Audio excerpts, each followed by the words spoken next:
Tere tulemast Tartu Ülikooli raamatukokku. Ma usun, et meil inimesi tuleb veel juurde, sest registreerinute nimekiri on 3 leheküljeline, nii et loodetavasti tuleb veel inimesi siin lähiminutitel juurde akadeemilise veerandtundi arvesse võttes. Mul on hea meel teid tervitada meie traditsioonilisel avatud juurdepääsu nädala seminaril ja paneeldiskussioonil. Sel aastal toimub see juba 4. korda. Euroopa teadusraamatukogud on hakanud järjest rohkem rääkima avatud juurdepääsust. Me oleme seda promonud juba viimased 5 aastat või isegi kauem, kuid nüüd viimase paari aasta jooksul on kõne alla tekkinud ka avatud andmed küsimus. Ja sellest pikemalt räägiti ka meie suvel toimunud Euroopa teadusraamatukogude konverentsil Liberil.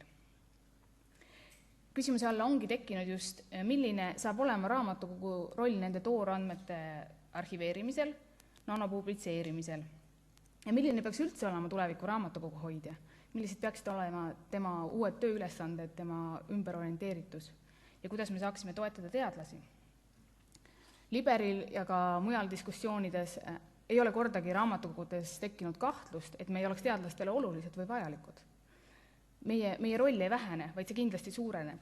Raamatukogud peavad lihtsalt leidma endale viisi, kuidas ennast ümber orienteeruda. Sest olgem ausad, nagu Shelby Food tabavalt ütles, ülikool on kõigest hulk maju, mis paikneb raamatukogu ümber. Aga et ma ei hoiaksid rohkem kinni meie huvitavast programmist ja ekspertidest, kes räägivad teile nii avatud juurdepääsust kui ka avatud andmetest, siis me võiksime kohe pihta hakata. Esimene osa on meil inglise keeles, mina rääkisin küll eesti keeles, aga kõik esinejad räägivad inglise keeles. Ja me oleme kutsunud endale 3 väliseksperti, aga meil on ka 2 eestlast, kes räägivad täna inglise keeles, või 1. Ja teine osa on siis eesti keeles, siis mis tõlgitakse vastavalt meie väliskülalistele. Ja me päeva lõpetame paneeldiskussiooniga, mida tuleb läbima Tartu Ülikooli teadusprorektor Marko Kerm. Esimesena ma paluksin siis lavale Irina Kutšma, kes on Eiffel organisatsiooni avatud juurdepääsu programmi juht. Oma töös tegeleb ta peamiselt avatud juurdepääsu poliitikatega, avatud juurdepääsu ajakirjade repositooriumide loomisega ning selle teemaliste ürituste korraldamisega. Ja täna ta tutvustabki meile Euroopa Liitu ja avatud juurdepääsu poliitikat. Irina, the floor is yours.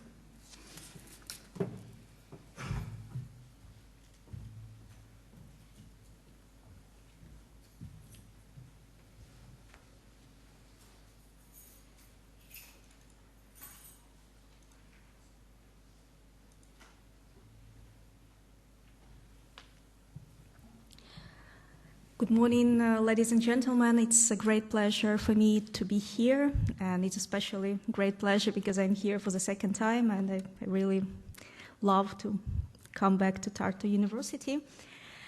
And here I'll be speaking on behalf of my organization IFL, Electronic Information for Libraries, and also on behalf of another project which my organization implements, Openness, Open Access Infrastructure for Research in Europe. And Minju University, one of our next speakers, is also involved in this project. And the idea behind it, apologies if you already know that, to create a space where everybody can get access to full European research outputs in open access. And this project was created to implement an open access pilot in FP7 project, and it will also be supporting open access mandate in Horizon 2020. Speaking about open access policies in European Union, I think we should start with the European Commission. And in the European Commission, there are 2 departments, 2 DGs that are responsible for open access. So one of them is research and innovation, and we're really looking forward to full open access policy in Horizon 2020. And I like this quote from Mary Gigan-Quinn, which says that the reason we're doing that is because we want to make science better and we want to strengthen the knowledge economy. And if we if I would need to quote another commissioner, Neelie Kroes, she strongly believes that open access is a must for research competitiveness of Europe. So we are really looking forward to open access as default requirement in Horizon 2020. Another DG in the European Commission that is responsible for open access developments is communication networks, content and technology. And this is where Neelie Kroes, another European Commissioner, comes from. And yeah, I'm afraid it's a bit too small for you to read. An agenda they have for the coming years is to make open access to scientific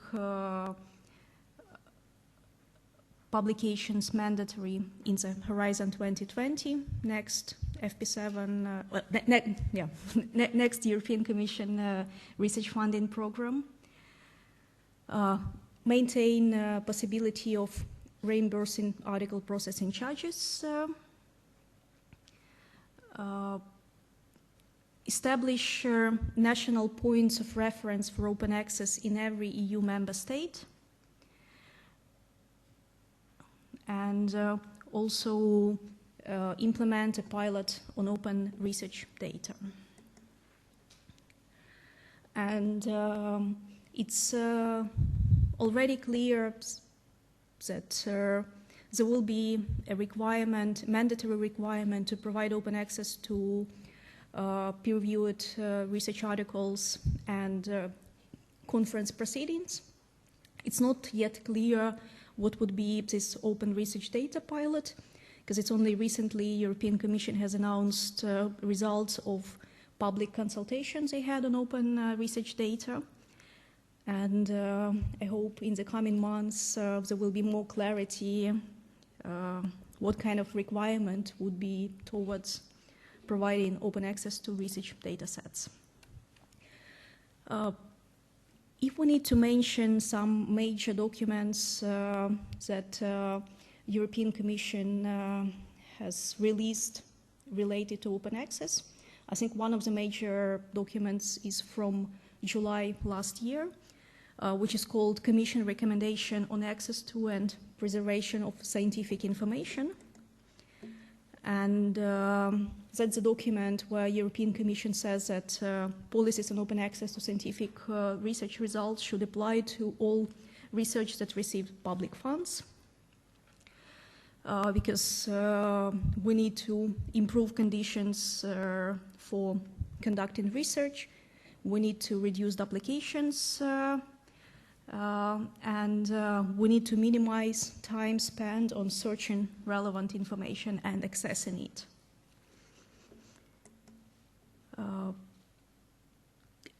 European Commission also looks at open access as a key element in its policy on innovation, because businesses, especially small and medium-sized businesses, will definitely profit from wide and free availability of research publications.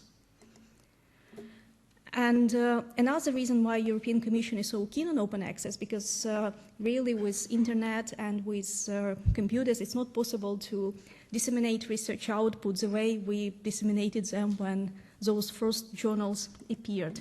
Because when we talk about open access journals now, when we talk about journals now, we don't only want to have access to content, we also want to have access to a lot more, like, for example, interactive graphics, tables. We want to have geolocations marking. We want to have access to references and literature in full text, because again, with internet and with computer, you can have a lot more than just research text. And one of the projects we are experimenting with in open air is so-called enhanced publications. Because when we think about a publication today, we don't only think about content, We want to have access to supplementary materials, like, for example, research data sets that have been collected to come up with this article, or we want to have more information about this author, so we need to have linking to research information systems where we can get complete information about a person or a project. So with open access, those enhanced publications really become a reality. And also there are changing practices of researchers. So if we remember an advice Michael Faraday was given to one of his junior colleagues, he was saying that this colleague should work, finish, and publish. Nowadays, it's not enough to only work, finish, and publish. You should also release, because you as an author can do a lot more in open environments and in World Wide Web. So that was the reason why European Commission came with an open access mandate, because Internet has already fundamentally changed the world of science and research. And that's why research funders' policy should really be adapted to those new developments. And there was also a strong recommendation to member states to adapt and develop their policies on open access to scientific publications. Open access to research data, is another area where European Commission recommended some interventions, because when open access is provided to research data, it helps to enhance quality. It also reduces duplications and also speeds up scientific progress, and what is more important, it helps to combat scientific fraud. So if we look at how many articles have been retracted even from major journals like Science and Nature, there have been unfortunately many of them, and one of the reasons were because research data have been falsified. And if we speak about areas like public health or medicine, it's really important to not to have those falsified data. Because I remember there was a figure that because of falsified data, there were 800,000 patients that went through inappropriate testing because there were falsified results of clinical test trials. So it's really serious stuff. And European Commission recommends some policy actions on open access to research data.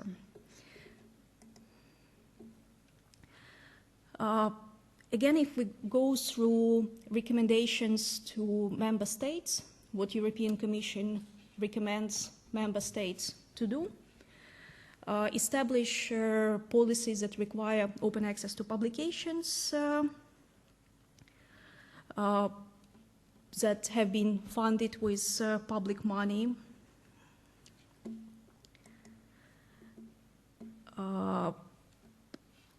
And those policies could be established on the national level by research funders, but also on the institutional level by universities and research organizations.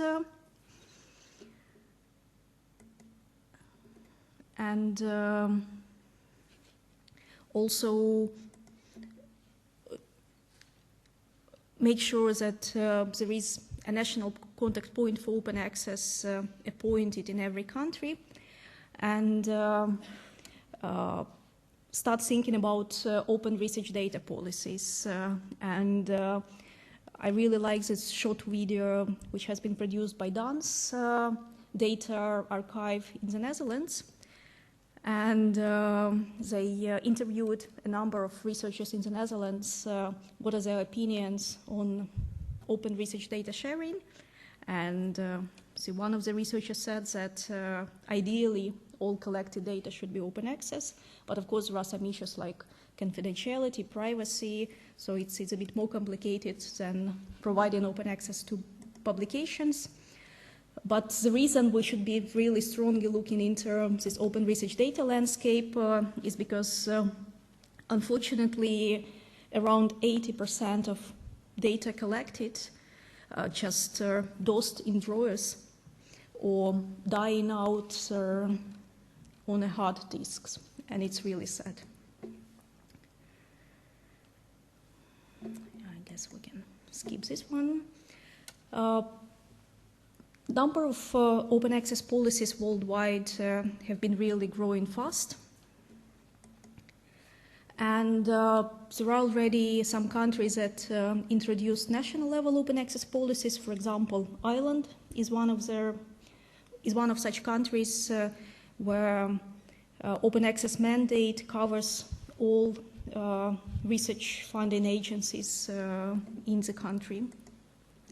Spain is another example where open access is required, is mandatory to all research outputs funded with a national budget.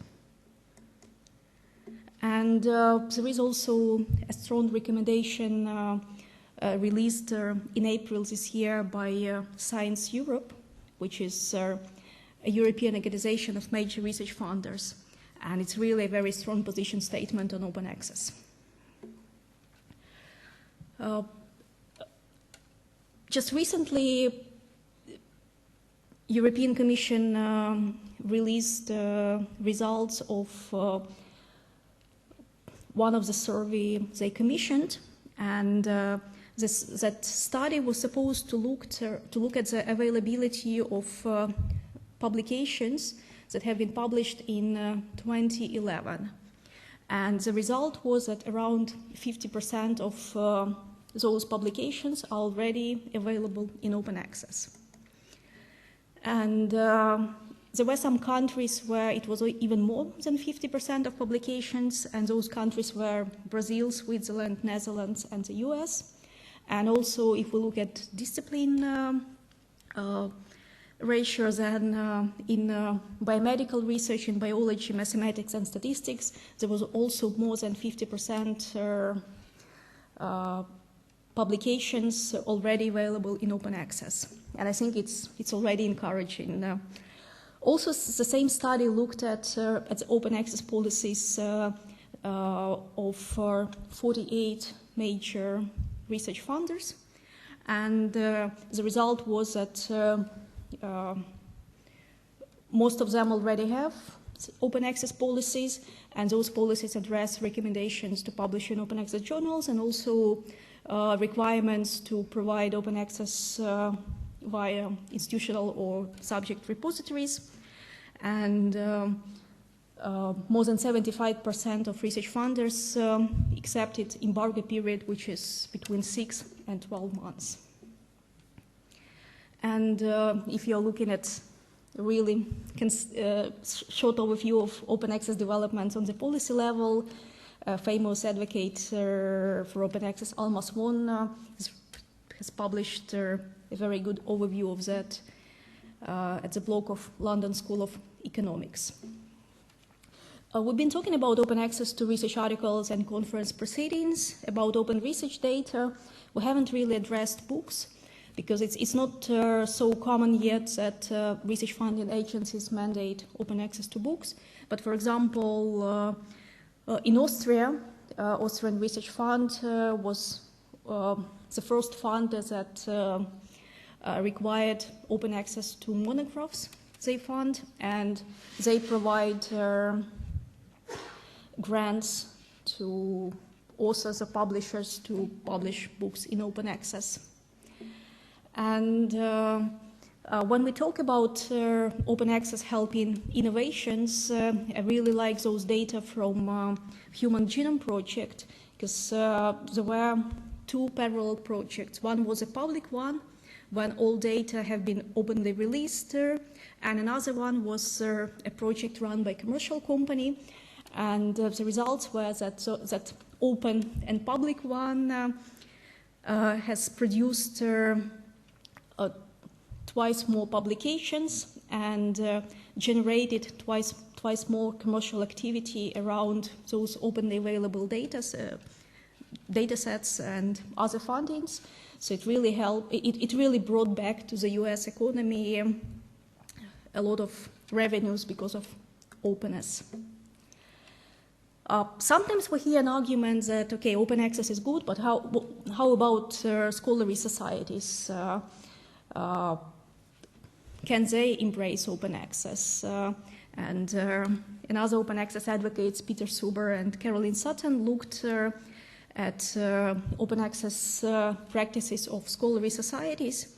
And there are already over 800 scholarly societies that embraced open access. And 58% of the journals those scholarly societies publish as open access journals don't charge any article processing charges or submission fees. We know that open access as a term has been coined by Budapest Open Access Initiative, and there was a group of strategists that gathered last year in Budapest to look at the future of open access and come up with some recommendations. And I'd like to quote some of them in the end of my presentation. So recommendation number one is that every institution of higher education should have a policy assuring that peer-reviewed versions of all future articles by faculty members are deposited in institution-designated open access repository. And those deposits should be made as early as possible, ideally at the time of acceptance, but not later than the date of formal publication. Of course, universities should respect faculty's freedom to publish in any journal they like, so you can't really mandate publishing only in open access journal, but of course you can encourage publishing in open access journal. And there is really a difference between publishing in an open access journal and depositing in an open access repository. When a publication is already deposited in an open access repository, there are two strategies how open access could be provided. One strategy is to wait until publisher or copyright holder allows providing open access.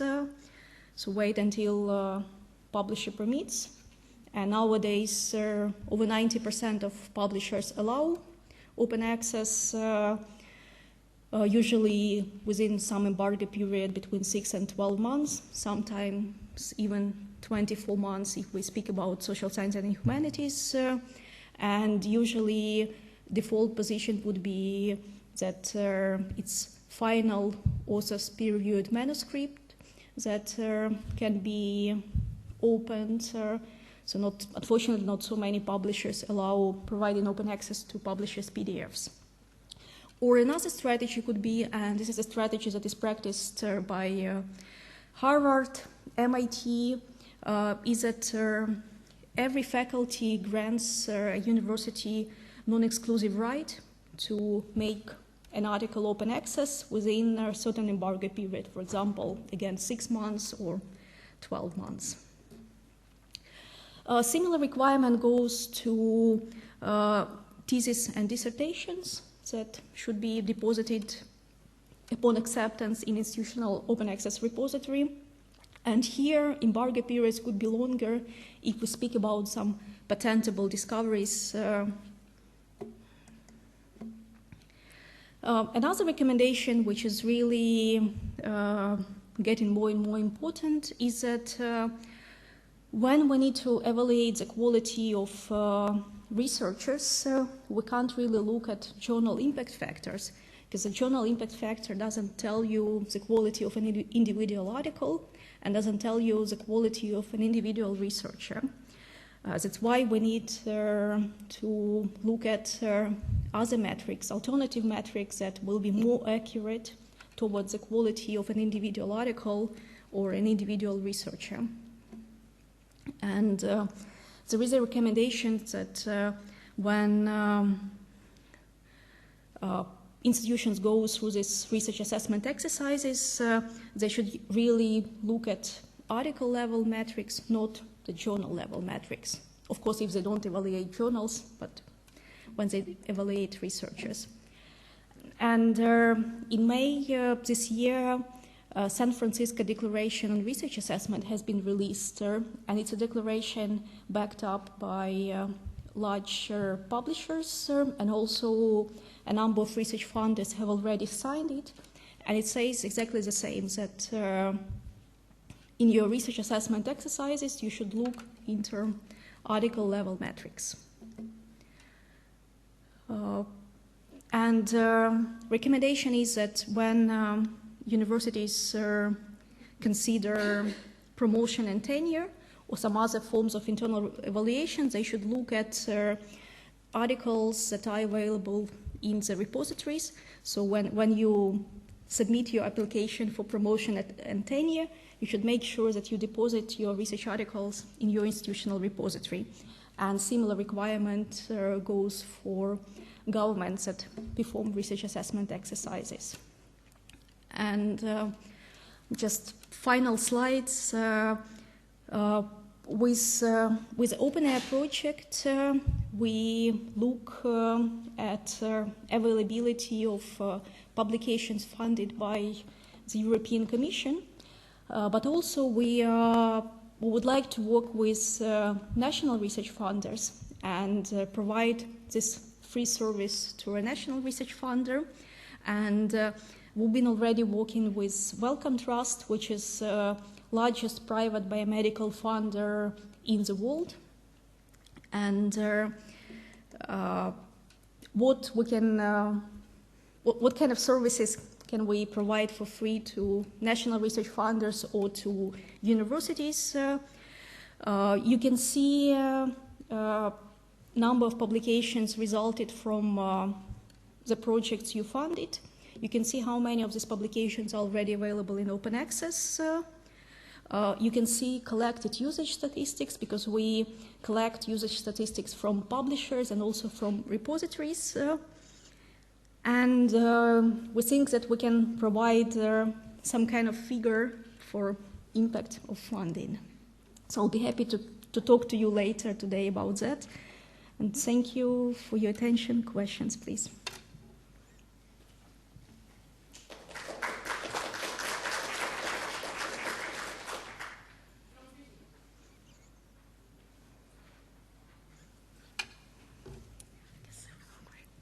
Riina on pärast ka paneeldiskussioonis, et kui teil on küsimusi hiljem, siis saate ka seda hiljem teha.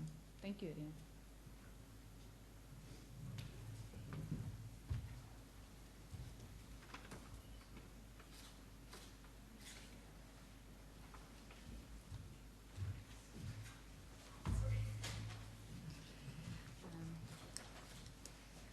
Järgmisena esineb meile Marika Metsas, kes on Eesti Teadusagentuuri ETIS-i osakonna juhataja, 7. programmi konsultant. Samuti töötab ta meil raamatukogus peaspetsialistina, kelle peamisteks ülesanneteks on andmebaaside ja e-ajakirjade pakettide komplekteerimine ja andmebaaside testikatsetused.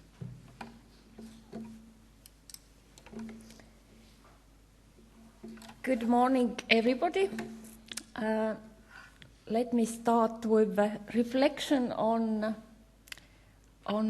open access days in Tartu University Library. It's the third time that I'm giving presentation here, and I was just thinking that the situation has really changed during the years. I feel that we do not need to talk now more on advocacy, whether open access is significant or not. It's happening already now, and I would like to concentrate now more on the implementation issues. Irina gave just a very interesting talk about different aspects and also already about the surveys that I also was intended to present you, so it's now much more easy for me to to give this presentation. And also I would like to thank Irina and EIFO, this Electronic Information for Libraries Consortium and project, which has for years done a very good work on informing about different flavors of open access and kept us all informed about the new developments.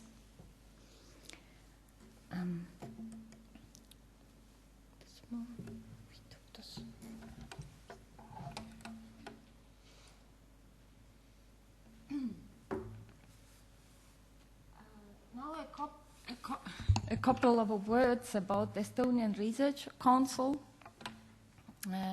that the institution that I am representing now. It's quite a new organization which was created only a year ago, 2012, in March, to be a single research funding and research policy implementing institution in Estonia. And Estonian Research Council is also a founding member of Science Europe, the organization that Irina was also mentioning, Assembly of European Research Funding and Research Performing Organizations. Estonian Research Council also participates in Science Europe Open Access Working Group, which is working on policies and implementation guidelines.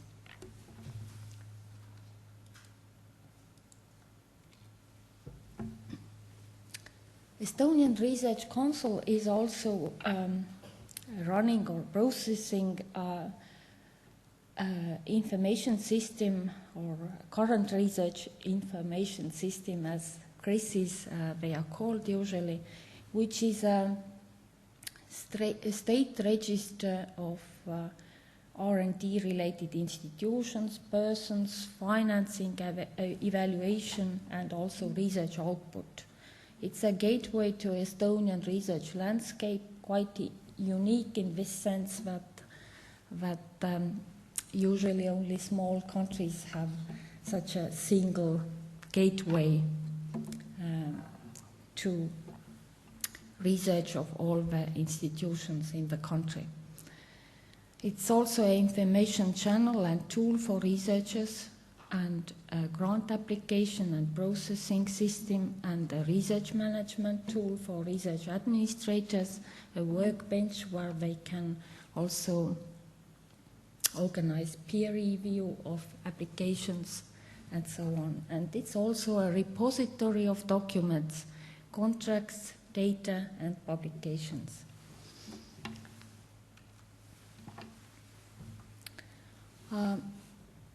Estonian Research Council started with new funding instruments last year, which are competition-based, and these policies and mandates in Estonia are connected with the same funding instruments as well.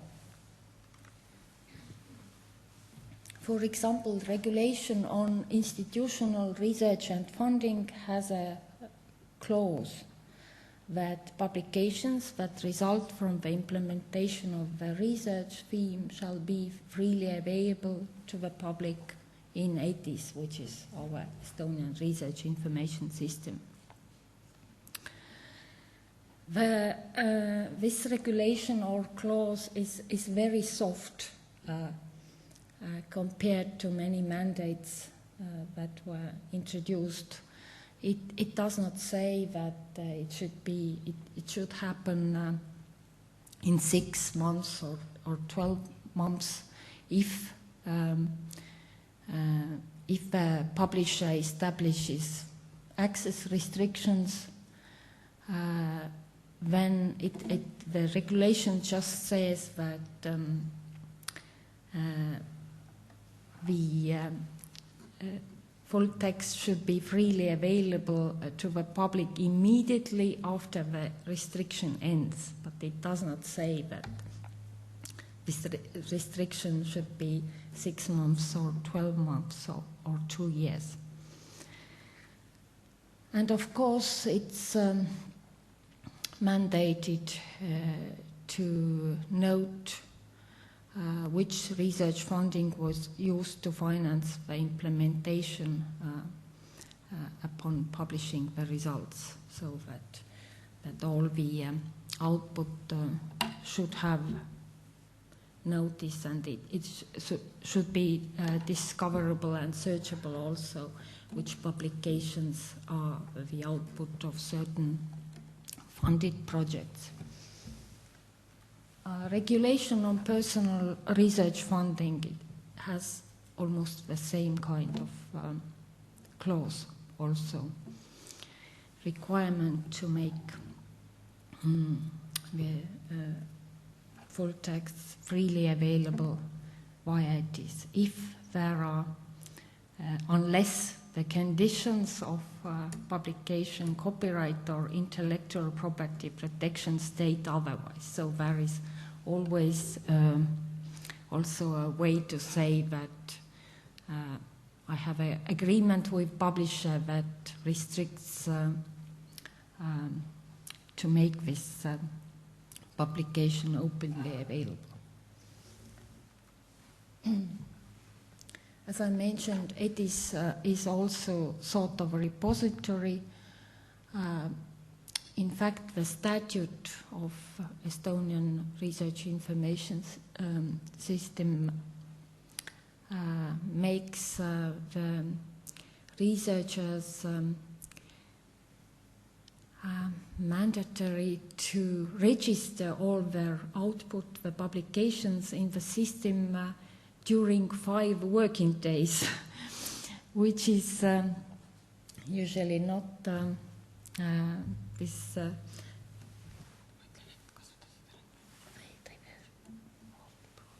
This compliance is usually not checked, but as Estonian Research Information System is also a tool for reporting and applying for grants, when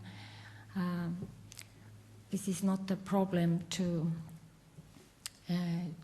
have this repository filled with data and publications. And if there is a period of reporting on the projects, then it's mandatory to add also full text of articles. But the researchers are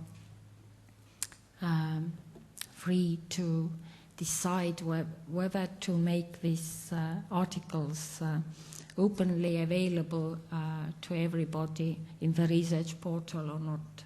This is just a one-click yes or no on a radio button. Estonian Research Information System as repository is unfortunately now not compliant with OAI standards, so it cannot be harvested by the harvesters of repositories. But at the same time, it's very well indexed in Google. So if you look for any of the articles of our researchers, then on the first page of Google search, you usually already see at least the bibliographic record and quite often also the file included, like in this example.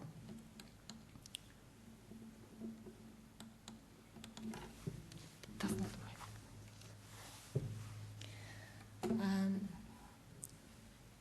Here I have tried to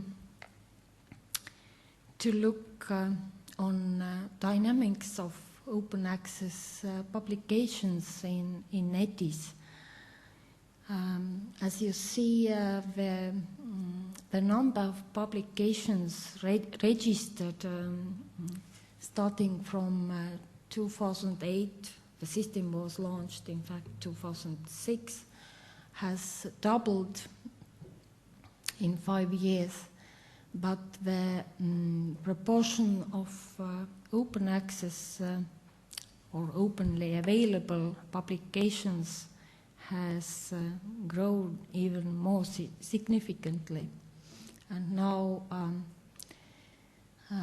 more than 13% of all the publications, including encyclopedias, books, not only research articles, are available openly via the GRIS system.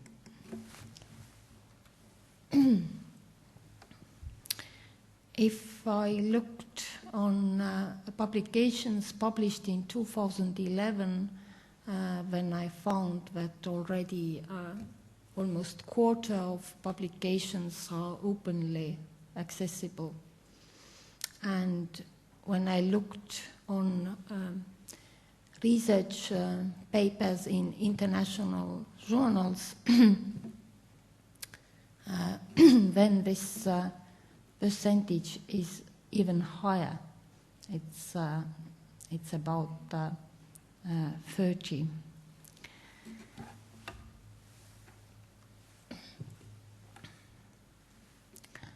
I also tried to find out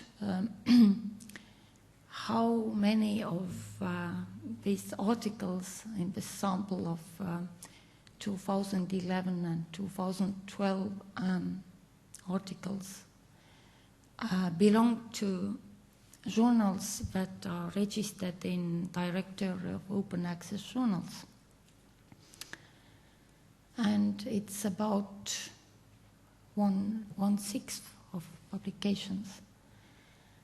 And I also tried to find out how many of these articles are published in open access journals which charge article processing charges. And I found more than 300 articles, but this is still quite a small proportion of research articles published by our researchers. And most of them belong to the research output by big research consortiums like CERN, where Estonian publisher researchers are just a group of researchers from, let's say, 2,000 researchers from all over the world. Irina also introduced you the survey commissioned by European Commission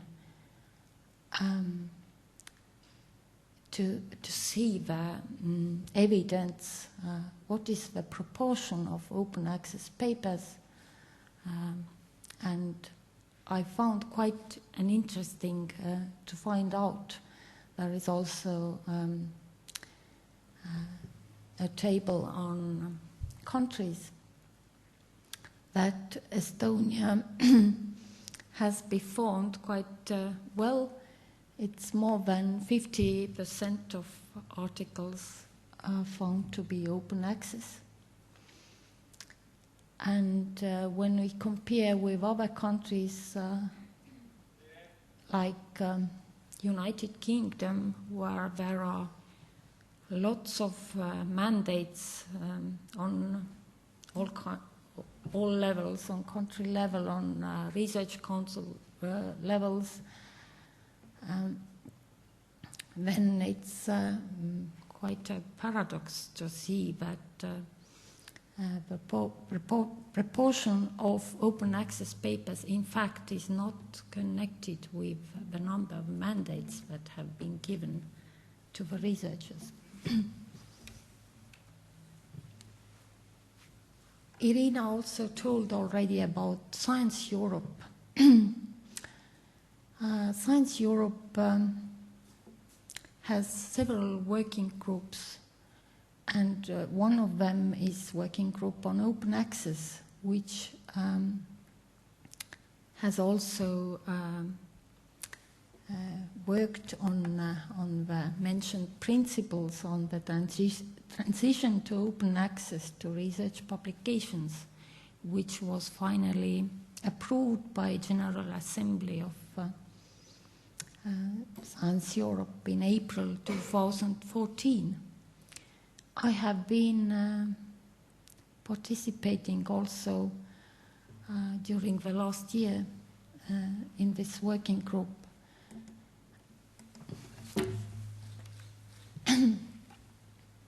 And what I have learned, that there is a very large diversity of policies in different European countries.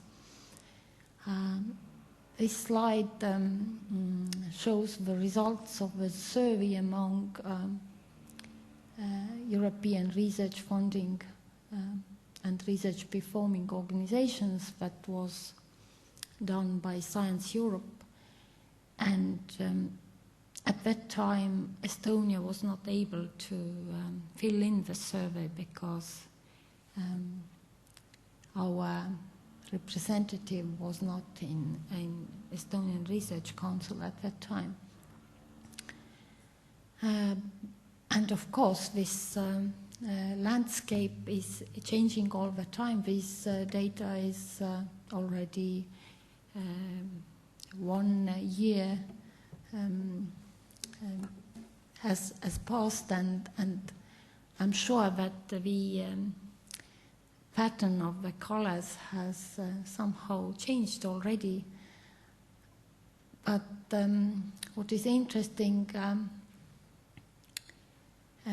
to learn in this group as well, that there is a group of countries which are very strongly advocating for Gold Road, which is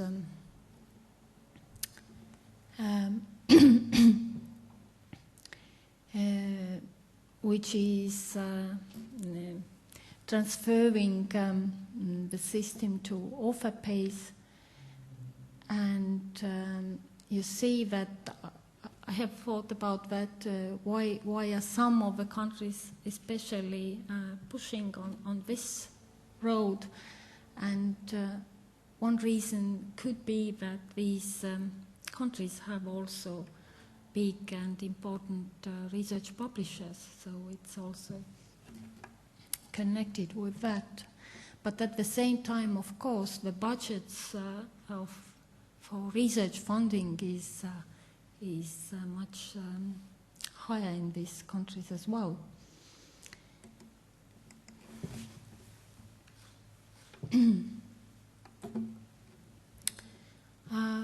I just wanted to highlight some of the principles that were published in April, which are a little bit different, but usually in that kind of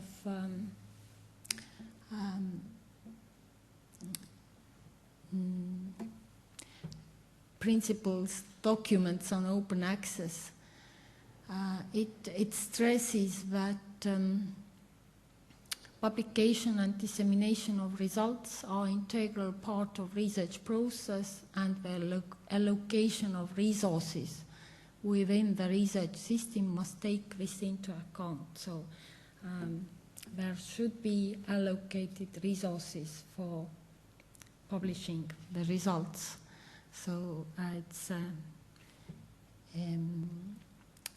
it's stressed that the move towards open access means replacing the present subscription system with other publication models, whilst redirecting and reorganizing the current resources accordingly, which is in fact meaning that the library acquisition budget should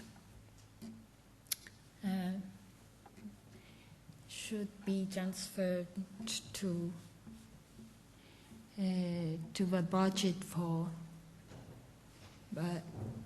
like article processing charges.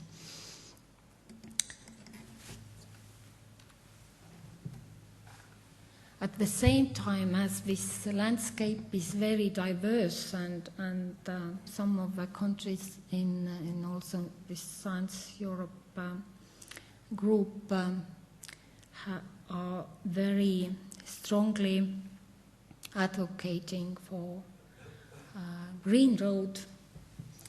This means self-archiving publications in repositories. Then there is a compromise in this position statement that Science Europe member organizations continue to support any valid approach to achieve open access and recognize that repositories and related facilities should comply with high quality standards. There is a certain controversy in these principles, and some publishers have already pointed on that, and also some of the member countries of Science Europe. What is the principle which was also very strongly supported by Estonian Research Council was that the hybrid model as currently defined and implemented by publishers is not a working and viable pathway to open access. Although some countries support also hybrid model, like UK now is very strongly advocating for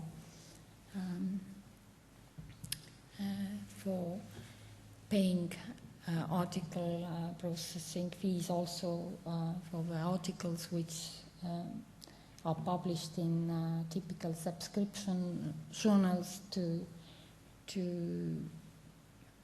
have sort of open choice, open access to these articles, but Science Europe has agreed to work on principles that prevent double dipping to the publishers. We see that some publishers have learned that it's a good way to increase revenue by collecting and very kindly sending the letter on possibility to pay for open access to the article in the journal, which in my mind is really double dipping. If we subscribe to the journals, we pay for that, and then we pay to make these articles openly available there, then it's not a good way further. From a perspective of small country like Estonia,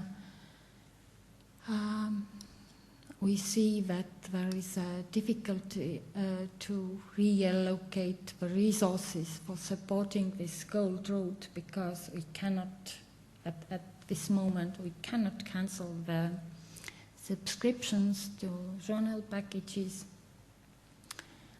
of leading research publishers, and we have seen that, for example, in UK, which very strongly supports this Gold Route, they have allocated very big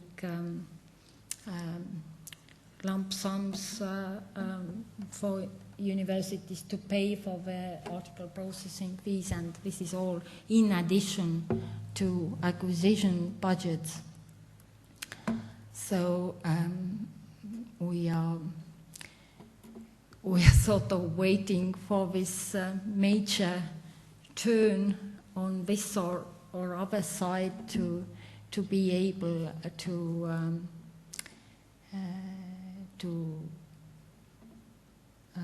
pay for the publishing if we can just cancel these big packages from the publishers. And there is also a threat to affordability if major prestigious publishers charge very high article processing fees, then it's quite difficult to find a fair business model to cover these publishing costs, whether it's then good to advocate to find the journals with low article processing fees, or still to encourage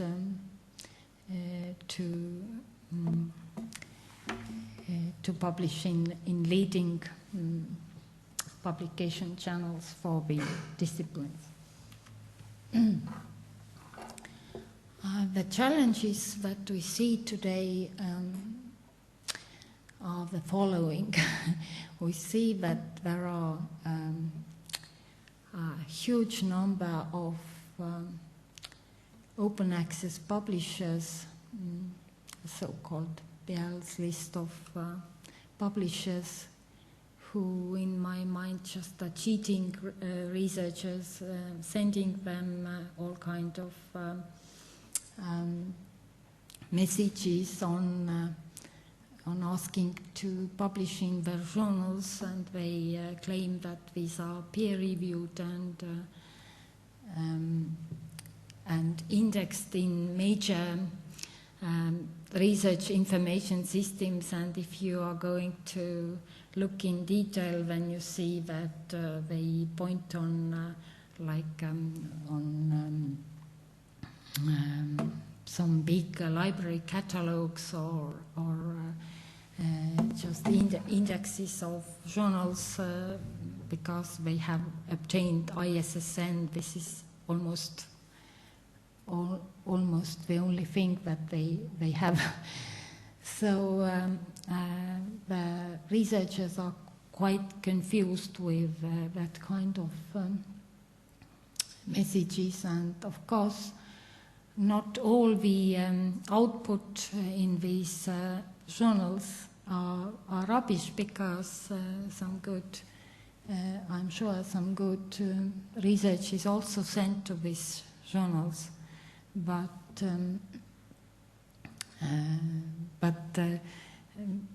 quite recently there was also an article in Nature which showed graphically where the bank accounts of these publishers were, and where they claimed to be to have the publishing house, when these were quite funny pictures, because these bank accounts were on other continents than the publishers claimed to be, and it has turned out that sometimes the addresses that they are giving are not existing at all, like address in New York somewhere or so on. Sometimes they have even titles American Journal or something, and it has nothing to do with the United States. So this is really, I think, a problem. And there is also a problem that we cannot see the publications cost today. Publications have always had some costs for researchers, for the institutions, like many Estonian researchers still use translators who edit their English, and also there are illustration fees sometimes and so on. And we cannot charge on the overall costs now because we still we don't have the data on that. We have quite good data on the costs of subscription model because we do it quite on a coordinated way, but there is no coordination on this publication costs. And as we have seen, commercial publishers still have found new opportunities to make profits on scholarly communication, even when it's open access. It's this gold route of open access. And the problem is also the diversity and lack of clarity of publishers' policies on self-archiving. In this sense, I see that researchers need much more information and assistance, and I think librarians could take the role to check, for example, whether these publications in Eestis that are not openly available, whether the researchers could make them openly available, not to be afraid of any copyright violations. And if to think of future, then if the dynamic growth of open access gold business model is going to continue, then of course there is a need to, I think there is a need for central coordinated way to handle these article processing charges, although I don't know whether in Estonia it makes a big difference because we are a small country with a limited number of publications in these big publishing houses, whether there is a way to obtain big discounts like we have obtained big discounts on licenses of subscribed journals that we have licensed, for example, together with other countries in EIFO consortium. There is also different ways how to handle the article processing charges. It's now also eligible cost of grant money. You can plan it in your budget of personal research grant, or should it be a central pool for funding of article processing fees, like UK is now implementing it. And there is a question: what services are paid for when from this resources? What are the quality criteria? Again, should we have internal peer review of for charging about the quality of the journals, whether these are paid from the central fund then or not? It's quite a difficult question. How are the costs allocated if there are international publications? And who takes responsibility of it? Are these the libraries or the research agencies? So there are, it's very interesting time now, and there are quite a lot of questions on the future. Thank you. for your attention.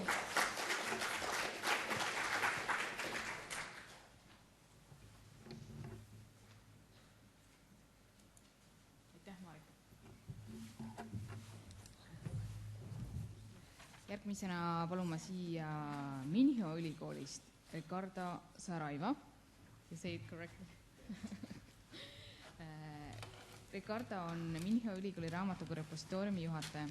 Alates 2004. aastast on tegelenud erinevate avatud juurdepääsu tutvustavate tegevustega ja alates 2008. aastast osaleb ta ka riiklikus programmis, mis sellega tegeleb.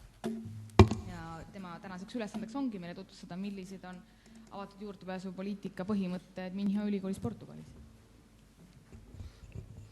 So, good morning, ladies and gentlemen. It's a real pleasure for me to be here with you during your Open Access Week and to be able to share some of our experience in the Minho University implementing an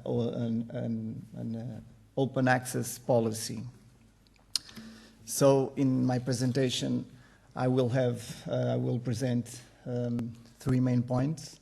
A brief one in the beginning to introduce the University of Minho, and a second one, the main one related to the policy, presenting the first policy we implemented in 2004, and later on the upgrade that we made to the policy. Then the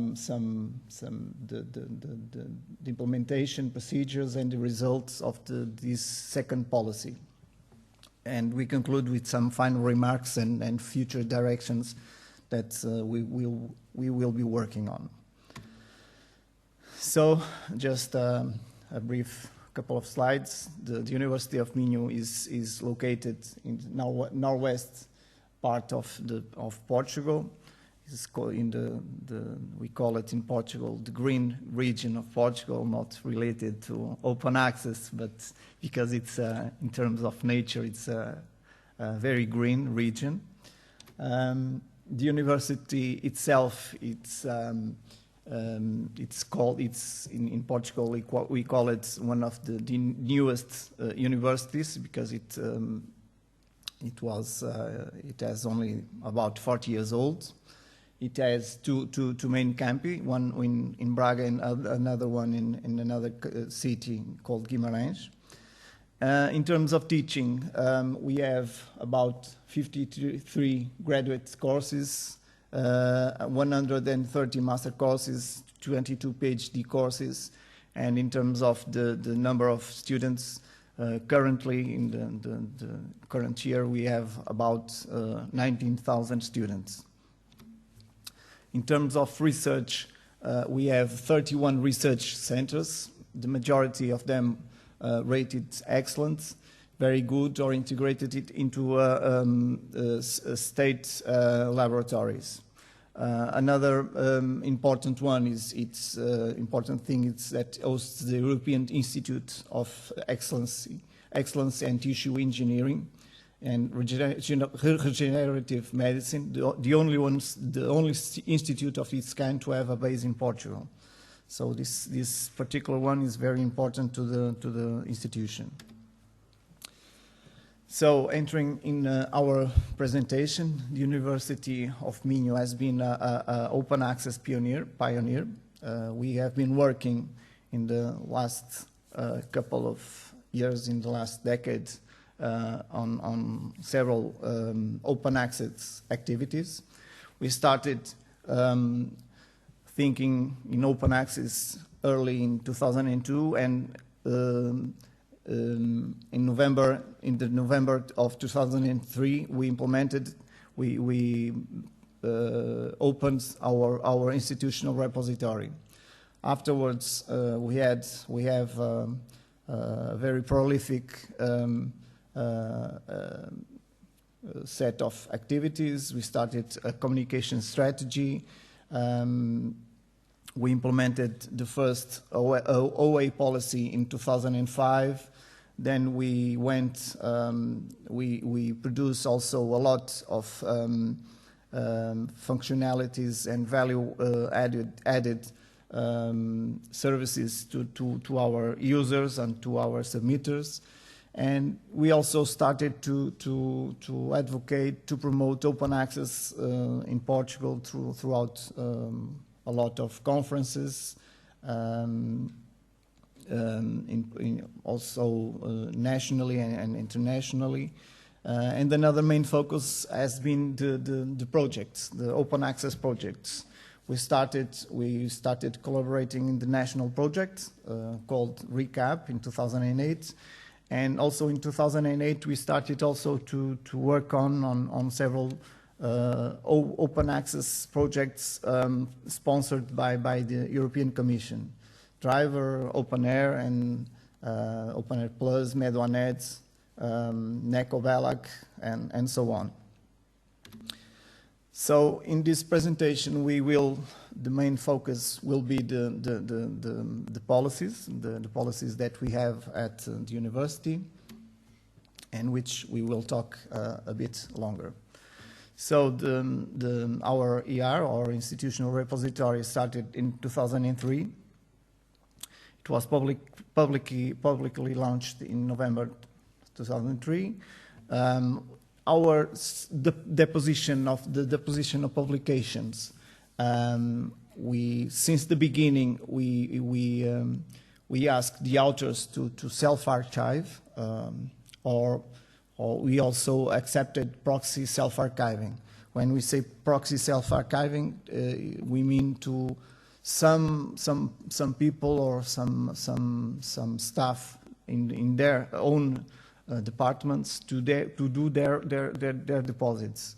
The library, which runs the repository, doesn't make any deposit or archiving of the publications. The only task that we have is to check all the metadata that it's introduced in the repository by the authors. So since the beginning, since we opened the repository, and a decade ago, open access was only starting, and the people, the growth in our repository at the beginning was not very high. It was very slow. It had a slow adoption. And so, since the beginning, we started thinking in ways to increase, to promote our repository. So, we devised a communication strategy, an internal strategy that starting to advocate open access throughout our university, to our staff, to our researchers, to our teachers. And students also, but we also started to talk and to talk with our rectory. So we had also a top-down strategy, and since the beginning, the rector of that time had a good impression and a good feeling about open access, and so he started to be also a supporter of our open access strategy. So jointly with the directory, we implemented an open app a policy in 2004. This policy was established by a rectoral document in the first anniversary of the repositorium, and it was also followed by a symbolic signature of the Berlin Declaration. And the policy itself had practical effects starting from the 1st of January 2005. The policy, this first policy, this is the main terms of the policy, said that the staff must archive publications and documents into repository and make them available in open access whenever possible. The organizational units, research centers must sign and adopt self-archiving policies for scientific output of their members based upon a general model. And also, authors of theses and dissertations approved must authorize their deposits into repositorium. So these 3 points were the major points of the policy. But our policy, this first policy, had also an extra, if you call it. We had a carrot associated to this policy. In this policy, the Rectory provided a financial supplement to departments and research centers proportional to their compliance to the policy. So this incentive was distributed through the research centers and departments, not directly to the researchers. And the amount that each research department received was proportional, was calculated in function of the type of documents that were archived, also accounting the date of publication, and also if the department or the research center had also adopted an internal policy to promote and to have practical policies on open access. In 2006, as I said, the policy started in 2005. It had an incentive, and in 2006 there was also an incentive associated, but the incentive was decreasing. It was in a fade out way. So after 2006, the incentive associated to the policy was discontinued. It disappeared. We didn't use no more the incentive as a way. So this graphic shows in terms of the submissions, the terms of the documents archived into our repository. We had a slow start in the beginning, 2003, 2004, and 2005 we had the policy and incentive associated. So we see a big peak there.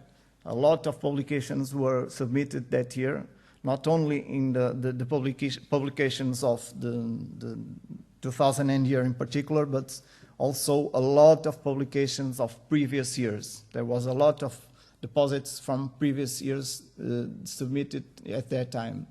In 2006, we see a small decrease, but also a good number for the time. But not having an incentive or an enforcement or a monitoring procedure to authority from 2007 to 2010, what we see is that the submissions started to decrease. 2006, we have a slight even a line, but we see that until 2009 there was a decrease. There was the use of the repository was decreasing, and so in 2009 we started to think the ways and another strategies to counteract these lines. So in 2009, we started to talk and to have meetings with the new rectory, and we started to look to our policy, and we decided to have an upgrade, to look at the policy and to upgrade the policy. This new rectory also saw, because we had a decrease in terms of the submissions, the deposits, but the repositorium was presenting good figures in terms of visibility, in terms of impacts, in terms of the output that was sent to outside the university. So the new rectory saw as the open access as an opportunity that couldn't be lost, and integrated open access as in the university plan, in the university strategy plan for for 2009 and 2013. So we decided to upgrade the policy. Why? Because the output was decreasing since 2007, because internally open access was seen as a relevant factor in the visibility strategy of the university, and we wanted to continue to improve the UMINU open access strategy and maintaining our know-how and maintaining the institution in the front line of this movement. So what changed between the two policies, the first one and the second one?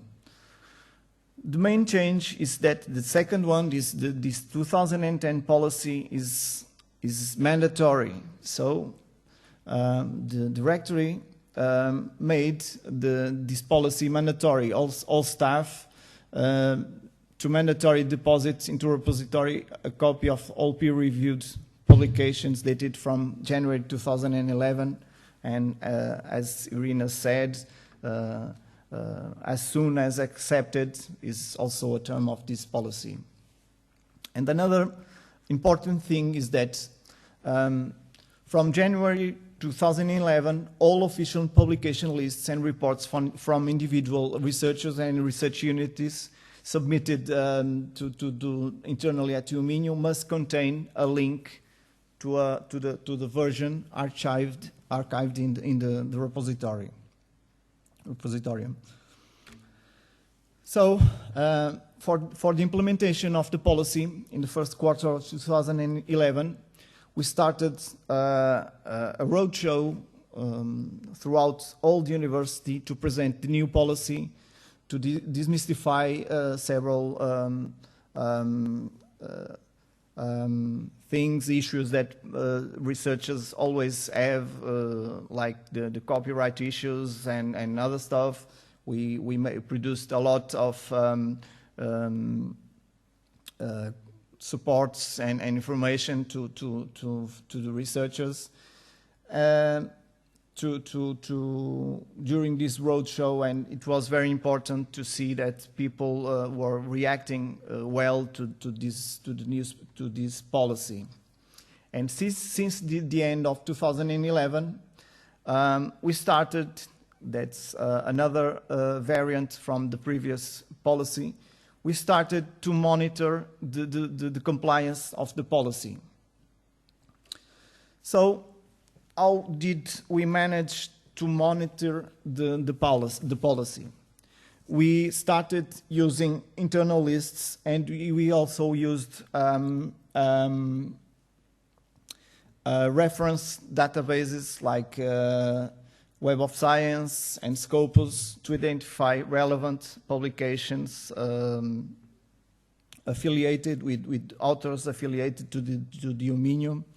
And we started to use alerts from these databases, and we started sending these publication lists to the researchers, and we started reminding them, okay, we have a policy. This publication is already available, is already published, but is not in the repository. So please remember to archive it. And we also, in the second moment of this monitoring procedure, we done it trimesterally. We used reference management software like EndNote, And we compiled the information that we got about this publication, and we produced lists of publications, and which we confront with the publications deposit in our repository, and with these lists we send them to the researchers for them to see which ones are and which ones are not. So when we started the policy, so as I said before, the policy said that starting from 2011 it was mandatory. The mandate was since 2011, or applied, if we may say it, to the publications from 2011 forward. So on the first monitoring, when we started, we only found 5% of the publications we found being submitted on the repository. So we sent the lists to the researchers and to the departments, and on the second moment we noticed that there was an increase, and so on. So on the final of that year, we had 62% of the publications we found on Web of Science, on Scopus and departments lists that were submitted into our repository. This graphic also is very expressive because it shows, probably it's not very well, it's not very clear, but those gold lines represent the moments when we sent the lists to the authors to remind them about the compliance. So in Portugal we have a bad custom to leave the things to the end, and if you can see in October when we done the last one, and we remind them that because of the internal reports that had to have the handle of the publications, so on the last one we have this line that goes up, and we saw that in the last couple of days, through the nights, midnight and so on, people were archiving their documents, and this also created internally to our services other problems to check all these publications and to have it, but it's, as we say, it's a good problem, but it would be to have a compliance more linear.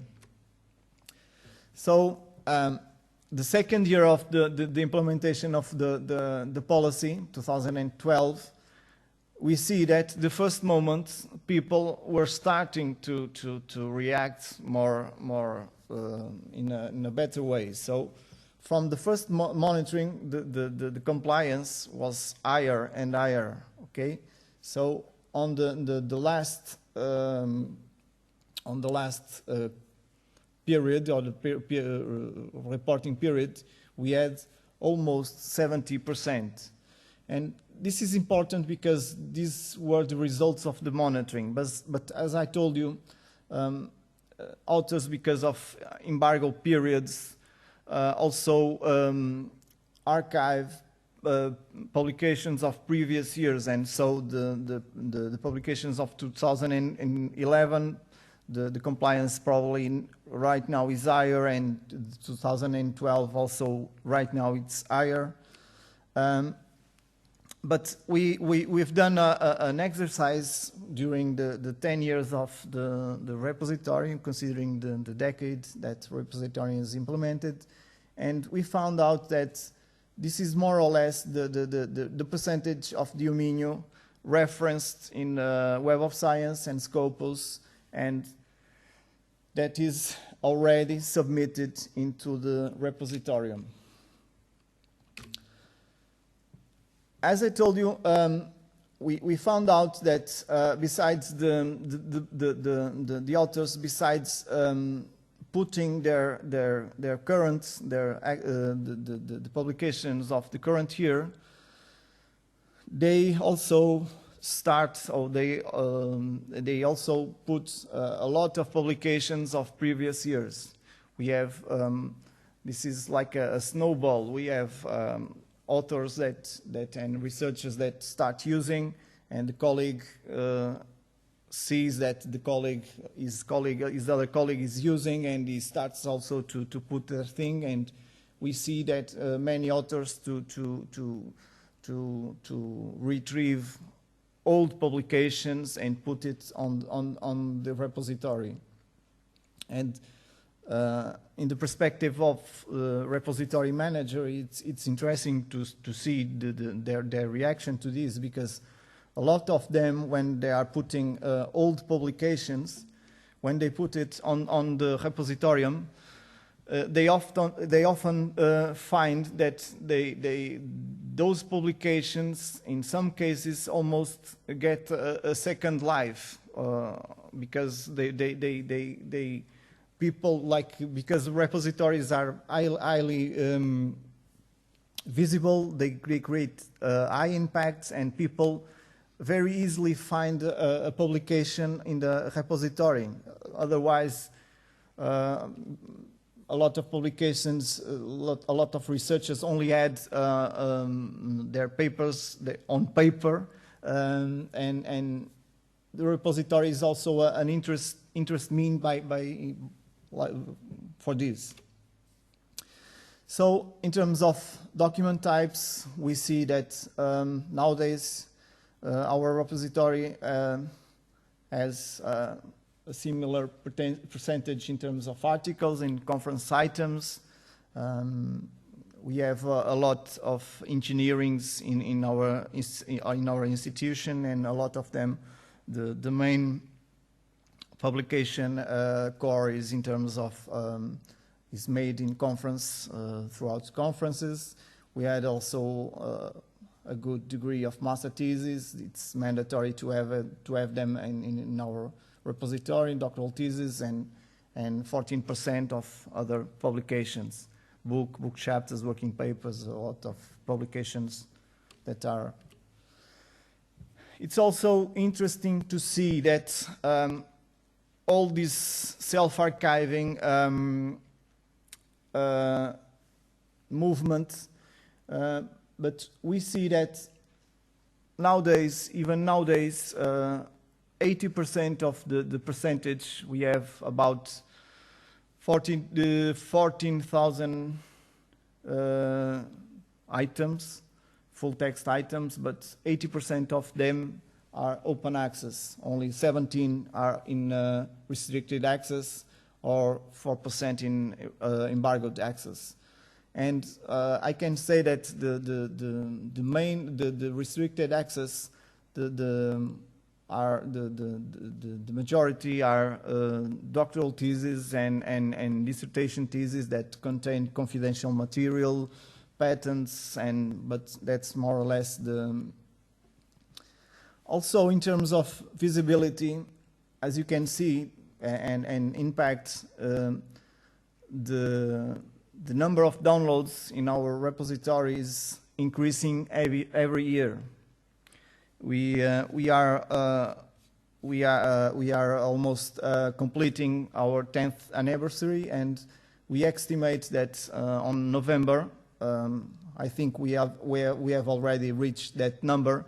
But we estimate, since in the last decade we have obtained 10 million downloads from our repository. It's an interesting number, and 10 years, 10 million downloads. That's our motto for the 10th anniversary.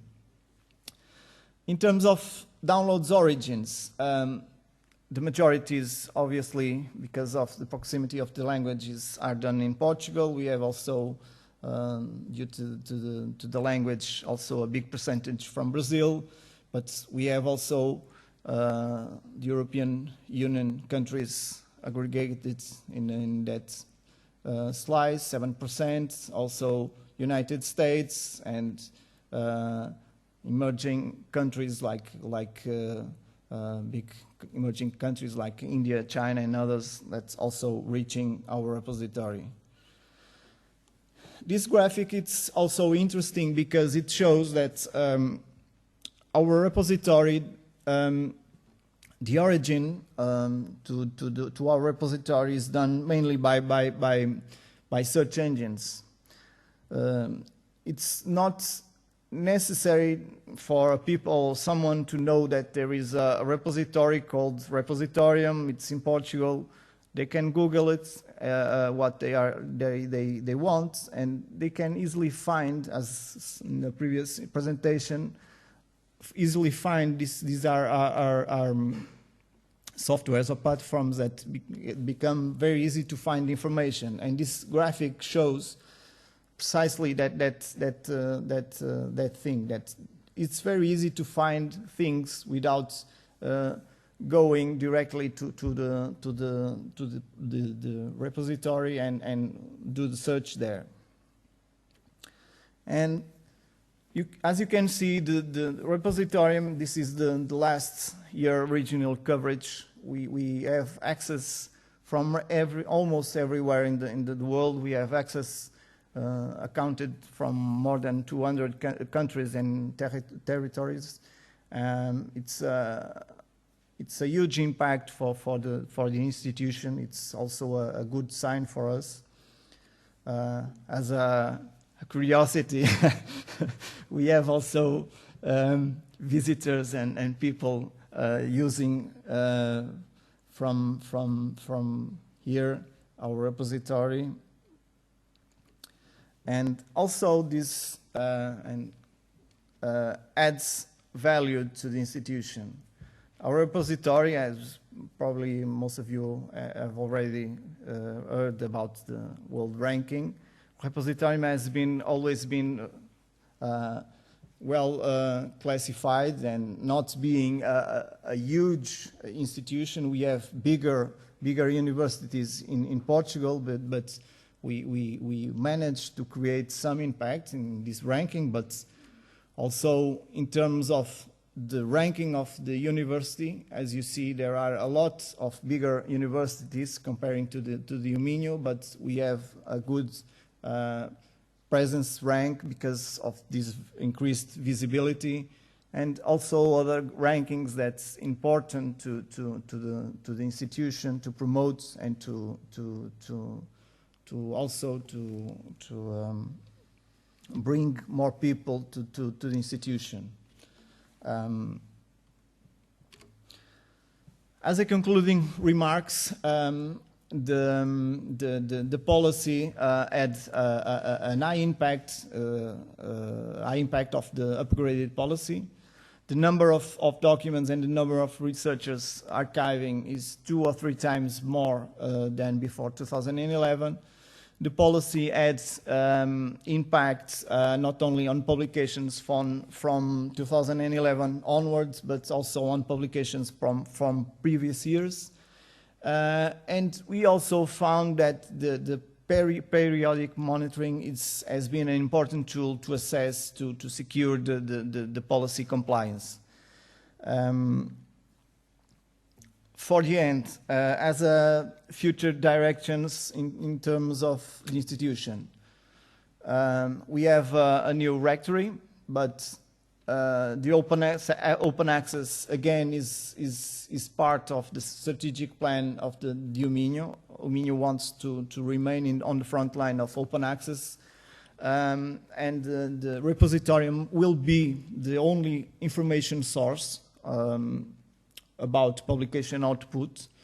So if a researcher or a teacher wants to be their publications considered or to be considered for reporting, management or evaluation activities, they must have it on the repository. And another area that I didn't talked in this presentation is that we are starting. We had a couple of years ago we already started, but another emerging area. I think we all have I think in the afternoon, about open data or research data. We already are working or experimenting with research data and curation and access. This is an area that we are very eager to experiment. And I finish my presentation, and if you want to have some question now or during the event, I will be available. Okay, thank you. Kas kellelgi on küsimusi?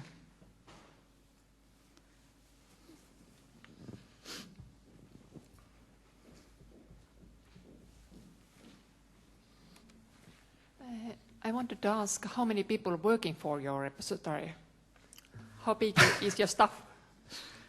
The staff, I work full-time with the repository. I'm the repository manager.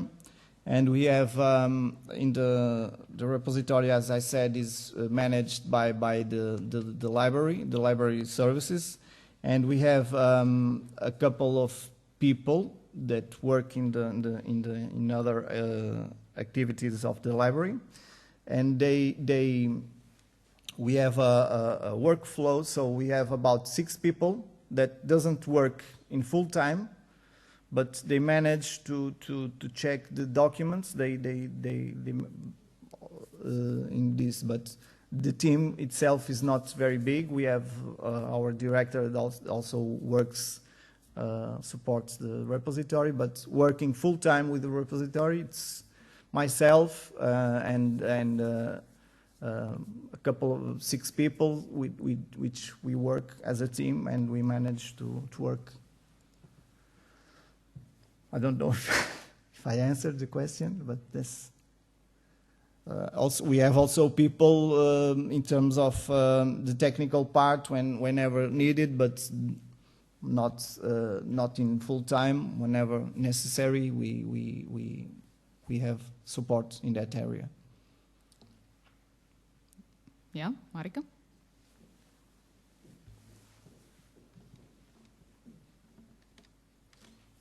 I have a question on the search engines. You mentioned most of the traffic comes from search engines, but could you specify which search engines? And other questions as well. I have seen in one repository there was a format when people were depositing that they had also tick an answer to the question, do you have a consent from co-authors, international co-authors, to make the publication openly available? Do you have such kind of consent also in your workflow or not? I didn't get the last part. If we have do you have a consent from the co-authors of the publication to make it openly available? Okay, I think I get it. The search engines, if you want, I can show you our statistics, our interface. As I'm telling you, we have saying by heart, but we have Google Scholar, Yahoo, this kind of search engines. It's general engines. I can show you the interface, but are this kind of search engines. Then we have referral, which I think I can referral search engines. 20%, and when we are saying this slice of 20%, we have, for example, a national portal called Recap that aggregates that it's possible to search throughout all the Portuguese repositories.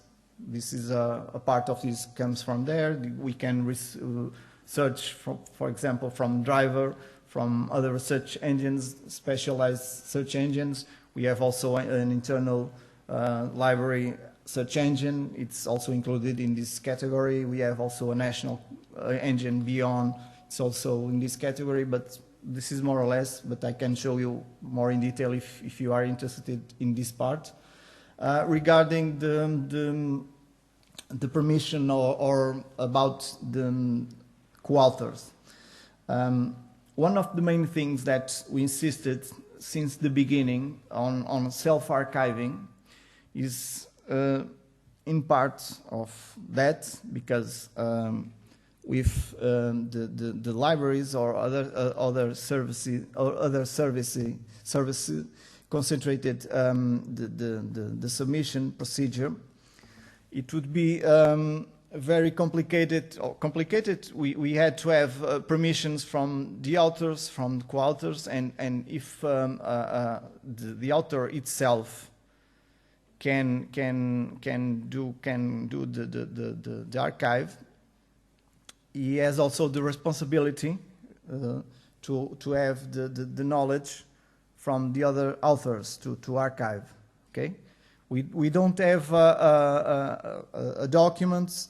The responsibility is within the author's space. Okay, we have other functionalities that we added to our repository that manage to when an author submits a publication, we can that functionality, our ER permits to send a message to the authors saying this publication in which you are author or co-author has been published, has been archived into our repository. So if there is a problem between authors, we can rapidly manage or see if there is a.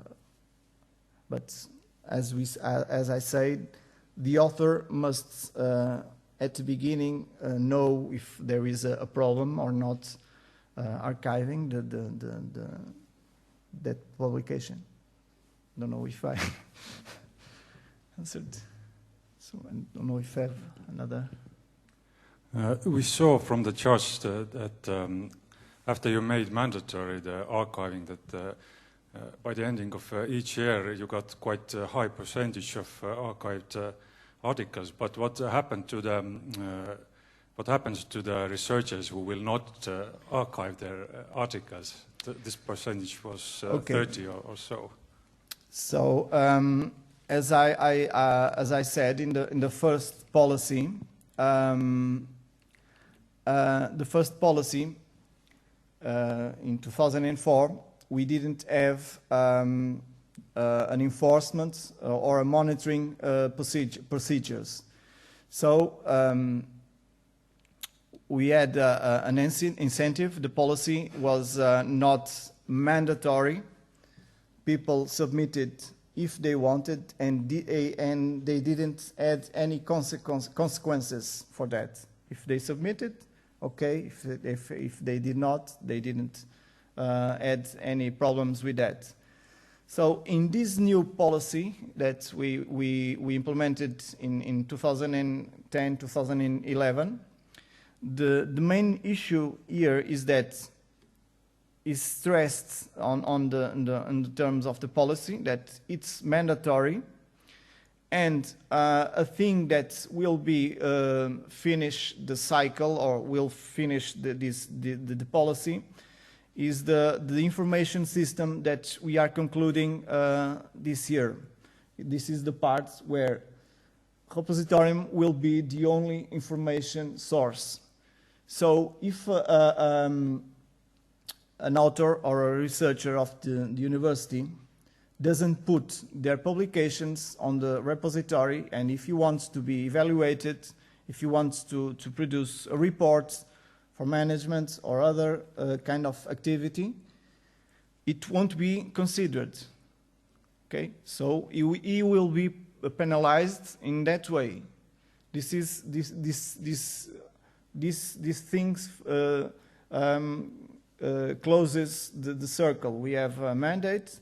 People must. It's mandatory. They must do it, and the way they will be penalized, if you want, is in this way. If they don't have their stuff on the repositorium, they won't be evaluated correctly. They can or they won't be able to produce a report with all their publications. So it's the way. Okay. Veel küsimusi? I have a question. Okay. You said about monitoring. Who does the monitoring? Who sends the list to the authors or the Myself. So you do all the work? Yes. Just before coming to Tato, we have this blast monitoring, and it's a procedure that's not easy. It's very time consuming. It takes more or less 2 weeks to do it because we have a lot of publications. But in the end, these graphics, we see, for example, I have my email because I have alerts from the repositorium. When we send the lists, people start to put their publications, and my email currently is full with the message. But I can show you in detail if you want, or explain you later about the monitoring procedure. Do you do it 4 times a year? 4 times a year. Well, thank you. Okay, thank you.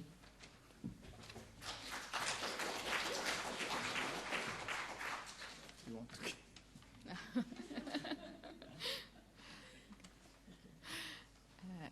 Meie järgmine väliskülaline on Pekka Olspo, kes on Jyvaskyla ülikooli raamatukogu kirjastamise koordinaator. Ta teab palju nii avatud juurdepääsuga kui ka traditsioonilisest publitseerimisest. Jyvaskyla ülikoolis on avatud juurdepääsuga publitseerimine sõnastatud ühe ülikooli strateegilise eesmärgina ja Pekka tutvustabki meile seda täna.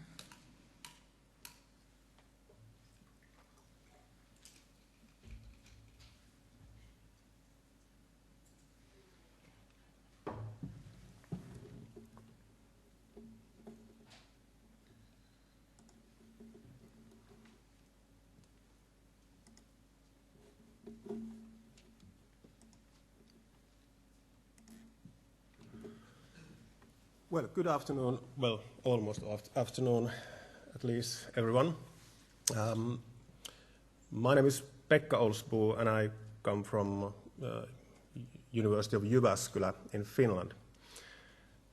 But before I go on, I would like to thank and congratulate Ricardo for his excellent presentation. It was really, really interesting, and it was amazing to see how similar ideas you have there about open access and how to put it into practice, and the meaning of open access for the visibility of university.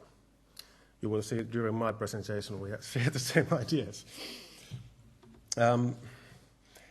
As you can see from the title of my presentation, it's a bit different than it was in the program. I was first going to talk about open access policy in my university, but we are at the moment creating a national policy, so I thought I'd talk more about that. Although I'm not going to talk that much about the policy actually, but the grounds and the reasons and the background behind the open access policy. I'll start up with a couple of quotations.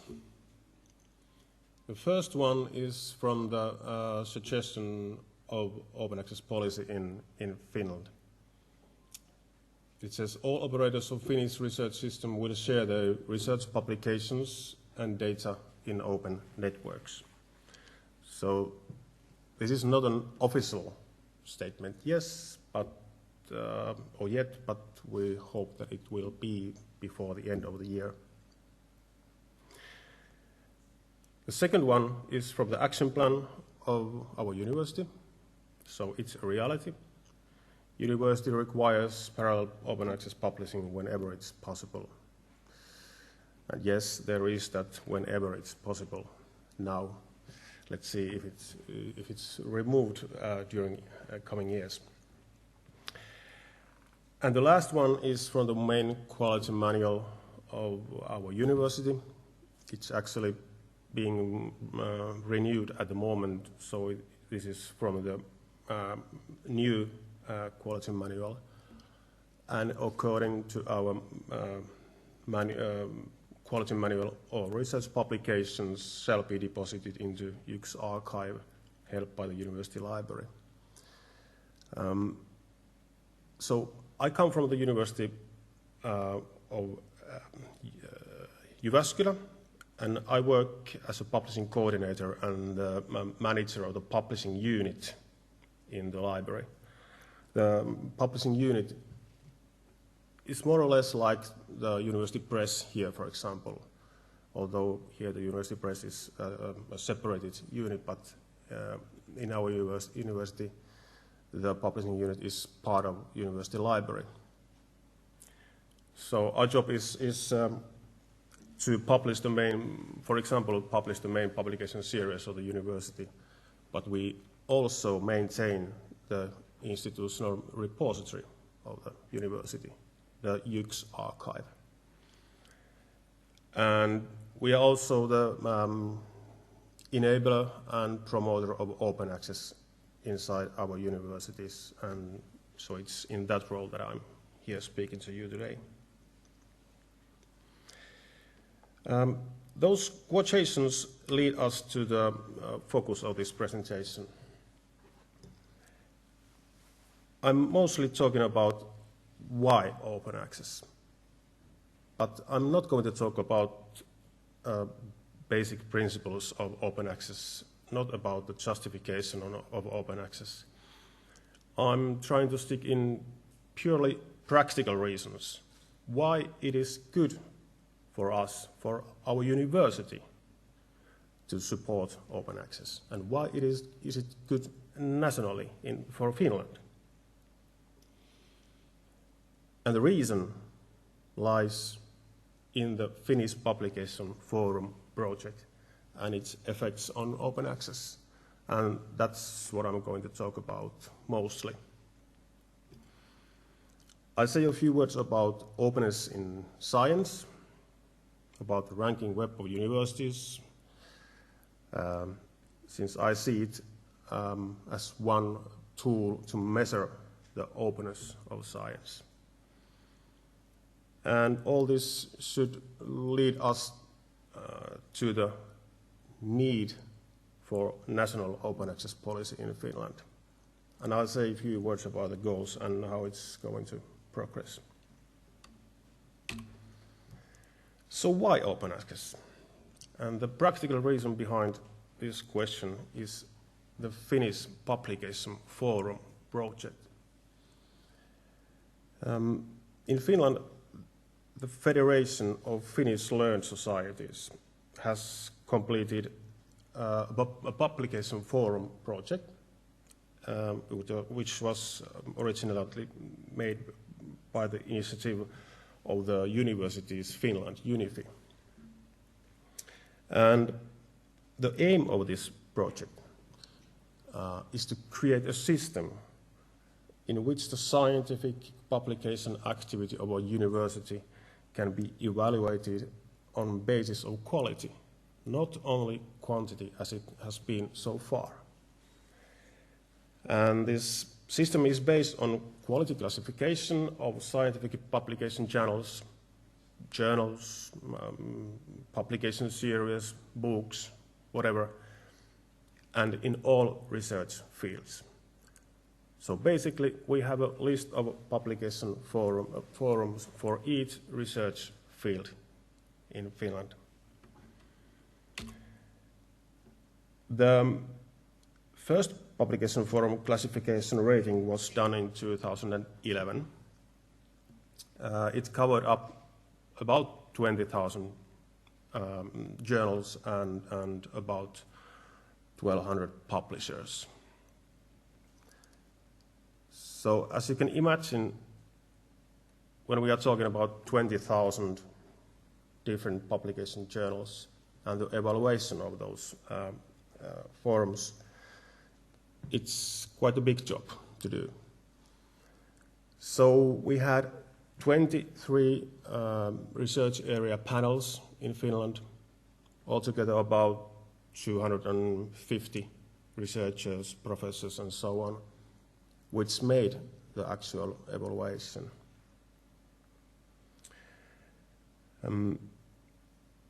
In my presentation, what comes next, I'll stick into journals. I won't talk about books or publication series, but only about the journals.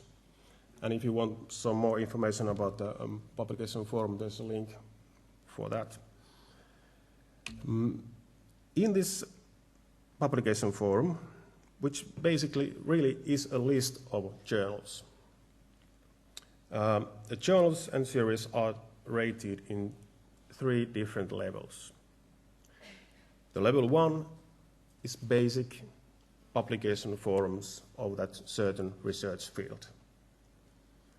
And level 2 are the leading journals of the research field, and then there is this level 3, which is the absolute top journals of a certain discipline or research field. And as you can imagine, most of the journals are rated in level 1. 74% of journals are listed in level 1, and 14% in level 2, and 5% on the top level of this forum.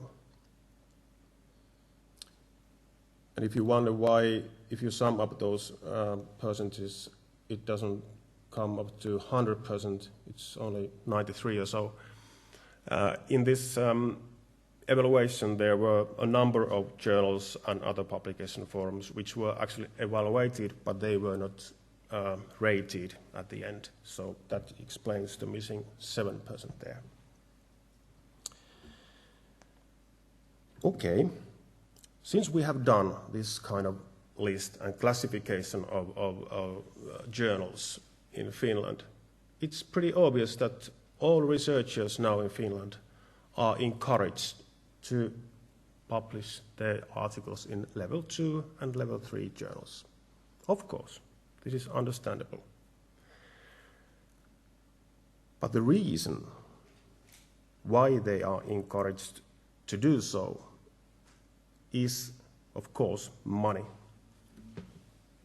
And the new funding model of Finnish universities.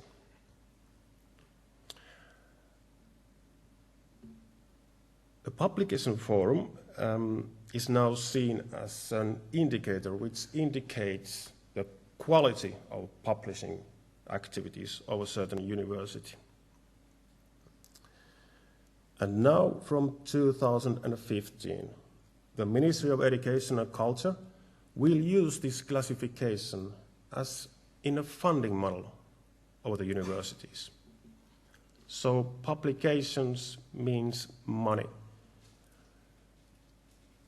In this new funding model, the total effect of publications is 13% of the total funding for universities, of which 9% is coming from the publications published in level 2 and 3 journals, and 4% from the level 1 journals. So this means that the selection of publication forum is actually essential, and it's more and more important for universities and for researchers, since they really mean money for the universities. And especially because this kind of funding model will be used also inside the universities. At least in Jyväskylä University we will do so. So when the university divides the money that they get from the ministry inside the university, we will use the same model inside the universities when the money is given to the different departments. So of course, researchers are really pushed to publish in these top journals. This got me thinking, how does this work with open access? There are about 20,000 journals in this publication forum list. And in Directory of Open Access Journals, when I did my survey, there were about 9,000 open access journals listed. Now there are about 10,000 actually in DOHA. But anyway, I made a very, very simple analysis by comparing ISS numbers of these journals. And I tried to find out how many open access journals there are in this publication forum list in Finland, and how are they placed in different levels of this publication forum. And can we make some kind of conclusions? Does publication forum have effects on how the open access will be developed in Finland? And here we have some results and answers. 5.9% of Finnish publication forum journals are in DOHA. So about roughly 6% of the journals listed in our forum list are open access journals. This is actually even a bit more than I thought before this analysis, since we have to remember that in this publication forum list there are 20,000 journals, and in DOHA there are about 10,000. So the maximum number would be 50%. But anyway, 6% are open access journals in our publication forum list. The number that might be even more interesting is that almost 90% of the journals listed in DOHA are not in the Finnish publication forum list. So every 10th open access journal in the world is listed also in the Finnish publication forum list, roughly.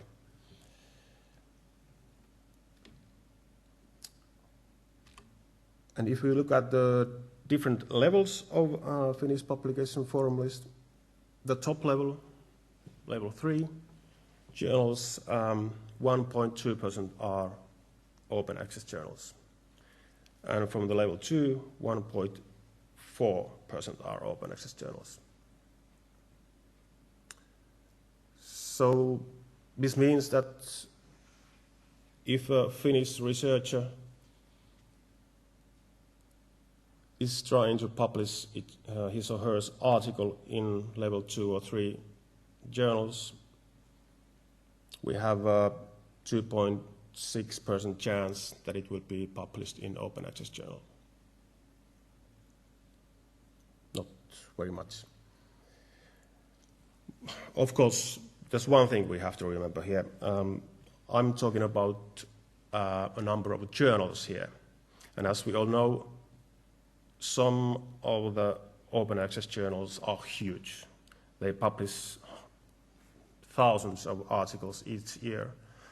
So if we would make the same analysis using the number of articles, the figures would be a bit higher, I think. How much higher, I don't know. I haven't done that analysis yet. But anyway, it is a fact that because of the strong steering effect of the new funding model of Finnish universities, publishing in level 2 and 3 journals is essential for the universities. So we can make a conclusion that publication forum in Finland and the mechanisms and the practices in it will not really advance open access in Finland. This is a fact. It won't advance open access in Finland.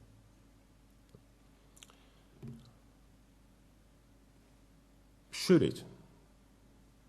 I think we have to ask the question, why should we then advance, promote, and even push open access? Or should we? If the ministry sees that the most important thing is to publish as much as possible in journals which are listed in Finnish Publication Forum list. Should we care about open access then?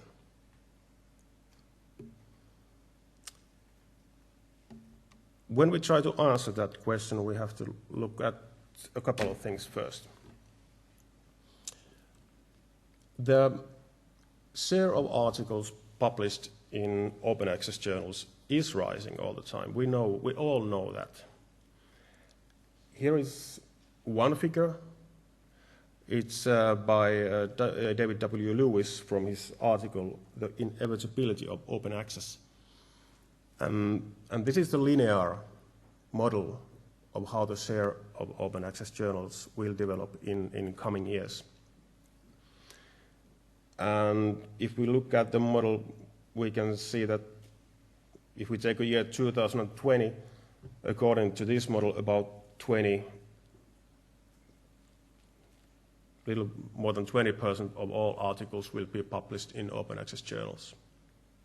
And these mean pure cold open access journals. But it can be happening much, much more rapidly than we think. Here is one figure also by David W. Lewis from his article, where he sees open access as a disruptive innovation by using the terms from business and economics. And if we look at this model, Lewis estimates that around year 2020 we will have something like from 50 to 80% of all articles published in open access journals. And when one thinks about the last events that has been going on in recent years, I think that this model here might be even nearer the truth. Here is a figure that Finnish open access guru Bo Christer Björk showed just a week ago in Helsinki in Nordic seminar. And this shows how the number of open access articles has been growing from 2000 to 2011. And if you look at the shape of this curve now, so what has actually happened, it is really starting to remind this curve here already. So the share of open access articles will rise and rise rapidly.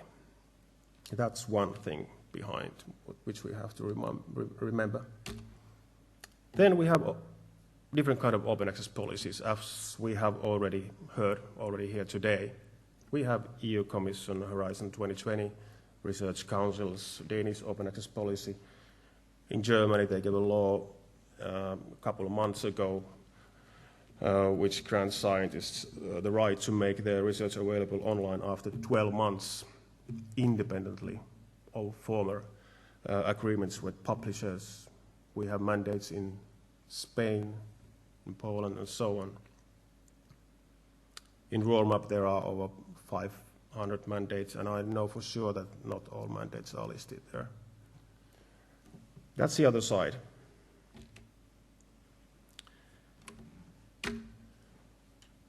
And then, when we talk about openness in science, we have to think, how do we really measure the openness? And of course, we can count the number of articles published in open access journals, of course. We can count the number of deposits in institutional repositories, self-archiving, and so on. We can count the open access mandates in universities, national open access mandates. These all give us some kind of idea about the openness of science.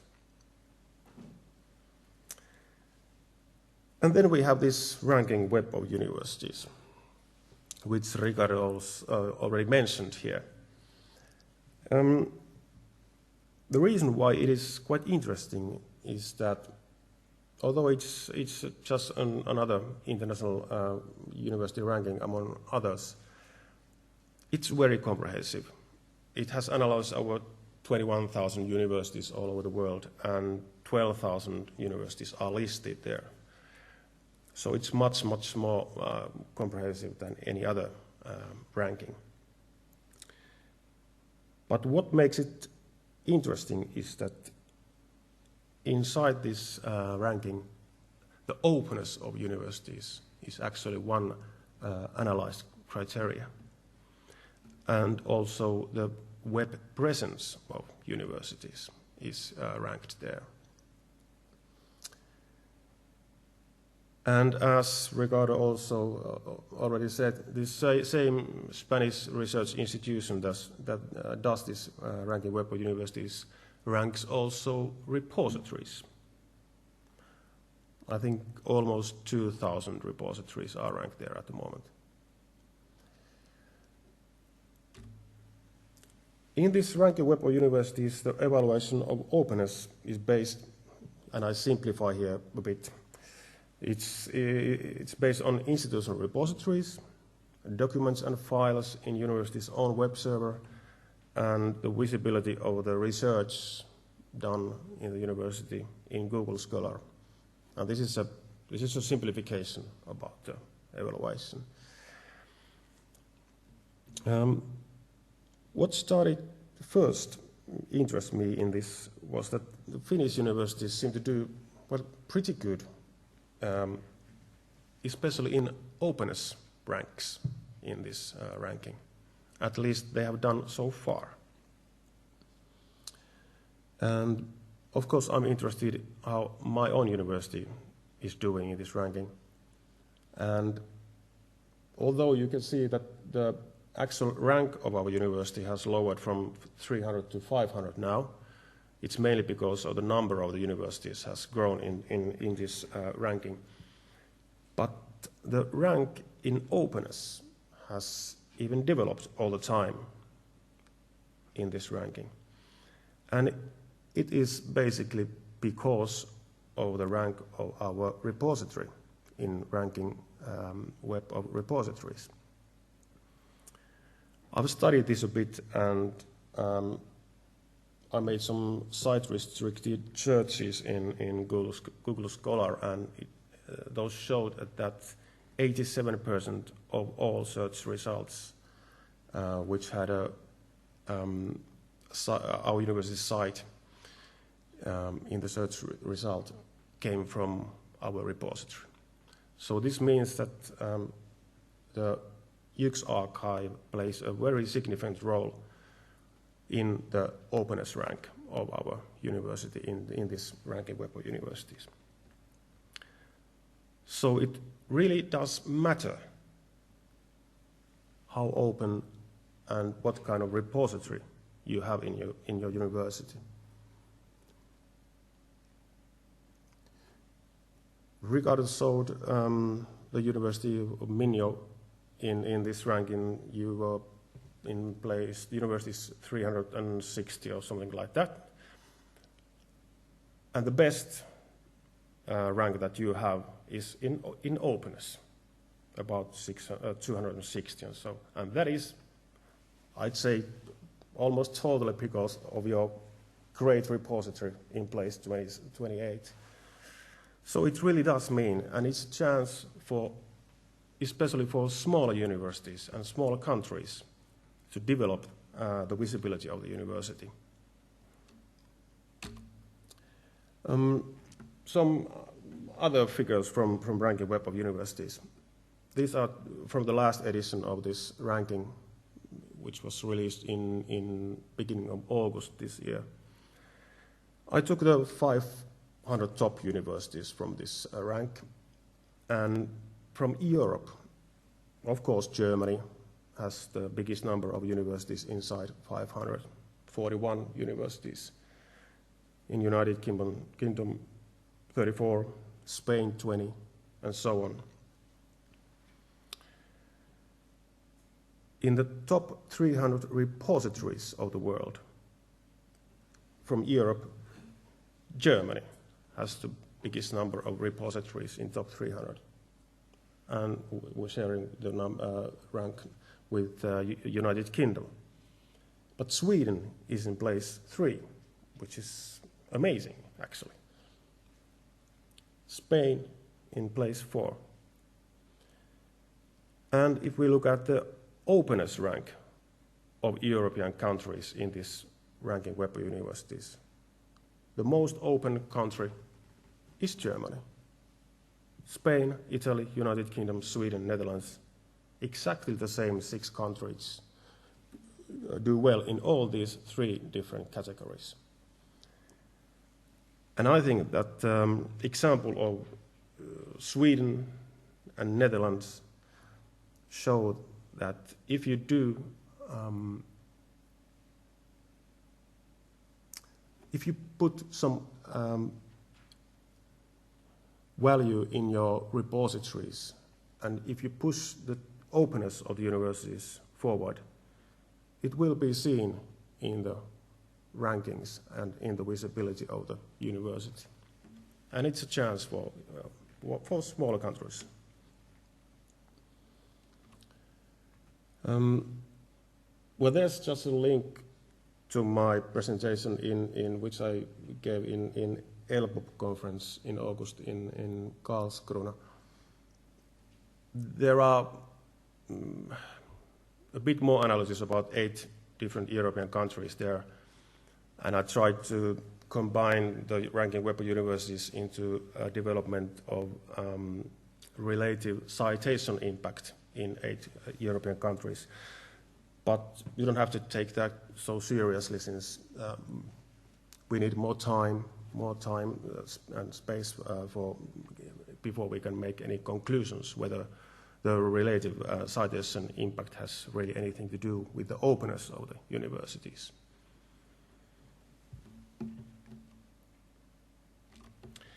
So, some conclusions.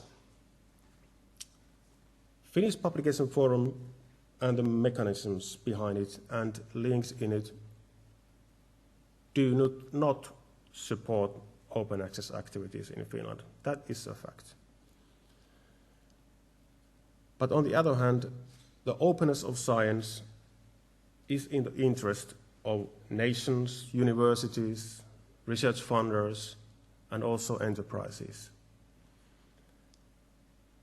But because of this Finnish Publication Forum project and the increased importance of openness and the web presence of universities, we need more efficient open access policies, both in universities and in Finland generally, if we want to succeed.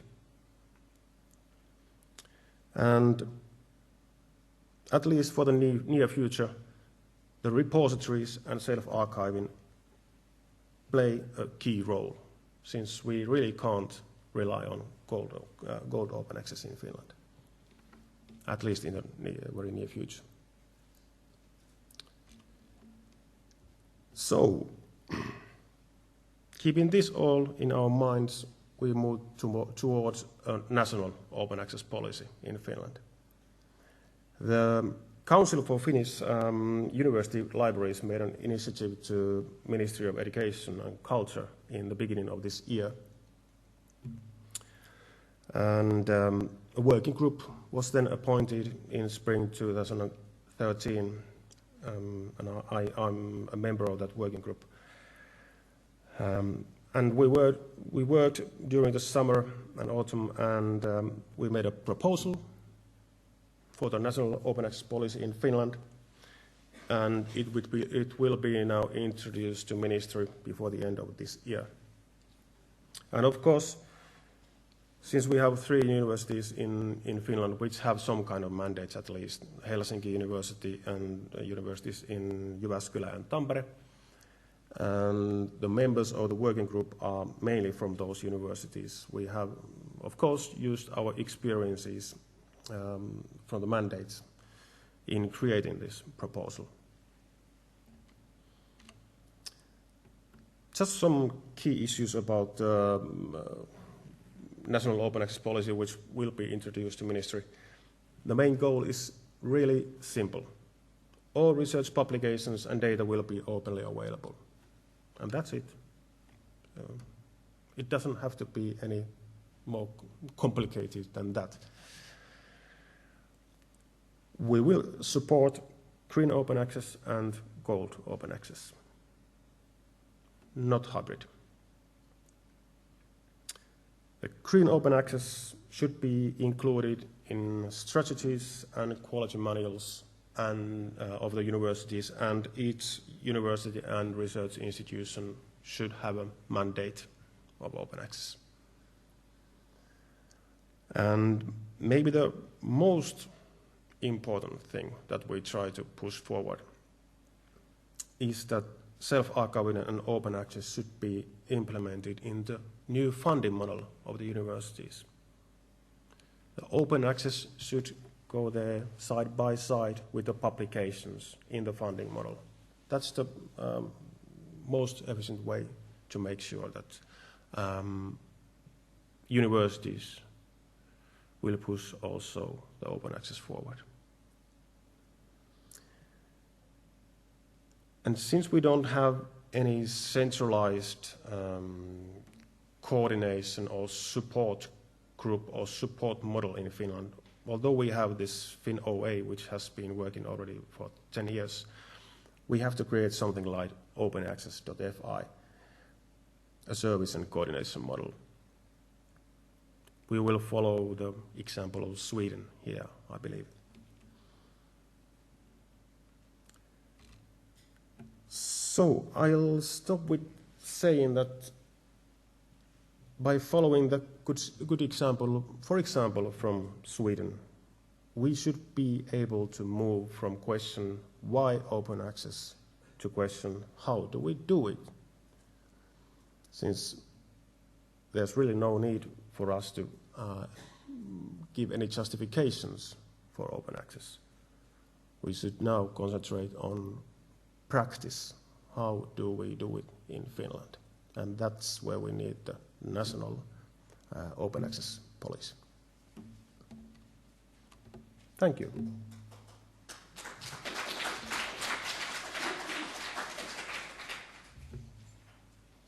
Thank you. Kas kellelgi on küsimusi? Marika. Thank you very much for the interesting presentation. I have a question on Finnish Publication Forum. It seems to be quite in line with Norwegian publication channels. Yep. Are you or is Finland cooperating in compiling these lists of journals? And I have also a second question. What is the influence of this publication forum on national research journals? Are some of them also highly ranked, or are there any incentives? If not, are there incentives for researchers to publish in local journals? Yeah. Oh, okay, yes, of course. We were very much aware about the Norwegian model while creating this Finnish Publication Forum. I don't know whether they have really cooperated that much with Norway, but the Norway model was maybe the reason behind all this, I think. And the Finnish journals and journals from Finnish science, they are there among the other journals in this list if they have at least international editorial group. That's one criteria that has to be in a journal, that it has to have some kind of international editorial group. There are some in level 2, yeah, not in level 3. Veel küsimusi? Jah, võiga pärast.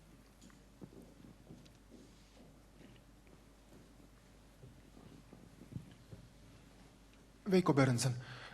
I have a question about this. On the slide you had plain and simple idea that you want to make public accessible all the research data also and use the self-archiving model. And this is also part of this financing model. Can you be more precise about this? How you will proceed with this research data self-archiving process? Okay, we have some national research data archives which will be used. We have at least 3 national research data storages which will be used in archiving this research data. The research data isn't actually so much on my expertise, but it is just a goal that we have, that all research data should also be available. I know it won't be like that for many years, but we have to have some kind of a goal how to do it. So I really don't have any specific answers for you yet.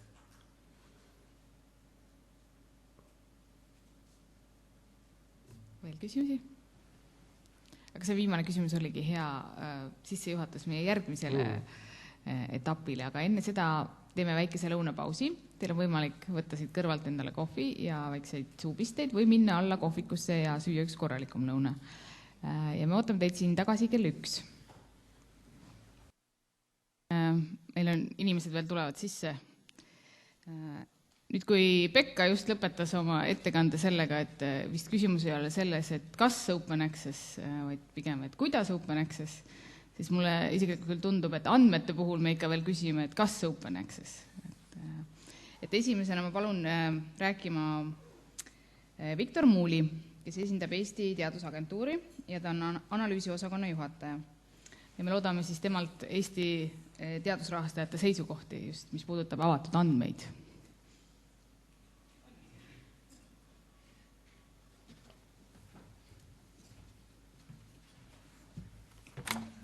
Nii, aitäh. Tere päevast.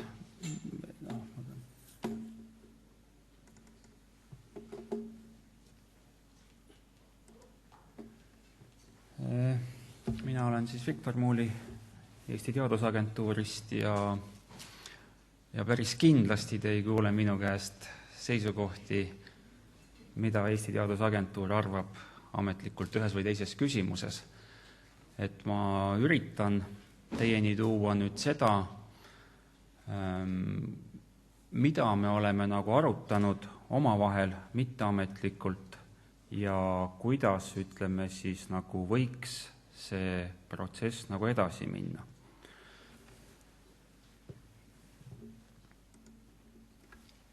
Ja ma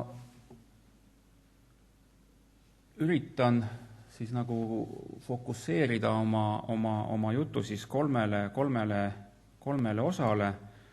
Üks on siis see, et kuidas siis Euroopas tundub meile olevat paari olulisema dokumendi põhjal, ütleme see hetkeseis, siis võib-olla siis 2 sõnaga sellest, et mida me oleme siis teadusagentuuris teinud, on võib-olla palju öelda, aga ütleme siis, mida me oleme siis nagu arutanud ja kuidas me oleme arutanud. Ja siis kolmandaks on siis see, et kuidas siis, jälle püstitatud küsimus, et siis kuidas ja siis ka kas, tooks ka nagu juurde, et siis kas ja kuidas siis nagu edasi. Et siin nagu teaduste andmete juurdepääs osas siis tõenäoliselt ei ole asjad veel, kuidas tasemele jõudnud. Ja ma tahaksin alustada siis võib-olla ühe eelmise suve Euroopa Komisjoni dokumendiga, kus siis antakse komisjoni poolt siis soovitusi, terve rida soovitusi, mida siis liikmesriigid võiksid komisjoni arvates nagu teha selleks, et parandada siis juurdepääsu teadusinformatsioonile ja kuidas seda siis nagu säilitada. Et ma olen siit võtnud siis valikuliselt välja siis mõned soovituste punktid. Ma olen nad jätnud inglise keelde, kuna inglise keelest eesti keelde tõlkimisega võivad tekkida siis mõningad tõlgenduse küsimused, aga siis ma siis käiksin nendest soovitustest siis põhimõtteliselt üle. Et see esimene soovitus, mis puudutab just nimelt seda juurdepääsu teaduste andmetele, on siis see, et mida siis komisjon soovitab, on siis, et selgelt, et tuleks siis määratleda või siis defineerida siis ütleme siis selle andmetele juurdepääsu poliitikad, strateegiad, kavad ja need siis kavad peaksid olema siis põhimõtteliselt konkreetsed, neil peaks olema oma kindlad eesmärgid, mõõdikud, kuidas nende kavadega on nagu edasi liigutud ja lisaks siis ütleme siis sellele poliitika kujundamise osale peaks olema kindlasti paigas ka siis nagu see rakendamise pool ja lisaks siis see, et reeglina siis ükskõik kui head need ettevõtmised on, kui nendele nagu rahalist tuge nagu taha ei tule, et siis need tihtipeale jäävadki nagu ettevõtmisteks. No Eesti seis on täpselt selline, nagu ta on, et ei ole nagu midagi selle punkti kohta nagu öelda, et kas, et midagi oleks nagu siis määratletud. Mõningad lühikokkuvõtted nüüd teistest punktidest, mis on siis ühel või teisel moel siis seotud teadustöö andmetega, puudutab siis, on siis jällegi on siin lihtsalt olen siis keskendunud ja toonud siis nagu välja sellist asjadele, millele siis komisjon juhib tähelepanu. Need on siis siin alla joonitud. E-infrastruktuur, sünergia infrastruktuuride vahel erineval tasandil, rahvuslikul ja globaalsel tasandil, pluss siis ütleme siis mitmetasemelised dialoogid nii riiklikul kui rahvusvahelisel tasemel, ehk kõik need soovitused on olemuselt väga mõistlikud selleks, et see asi kuhugi poole nagu liikuma hakkaks.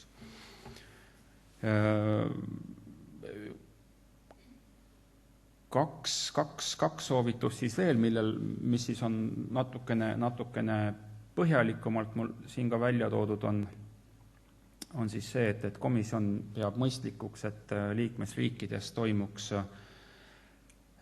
siis ka nende soovituste järgimise või täitmise koordineeritud jälgimine, selleks nad peavad mõistlikuks, et siis liikmesriigid siis määratleksid sellise vastutava institutsiooni, kes siis koordineeriks, vahendaks ja annaks siis aru nii siseriiklikest tegevustest, kui ka siis oleks ühenduslüli siis komisjoni vahel. Et see on nüüd see soovitus, mis oleks siis pidanud tegelikult realiseeruma eelmise aasta lõpuks, aga ei ole seda teinud. Ja üks väga mõistlik soovitus, ehk siis viimane, millel ma siis ütleme selle soovituste paki juures peatuksin, on siis nagu see, et soovitusi anda on nagu väga hea, aga siin on siis ka komisjon toonud välja sellised järgnevad tegevused, et siis liikmesriigid siis nagu võiksid ja peaksid siis nagu jälgima oma tegevus ja sellest siis ka nagu aru andma, et alati on ebameeldiv anda aru tegevustest, mis on nagu tegemata või mida ei ole nagu jälgitud, ehk siis, et siis nagu selline, et kui on nagu aruandesoovitus või aruandesoovitus, et see siis võib olla selline lihtsalt täielik motivaator, et selle asjaga nagu tegeldakse. Ehk iseenesest kõik on ju väga mõistlikud soovitused, mis siin on nagu välja toodud, aga tihtipeale on nagu ikka soovitustega, et soovitusi võidakse kuulda võtta, soovitusi võidakse mitte kuulda võtta ja kõigi soovituste realiseerimiseks ei pruugi olla olemas ka vahendeid, ükskõik milliseid, kas inimressurssi või materiaalseid või mis iganes. Sellel suvel, samuti siis nagu juulis toimus Brüsselis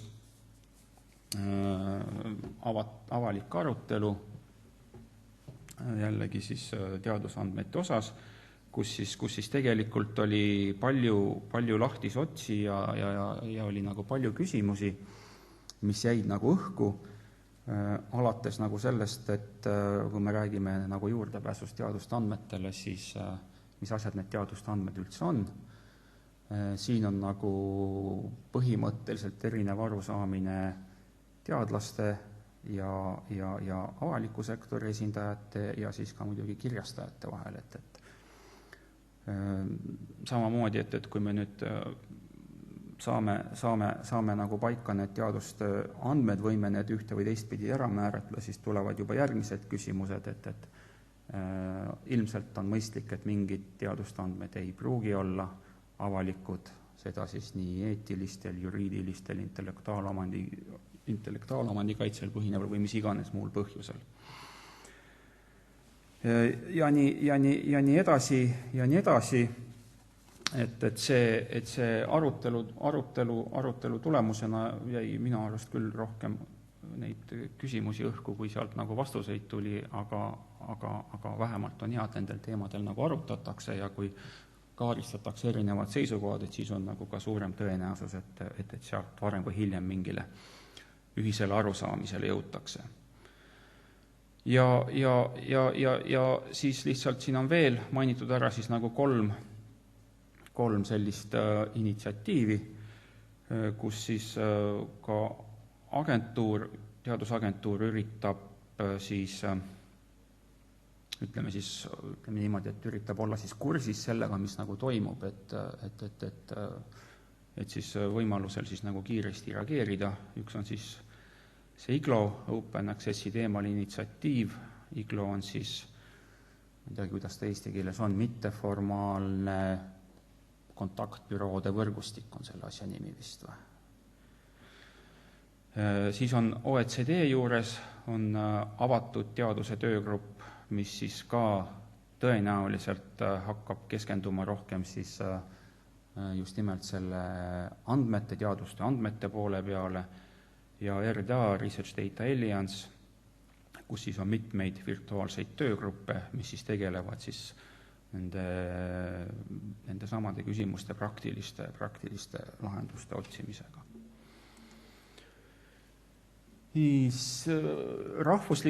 Riiklikel tasemetel on siis Euroopas tegelikult mitmeid repositooriume loodud, mis ka toimivad.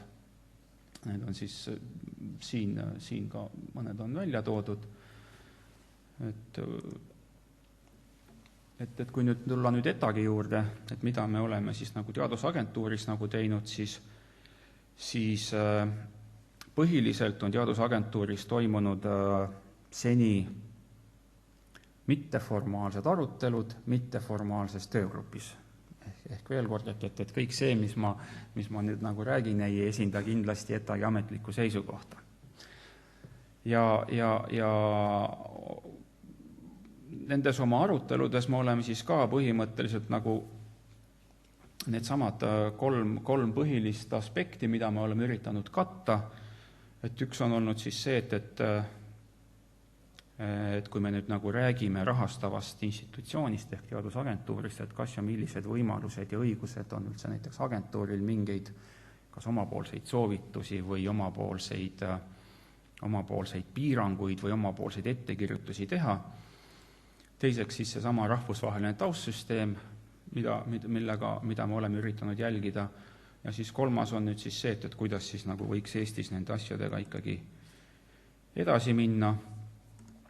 Ja mis puudutab nüüd seda, et Eestis kehtivate regulatsioonide ja piirangute väljaselgitamine, siis me tellisime osaühingult Ustarvall uuringu selle kohta, et kas ja millised seadusandlikud aktid, rahvusvahelised regulatsioonid seda nagu piiravad ja vastus oli nagu tegelikult see, mida me ka põhimõtteliselt võisime eeldada, et jah, rahastaja võib seada täiendavaid tingimusi enda poolt, aga ja siis nüüd tulevad siin tuleb siis silmas pidada intellektuaalomandi alaseid õigusi, isikuandmete kaitset, on siis ettevõtja kui rakendaja huvisid, eetikanõudeid, riigikaitsenõudeid ja muid seaduses ette nähtud nõudeid. Ehk peale nende kitsenduste väljatoomist on nüüd nagu see taandub siis rahastajapoolsete täiendavate tingimuste seadmine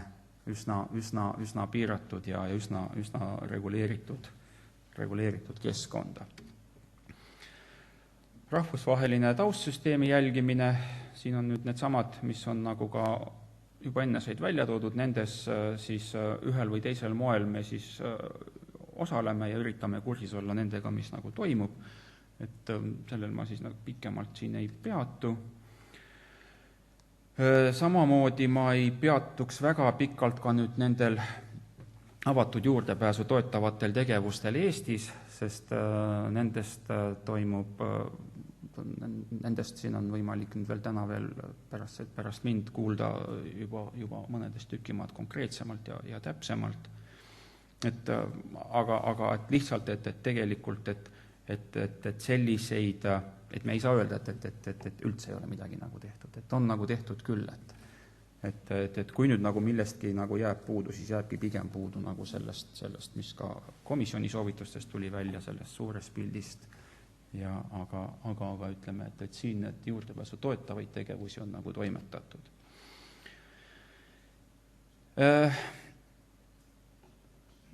Ja nüüd jällegi ma pean rõhutama, tegemist ei ole Teadusagentuuri ametlike seisukohtadega, et võttes siis malli komisjoni soovitustest, me igal juhul oleme jõudnud nagu sellisele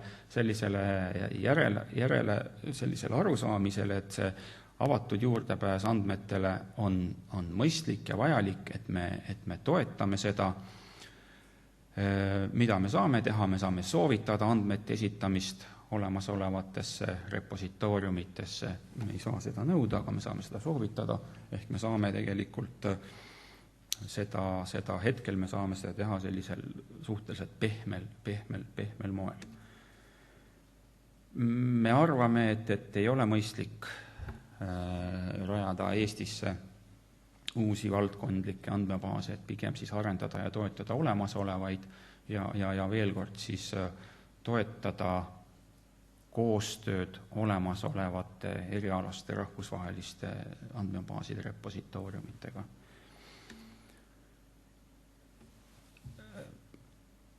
Ma arvan, et Teadusagentuur on valmis võtma,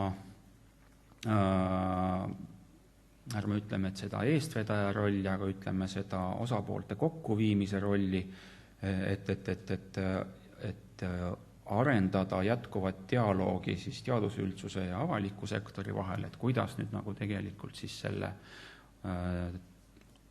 teadusandmetele juurdepääsuga Eestis võiks ja peaks nagu edasi minema. Et see dialoog on ilmselgelt on vajalik. Ja kui me nüüd nagu räägime nüüd nagu sellisest konkreetsest asjast, siis üks võimalikke variante, mida nagu on võimalik teha, on nagu see, et alustada näiteks ka meie taotlejates, kes Teadusagentuurist taotlevad uurimistoetusi, nende puhul see on nagu, ma ütleksin, see on siis see teadlikkuse suurendamine, teadlikkuse tõstmine, ehk siis andmehaldusplaanid institutsionaalsete ja personaalsete uurimistoetuste taotluste puhul on siis nagu tegelikult need, mis nagu paneks siis ka taotlejad juba enne taotluste esitamist läbi mõtlema, et mis tüüpi andmed neil võiksid nagu tekkida ja kuidas nad näevad, et need andmed võiksid olla nagu siis pärast siis juurdepääsetavad teadusüldsuse ja muu avalikkuse poolt. Ja tänan tähelepanu eest. Et nii vähe kui palju, kui agentuuril selle koha pealt oli öelda, et selline see seis meil praegu on.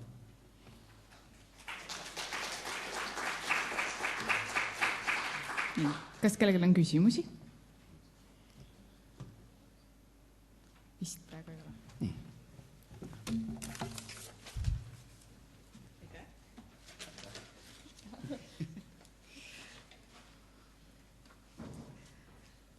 Aga kui me nüüd kuulsime nii-öelda teooriast, siis kuuleme nüüd, mida praktikud on teinud andmetega.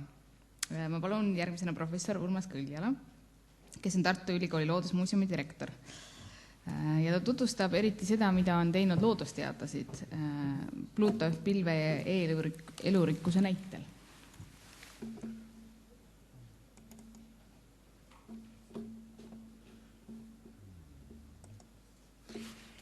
Nii, tere pealelõunat siis minu poolt. Mul oli kindlasti ettagi esinejale küsimusi, aga mitmel põhjusel ma jätsin ära, ma usun, et see diskussioon veel tekib. Aga nagu te panite tähele, ma arvan, ma ütlen õieti, Ustervall oli selle osaühingu vist nimi, kes tegi uuringu, et tõesti ettagil ei ole väga lihtne roll, sest need punktid, mis olid välja toodud, tähendavad ju minu kui uurija ja reaalse andmete tootja jaoks, et tegelikult open data ei ole võimalik sellises situatsioonis tõenäoliselt. Või ütleme nii, et kui keegi tahab andmeid mitte avalikustada, siis ta saab seda teha täiesti vabalt. Ja muidugi selline lähenemine peab ka olema kindlasti. Aga nüüd ettekande juurde. Kõigepealt ma räägin veidi siis infosüsteemist, mida kutsutakse Pluto F-iks, ja väga lühidalt ja lihtsalt see on siis vaba teenus kõigile uurijatele, harrastusuurijatele selleks, et oma andmekogusid ja andmebaase hallata, andmeid üles laadida, neid täiendada, muuta, teha teistele kättesaadavaks ja ka analüüsida. Ja miks me sellises kontekstis, ütleme nii, et see arendustiim, kes seal taga on seda teinud, on see, et esmaülesandena seati teenus uurijale ja harrastusuurijale selleks, et ta saaks kuskil lihtsalt oma andmeid hallata. Ja hiljem ma tulen selle juurde tagasi, aga ma arvan, et see on number 1, kui me hakkame rääkima avatud juurdepääsuga andmetest. Sest enamus süsteeme, kui me vaatame, on sellised, et teadlane töötab, ta on jäetud mõnes mõttes saatuse hooleks, kuidas ta oma andmeid haldab. Ta kasutab küll Excelit, tekstifaile ja nii edasi, ja ta peab kuidagi ise hakkama saama. Ja siis järsku, kui ta avaldab, siis tullakse ja öeldakse, aga nüüd oleks vaja avatud juurdepääsuga neid andmeid üles laadida kuskil. Ja teadlane, kes on teinud eriti eesrindlikku teadust, tal on tõesti väga suured ja keerulised andmemahud ja ta peab otsast peale alustama. Aga just Pluto F-i eesmärk ongi siis see, et tegelikult, kui sa oled oma andmeid siin hoidnud, hallanud, täiendanud, jaganud teistega, siis sa pead saama 1 või 2 hiireklikiga need andmed avalikuks teha. Ja see on see üks väga olulisi eesmärke, kui me räägime nüüd Pluto F-i puhul andmete avatud juurdepääsust või andmetele avatud juurdepääsust. Seda süsteemi arendab siis Eesti teaduse teekaart, loodusteaduslikud arhiivid ja infovõrgustik, seal on toodud partnerid, nii et see on väga lai, ütleme nii, et kõik peamised Eesti ülikoolid ja Keskkonnaministeeriumi allasutused arendavad siis. Ja täna mina räägin ainult elurikkuse infosüsteemist, milleks on Pluto F, ühesõnaga andmed alates geenidest kuni siis täisorganismini, alates bakteritest kuni inimeseni. Aga maateaduste andmete jaoks see sama siis teekaart arendab teist infosüsteemi Tehnikaülikoolis. Ja mõlema siis infosüsteemi varundus toimub Maaülikoolis, nii et see on nagu siis jagatud vastutus 3 ülikooli vahel, aga teised ülikoolid osalevad siis ka selles arendustöös. Mõned faktid. Eelmise aasta kasutusstatistikat näete ja Pluto F-süsteemi siis oli ligi 20 000 unikaalset külastust. See tähendab, kõik kasutajad, neil on oma kasutajanimi, parool, ligi 20 000 siis sisenemissüsteemi oli eelmine aasta ja iga siis sisse logija, mis see õige eestikeelne nimi on? Kuidas me ütleme eesti keeles? Keegi ei tea. Mida? Kasutan.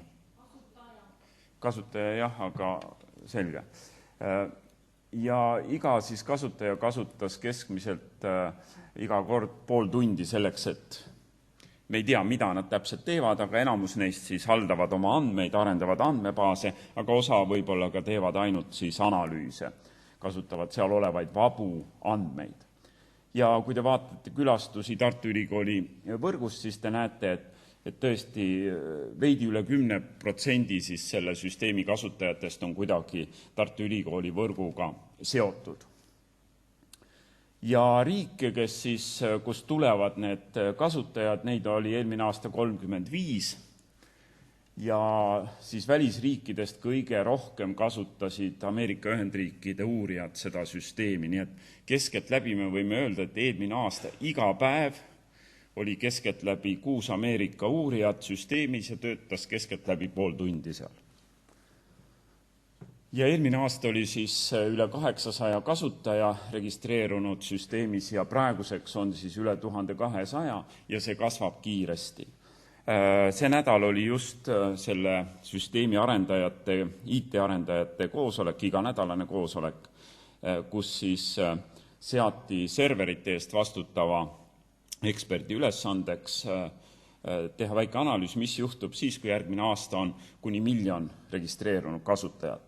Seal on mõned algavad projektid, mis võivad viia selleni, kui nad täielikult ellu viiakse, et järgmine aasta on väga palju kasutajaid.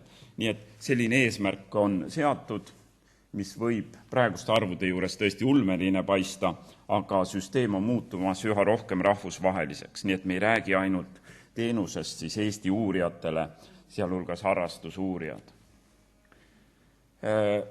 Nüüd, kui kasutaja on siis sisse loginud ja kasutab andmeid, kas siis laeb uusi andmeid üles või haldab neid, siis tavaliselt on nende veebivormide allosas selline sinakas kast, kus on võimalik siis andmeid, kuidas me ütleme, publitseerida või avalikustada. Ja siin on, ütleme, 3 peamist viisi. On siis private, mis on praegu või privaatne, et andmed on ainult teile endale nähtavad, analüüsitavad, alla laetavad ja nii edasi. Keegi teine neid näha ei saa ja ka toimetada neid. Siis teine variant on, mis on ka vaikimisi. Kui te mingi andmed sisestate, siis vaikimisi on ära märgitud public kast. See tähendab vaikimisi, me eeldame, et inimesed teevad oma andmed kohe avalikult kättesaadavaks. Ja juhul, kui te seda ei soovi, siis te peate ise minema ja selle kasti, selle kliki sealt ära võtma. Selle üle oli ka vaidlust, aga lõpuks leiti, et see on kõige praktilisem viis tulla vastu neile, kes soovivad oma andmeid koheselt avalikustada. Ja kusjuures huvitav on see, et nende inimeste hulk, uurijate, kes on neid andmeid üha rohkem avalikustanud, nende arv kasvab. Ja meil ei ole ühtegi juhtumit, kus keegi oleks tulnud kaebama, saatnud kirja, et keegi on nende andmeid halvasti kasutanud.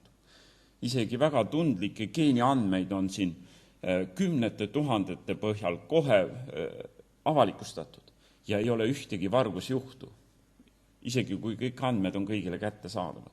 Vastupidi, see tõmbab ligi uusi kasutajaid, kes tahavad tulla ja pääseda sellele avalikule andmekogule ligi. Aga siiani ei ole tõesti selliseid, ütleme nii, distsiplineerimatuid kasutajaid, kes võtaks teiste andmed ja avaldaks midagi. Ilma küsimata. Vastupidi, siin on võimalik teil siis tõesti leida kaasuurijaid, kes tegelevad sama küsimusega, panna oma andmed kokku ja teha kohe analüüs. Nii. Ja kolmas võimalus on see, et te võite kuuluda erinevatesse töörühmadesse, kas teie enda tudengitega, kaasuurijatega või teha rahvusvahelise võrgustiku, kes arendab ühtseid andmekogusid. Ja te saate oma andmed siis ainult neile töörühmadele näiteks kättesaadavaks teha. Nüüd väga lühidalt siis, millised on hetkel PlutoF Open Data lähtekohad. Nüüd brittide kuninglik ühing eelmine aasta avaldas sellise ülevaate Science as an Open Enterprise. Ja ma leidsin, et see on väga hea just näitamaks siis eriti nende spetsiifilist siis niinimetatud intelligent openness kontseptsiooni näidates, et PlutoF laias laastus lähtub nendest põhimõtetest, kuigi need põhimõtted olid kasutusel juba ammu enne seda, kui see publitseeriti. Ja siin on siis, ütleme nii, et selles kontseptsioonis on 4 sellist suurt vaala. Esiteks tõesti andmed peavad olema kättesaadavad, kui vähegi võimalik, eelkõige kättesaadavad, mitte lukustatud. Ja need andmed peavad olema siis hinnatavad, ühesõnaga nende näiteks kvaliteet ja mitmed tunnused. Nad peavad olema sellises vormis kättesaadavad, et me saame hinnata, uurija saab hinnata, mis nende väärtus on.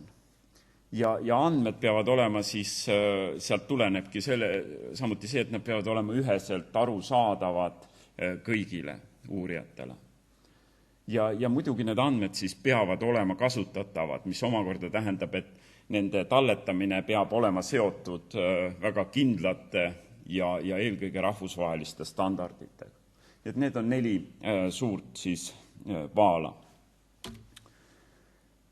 Ja mis siis praegu PlutoF-is töötab ja mis on tulemas? Võib-olla kõige huvitavam ongi see, mis on tulemas. Näiteks koostöös siis e-varamuga on nad tark tõesti, eelmises ettekandes oli see lühidalt ka markeeritud, on siis organiseerimas, et Eesti saaks rahvusvahelise organisatsiooni DataSite liikmeks ja DataSite on siis süsteem, mis võimaldab teaduslikele andmetele või andmekogudele TOI siis unikaalset markerid külge panna. Nii et piltlikult öeldes te hoiate oma andmeid näiteks PlutoF-is, valite välja andmestiku ja vajutades nupule siis taotlete sellele andmekogule siis TOI markerit. PlutoF-i poole on pöördunud ka Thomson Reuters, neil on huvi just teatud andmekogude vastu, kuna nemad on ka ehitamas oma tsiteeringute, andmekogude tsiteeringute siis andmebaasi, nagu praegu on, eks ole, artiklite tsiteeringute. Ja neil on huvi teatud tüüpis andmekogude, mida konsortsiumid hoiavad ka PlutoF-is just nende andmete lisamiseks sinna. Nii et need teadlased, kes seda andmekogu haldavad, kui nüüd andmekogu mingi element kuskil artiklis ilmub kellegi teise poolt, siis nad saavad viite oma andmekogule. Et see on ka päris huvitav lähenemine, loodame, et see lähimal ajal ka teoks saab nüüd. Ja läbirääkimised on ka Bensoftiga, kes tahab siis luua, ütleme nii, et kes alustas just sellel sügisel uue ajakirjaga Biodiversity Data Journal. Ja nende huvi on siis, ja meie huvi ka on luua otse side selle ajakirja, 1 minut, luua side otse siis meie andmebaasi, süsteemi ja ajakirja vahel, nii et te saate valida andmed ja andmed maanduvad kohe artiklile sobivas formaadis selle ajakirja siis kodulehel, nii et te saate kohe artikliga edasi minna, te ei pea mingeid andmete valimist, kopeerimist eraldi läbi viima. Ja e-elurikkusest siis 0,5 minutiga. E-elurikkus on avalik portaal, kuhu koguneb kokku siis nendest 100 erinevatest andmekogudest, mida hoitakse PlutoF-is, kogu andmestik, mis käib Eesti kohta.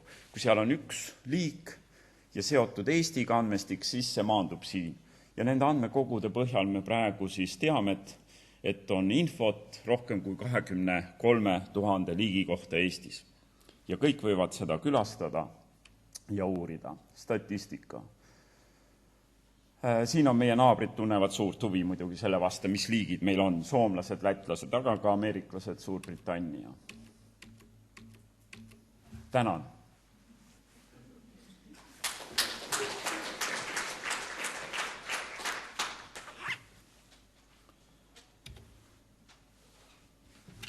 Kas on küsimusi? Ja, Marika?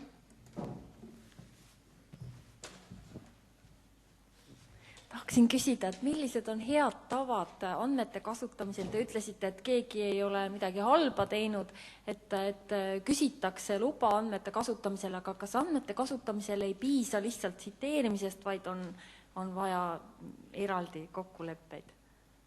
Kokkuleppeid on, ma rääkisin praegu andmetest, mis ei ole avaldatud isegi artiklites. Saate aru, süsteemis on võimalik teha andmed public.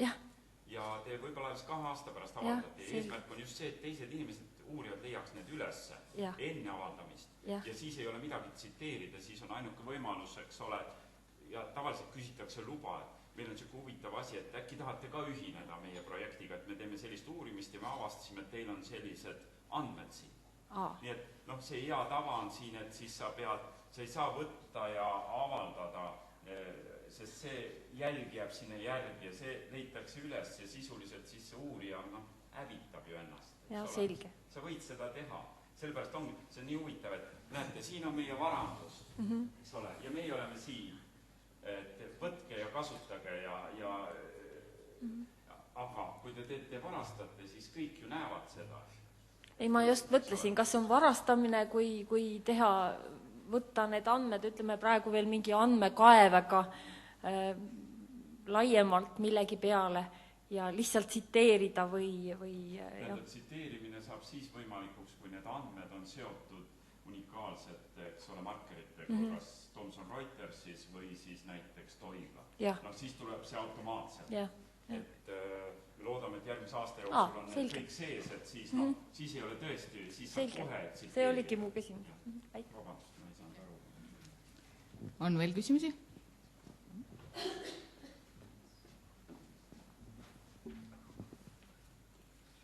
Kui see ei ole saladus, siis e-elurikkuse portaal, mis selle portaali ülalpidamise kulud aastas võiksid olla umbes?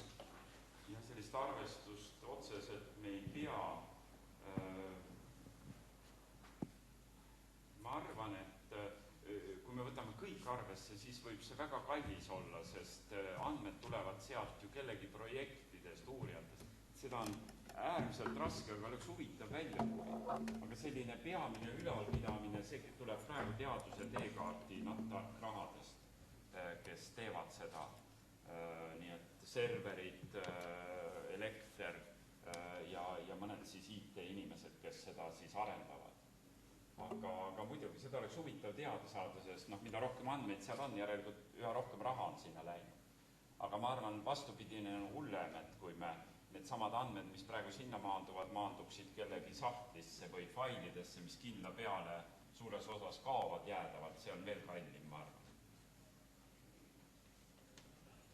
On veel küsimusi? Aitäh. Altke maks. Ikka loomulikult.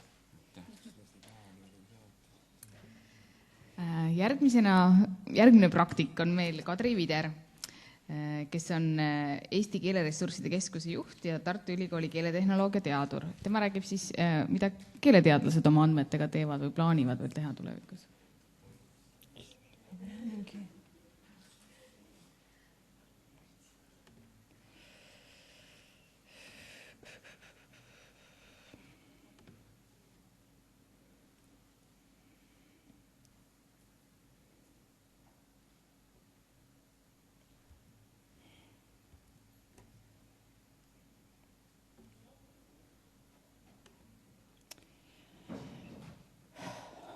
Väikene takistus, kuna ma ei oska vist Maci ümber lülitada. Kas keegi teab lihtsalt lahendust, kuidas klahvi vahetusega Maci pilti vahetada? Ahah. Midagi hakkas tulema. Teeme siis nii.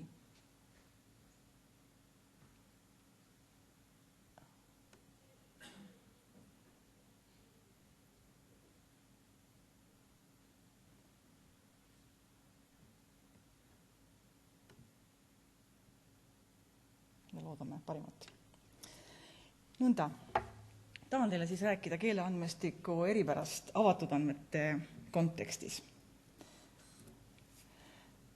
Esiteks võib-olla, mis on keeleandmestik ja mis on tema metaandmed, millised on digitaalse keelevara arhiivid ja repositooriumid ning millised on siis nendes arhiivides ja repositooriumides seisukohad andmete avatuse kohta.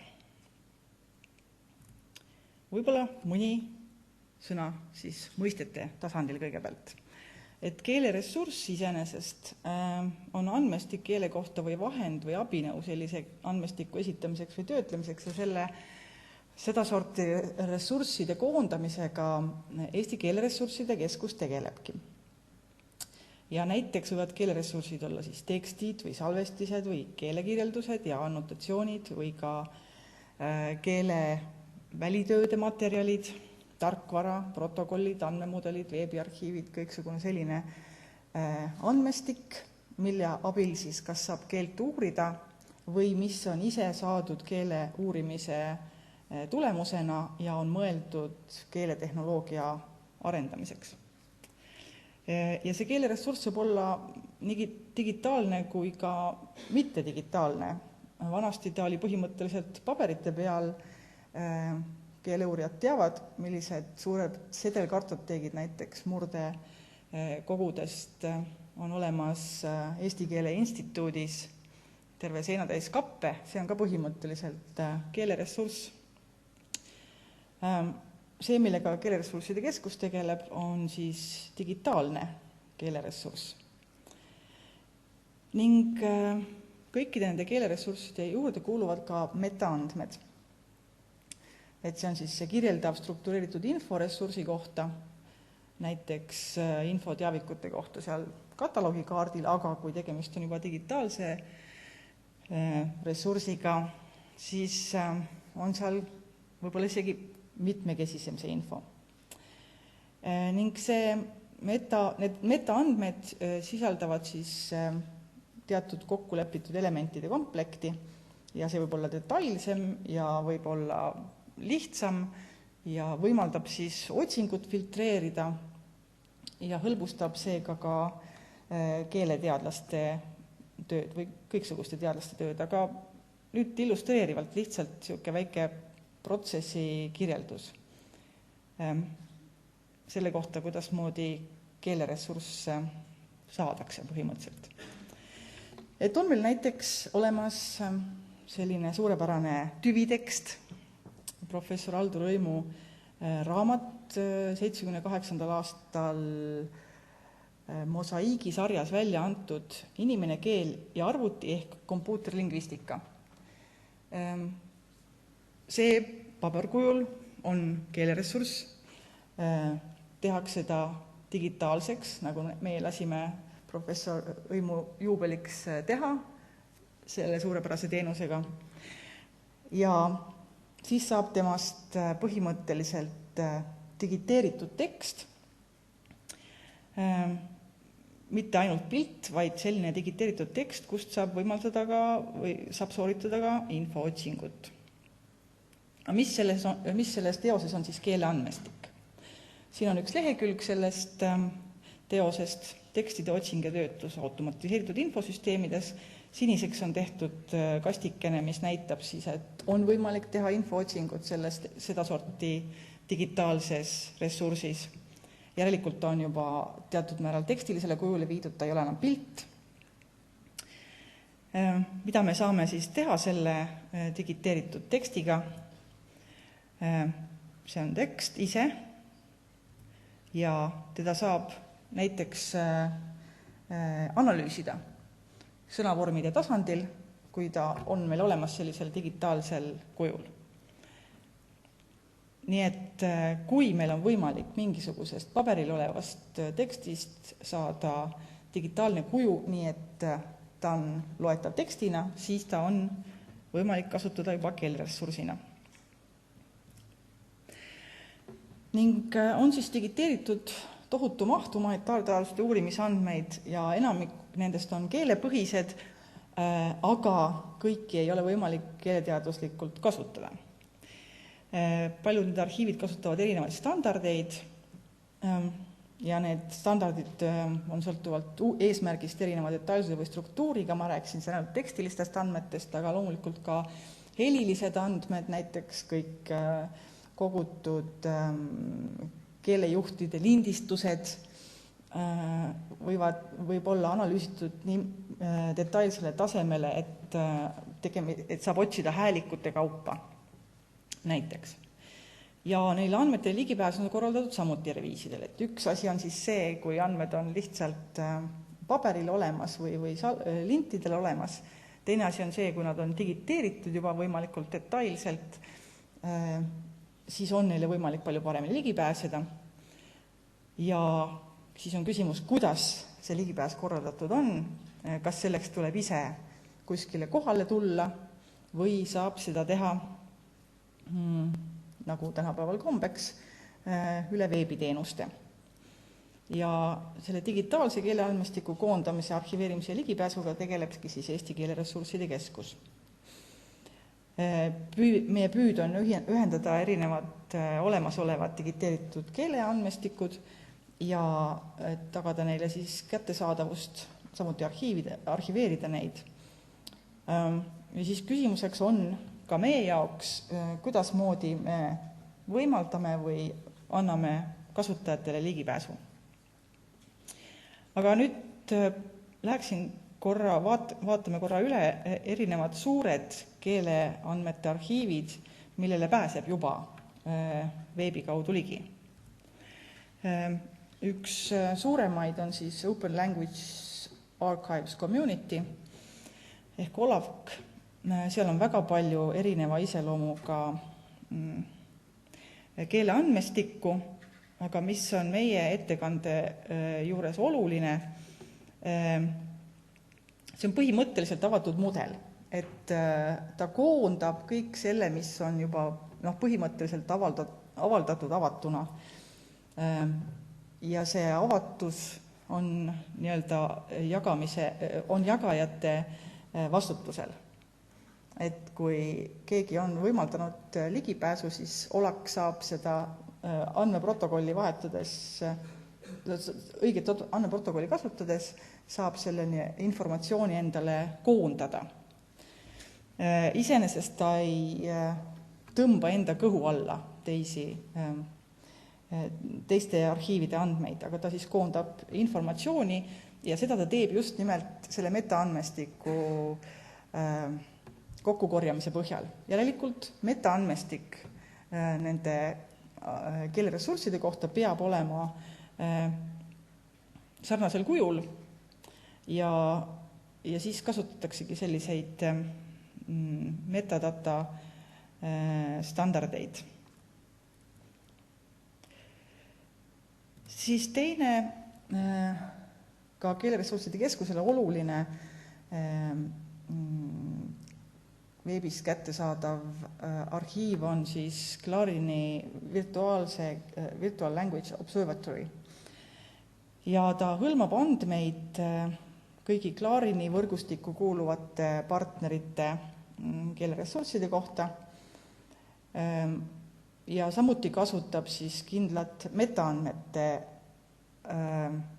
formaati.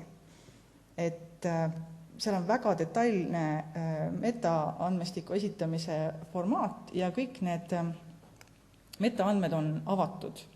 See tähendab, see on selline põhimõtteline küsimus, et kui sa tahad Clarini virtuaalses keele observatooriumis oma ressurssi jagada või seda ligipääsetavaks teha, siis metaandmed peavad olema avatud. See, kas keeleandmestik ise on avatud, see on jagajate vastutusel ja korraldada. Seal võib olla ka metaandmetes kirjas, et selleks, et sellele andmestikule ligi pääseda, tuleb võtta meiega ühendust.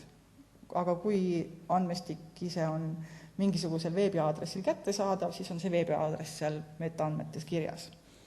Et siit hakkabki nagu välja tulema see, et üks asi on metaandmete avatus ja see on põhimõtteline sellistes keeleandmestiku arhiivides ja teine asi on siis võimalus ise sellele andmestikule veebi kaudu ligi pääseda. Ja siit veel edasi minnes on olemas Metashare repositooriumide võrgustik, mis sisaldab endas siis erinevaid võrgustiku sõlmede kaudu jagab informatsiooni nii keeleandmestiku metaandmete kohta kui ka võimalusel ligipääsu nendele andmetele endile. Et siin on nüüd siis oluline see, et Metashare võrgustikus, mille üks võrgustiku sõlm on ka siis Tartu Ülikooli keeleressursside keskuses, on väga üksikasjalikud metaandmed selle kohta, kuidas pääseb ligi, millised on kasutusõigused ühe või teise keeleandmestiku kohta. Et kasutuslitsentsi tüüp siis ja kasutajaskonna piirangud, kas eelistatakse loomulikult teaduskasutajaid ja neile siis on tehtud ligipääsu hõlpsaks just selle autoriõiguse erandi põhjal, mis lubab siis vaba teaduskasutust. Nüüd ma sain aru, et ma toon esimest korda sisse selle autoriõiguse, et see on üks keskseid probleeme keeleandmestiku juures, et miks me ei saa jagada niisama väga vabalt ja laialt. Miks me ei saa teha väga avatud ligipääsu, on just nimelt see, et see sisu, see on enamasti mingisugune autoriõiguse objekt, see tekst, see räägitu on enamasti kellegi looming või siis teine võimalus, mis tuleb just siis rääkimise juures, räägitud audioandmete juures, et ta on seotud isikuandmetega, et on võimalik tuvastada selle hääle järgi, eks ole, et kes rääkis, et ei saa päris nii-öelda autonoomselt eraldi neid andmeid käsitleda. Ning seepärast, et seda kaks teemat, autoriõigus ja isikuandmete kaitse on need, mis takistavad nii-öelda vaba ligipääsu, aga metaandmetele põhimõtteliselt mitte. Ja on väga hea, kui metaandmetes on kirjas ka see, kuidas moodi siis keeleandmestikule endale ligipääseb. Ning siin, see on mul võetud lihtsalt üks lõige, pildilõige sellest Metashare repositooriumi või võrgustikusõlme repositooriumist, et seal all vasakus nurgas on väikselt näha ka need erinevad litsentsitüübid, millega siis nendele konkreetsetele pakutavatele keeleressurssidele ligi pääseb. Aga et selgemalt seda esitada, siis põhimõtteliselt ligipääs keeleandmestikule Eesti keeleressursside keskuses on siis laias laastus tehtud nõnda, et ressurssidel ehk siis sellel keeleandmestikul on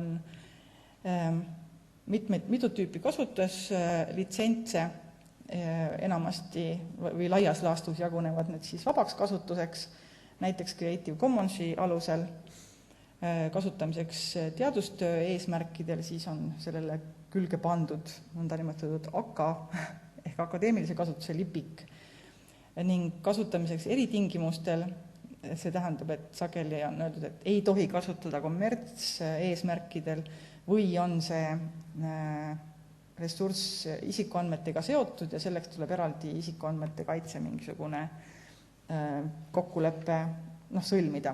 Seda siis tehakse ka enamasti veebi kaudu. Ning kasutajatel ongi siis võimalused nende endi nii-öelda kuuluvusest ja tegevuse eesmärkidest sõltuvad ligi pääseda keeleandmestikule. Et kõige laialdasemad on siis keeleressursside keskuse konsortsiumi partneritel, konsortsiumisse kuuluvad Tartu Ülikooli Eesti Keele Instituudi ja Tallinna Tehnikaülikooli Küberneetika Instituudi teadlased ja see, või tegelikult kõik Eesti teadlased põhimõtteliselt, kui me saame taatiga selle andmevahetuse korda, see tähendab siis selle autoriseerimise korda ja tööle, siis seal on eraldi teaduskasutajate grupp, kes seda saavad teaduseesmärkidel siis kasutada. Ning kuna me kuulume riiklikult tähtsa teadustaristuna Klaarini võrgustikku, siis ka nendel on eelis kasutus meie keeleandmestikule ning samuti on võimalikkus ligi pääseda avalikkusel, aga siis tõesti ainult nendele asjadele, mis on märgistatud sedasi, et kõik võivad ligi pääseda, kõik võivad kasutada. Et enamasti mõeldakse selle all siis mingisuguseid keeletehnoloogia rakendusi või ressursse, mis on tehtud riigi raha eest. Nii et see olekski minu lühike ülevaade, lühike ülevaade selle kohta, mis on eripärad keeleandmestiku puhul. Aitäh!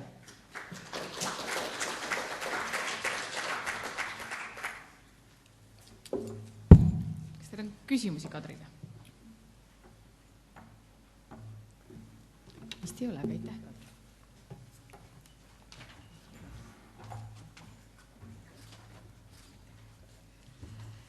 Järgmisena ma paluksin siia Tartu Ülikooli dokumendihalduse rektori Veiko Perenseni, kes vaatleb nüüd andmetele ja nende ligipääsetavusele dokumendihalduse vaatenurgast.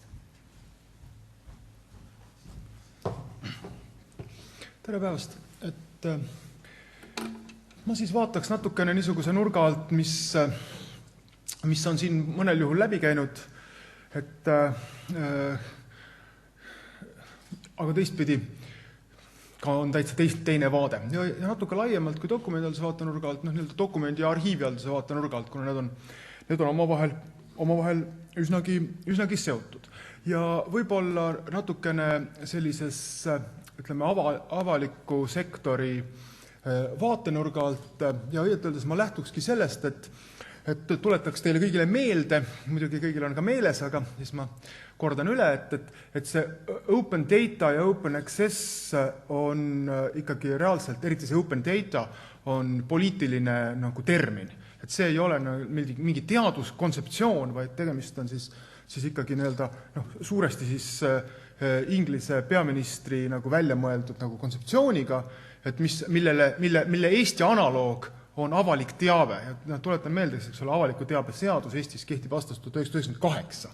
Et vahet open datal ja avalikul teabel ei ole eriti palju. Et seda ma näitan ka, et ei ole. Ehk siis nüüd see asi, millest nüüd siis see open access, kui siin rääkida sellises raamatukogu kontekstis, siis see puudutab, eks ole, sellist nagu teavikutele juurdepääsu. Aga sinna vahele jääb terve hulk ja suur maailm,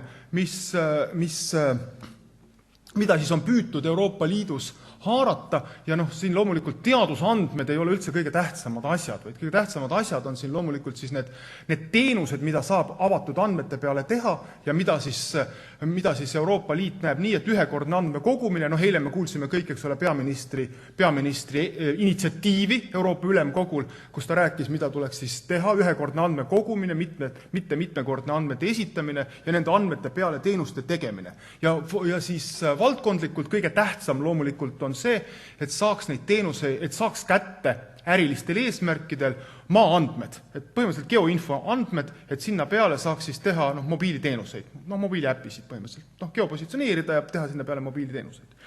Et muu on kõik, ütleme niimoodi, vähe tähtis. Nüüd, kuidas ma saan selle, niimoodi saan liikuda. Mina räägin siis mõnest kontseptsioonist, mis rakenduvad selle avatud andmete ja avatud juurdepääsu peale dokumendihalduse kontseptsioonide rakendumisest, mõnest mõistest, mis on omavahel seotud õigusliku regulatsiooni aspektist ja mõningatest siis selle valdkonna, dokumendi ja arhiivihalduse valdkonnaga seotud standarditest ja kuidas need rakenduvad ning mõnedest andmeteenuse võimalustest siis selle juurde. Esmalt siis dokumendi halduse kontseptsioon, et siin umbes niimoodi nagu Urmas tõi välja siis need Royal Society määratlused on ka dokumendi halduses leitud, et millised peaksid olema siis need dokumendi, või siis andmete, dokumentide omadused, mida siis tuleks silmas pidada, et need oleksid, kuidagi siis see dokument oleks siis niisugune, et ta oleks siis dokument. Need on 4. Autentsus, usaldusväärsus, terviklus ja kasutatavus. Veidi teised kategooriad kui need, mida siis Urmas näitas, aga ma tõin siin just rasvaselt välja selle usaldusväärsuse, ehk siis põhimõtteliselt see dokument või need andmed peavad olema usaldusväärsed. Et nad ei saa olla mitte usaldusväärsed, see on väga oluline. Me saame kasutada oma töös ja elus neid andmeid, mis on usaldusväärsed. Definitsioon on dokumendipõhine ja seda ma ette ei loe, kuna ta on pikk ja küllaltki keeruline. Aga oluline on see, et ta on seotud siis niisuguse faktoloogilise osaga, faktoloogilise aspekti, faktide ja tegevusega.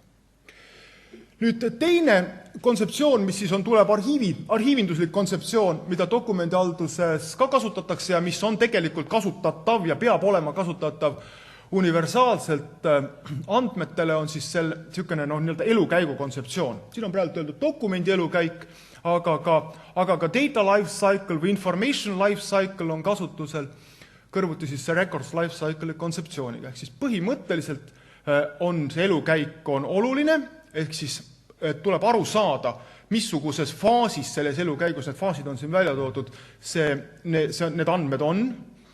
Ja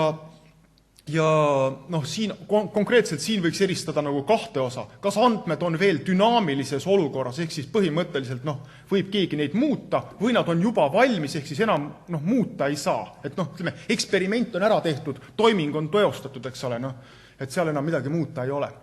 Aga ja mitte kõik andmed ei ole ka siis niisugused, mis elavad nagu nüüd ja igavesti, vaid osa neist ka siis hävitatakse, kustutatakse, kaovad.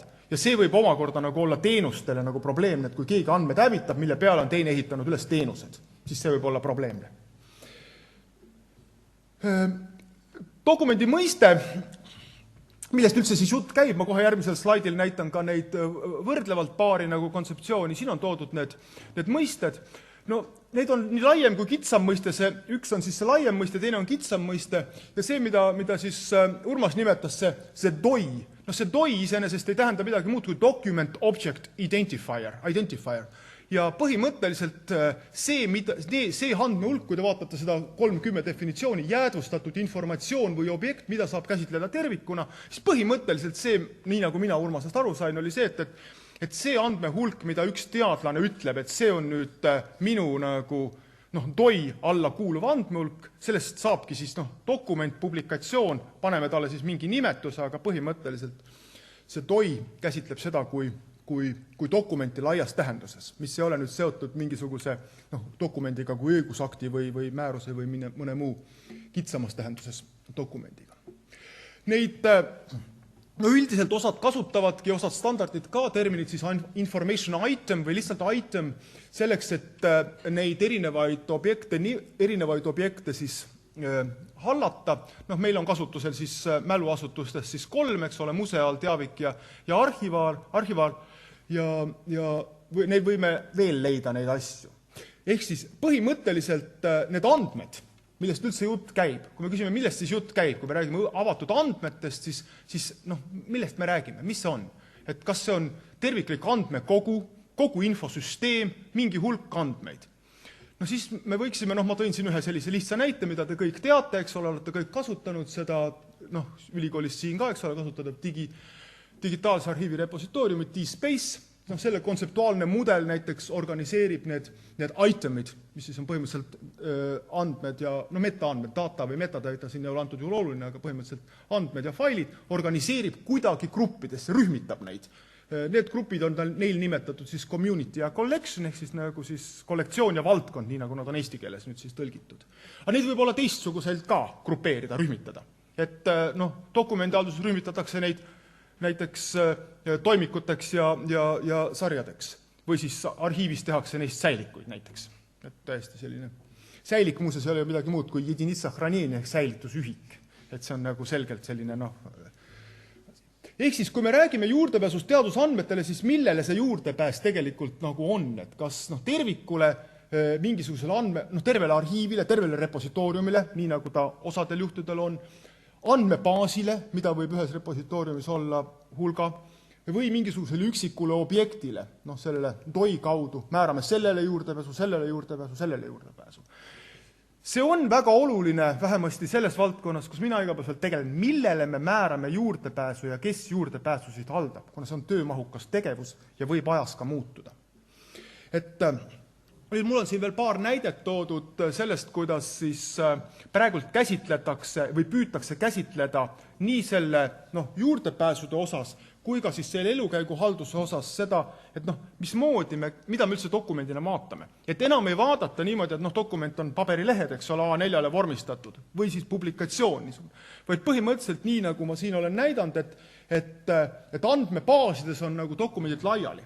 See ei ole väga oluline nüüd siin praegu teadusandmete mõtles, aga see on kole oluline on see riikliku avaliku halduse seisukohalt, kus väga palju informatsiooni, mis ennem dokumenteerus tavaliste dokumentidena, dokumenteerub nüüd andmekogudena, konkreetselt siis riiklike registritena. Pereregister, äriregister, kõik need riigi põhiregistrid, eks ole, ja muud andmekogud. Ja väga palju menetlusinformatsiooni, näiteks e-toimik, eks ole, kohtumenetluses või mõne, mis iganes, ütleme, mingisugused sellised andmekogud. Et nad tegelikult on organiseeritud siis failide ja andmetena siis andmebaaside ja failide osas. Ja neid kõiki tuleks niimoodi hallata. Ja sinna peale rakendub ka siis see režiim, millele ma kohe ka peatun. Näiteks on siin toodud, et moodustub, ütleme näiteks kellegi inimese te teate, sünnitunnistusi ei väljastata, et sünnitunnistuse andmed, eks ole, on siis tegelikult pereregistris andmekirjena. Seal nad ongi, niimoodi nad ongi. Samuti, eks ole, äriregistris. Aga kui kas me saame öelda, et äriregistris inimesed, eks ole, meil on nii vähe inimesi, tegevad alati alles, fikseeritakse ära, et kas ta siis elab või on surnud, eks ole, aga andmeid kunagi ei kustutata. Aga äriregistris, ärisid, eks ole, tekib ja kaob, kas nad jäävad sinna igavesti, eks ole, kui rahvastikuregister muutus pereregistriks, siis otsustati, jah, igavesti ja seotuna vanemad ja lapsed. Aga äriregistris nii see ei peaks käima, võib-olla peaks, võib-olla ei peaks. Ehk siis seda elukäigu haldamise poliitikat seal peal ei ole. Kaasa arvatud ka pole seal peal nagu siis, ja ütleme, ei ole, kuna see raskendab sinna peale ehitada ka andmeteenuseid. Minu hinnangul vähemasti. Nii. Nüüd üks niisugune andmeteenuste tegemise moodus. Meil Eestis on andmeteenused käivad läbi selle XT, eks ole. XT peal jookseb hulk andmeteenuseid. Et praegult siis üks, millega väga palju püütakse siis neid andmete teenuseid esitada, see kannab sellist nimetust, et SMIS, Content Management Interoperability Services, ehk sisuhalduse teenused. See sisu, content, ei tähenda ka mitte midagi muud kui dokumenti. Et võib ükskõik kui palju uurida, aga lõpuks taandub see ikkagi sellele, et see on mingisugune struktureeritud informatsioon, mida saab käsitleda tervikuna. Et ta ei ole ka mitte midagi muud erilist. Ehk siis content, data, document, see kõik on üks sama põhimõtteliselt, kui me hakkame seda haldama. Ehk siis mingi objekt, infoobjekt. Nüüd see on see välja töötatud andme või siis domeeni mudel, mis põhimõtteliselt ütleb, et on olemas objektid ja neil on olemas omadused ja siis nad on kuidagi seal, neid saab siis edastada dokumentide või dokumendirühmadena, seal kannab see dokumendirühm nimetust siis folder ja oluline on see, et sinna saab veel lisada neid polisseid, ehk siis nagu põhimõtteid, kuidas seda edastatavat informatsiooni käidelda. Et see on väga oluline. Nüüd need polisseid, mida siis sinna teha? Et need ongi praegult nüüd selle arutelu all. Et selle standardi põhiselt teevad kõik need Microsoftid, IBM-id ja Oracle'id ja need teevad oma neid tooteid, mis siis osutavad neid sisuhalduse teenuseid. See enterprise content management või web content management, see kõik kasutab nagu neid teenuseid. Ja põhimõtteliselt peab siis neid objekte ka kusagilt siis saama. Policy. Mis polissist me siis jutus võiksime teha? Et põhimõtteliselt neid polisseid võib olla nagu hulga.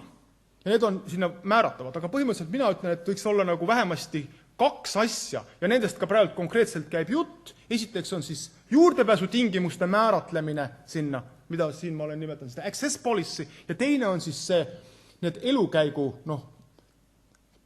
ütleme siis elukäigu policy'd või siis need valdkonna määratlused, mis ütleb, et mida tuleks sellega teha. Näiteks, kui kaua hoida avalikult veebis üleval.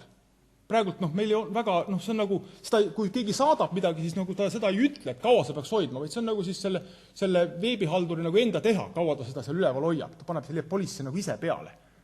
Aga seda võiks saata laiemalt. Ning põhimõtteliselt võiks seda kasutada siis ka arhiivi põhiprotsessides. Seesama see 2 põhiprotsessi, mis ma olen 3 välja toonud, submission ehk siis kogumine ja vastuvõtt, sinna peaks saatma selle poliisiga, ning ka siis see dissemination, kasutamine ja juurdepääs. See dissemination käis muuseas läbi sellest Euroopa Liidu asjast ka, et sealt nagu, et nad ütlevad, et peate tegema selle dissemination policy ehk siis juurdepääsude põhimõtted määratleme ära, kuidas saab juurde ja kasutada. Ning meie jaoks veel siis kehtib nüüd olulise asjana siis see avaliku teabe seadus. Siin on toodud välja need avaliku teabe seaduse punktid, mida siis tuleb meil jälgida avalikus sektoriks teabele juurdepääsu panemiseks. Et mida tuleb avalikustada. Nüüd, kui juhtub see, et lisaks nüüd sellele dokumendiregistrile paragrahv 11 rakendub see üle-euroopaline poliitika, ehk siis tuleb avalikustada kogu see andmestik, mida siis asutused koguvad. Näiteks Sotsiaalministeerium sotsiaalkindlustuse andmestiku või Haridusministeerium informatsiooni, mis neil on Excelites, eks ole, haridusstatistika näiteks, siis olukord oluliselt muutub. Rakenduvad loomulikult need õiguslikud režiimid ning põhimõtteliselt tekib meil suur probleem teaduse ja avaliku halduse nagu andmekasutust eri loogikatega. Et üks tahab ja teine ei taha neid avalikustada. Need juurdepääsude metaandmed on praegult riigi poolt määratud ja neid põhimõtteliselt saaks poliisina kasutada, aga ma ei ole kindel, et nad nagu siis kõikjale sobiksid. Ning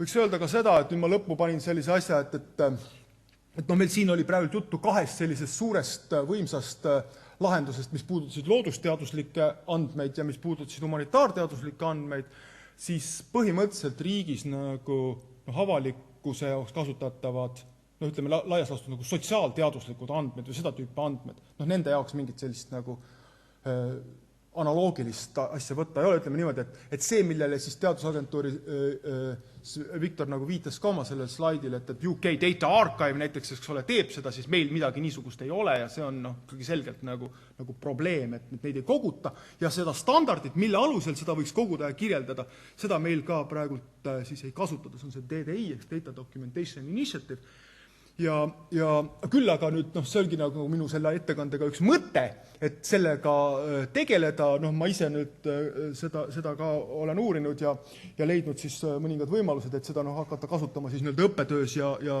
õppejõuna ja siis põhimõtteliselt ka praktiliselt on selle vastu suurt huvi tundnud Statistikaamet, kes ütleb, et Euroopa Liit nõuab neilt ka seda tüüpi siis sotsiaalteadusliku andmestiku kirjeldamist siis selliselt.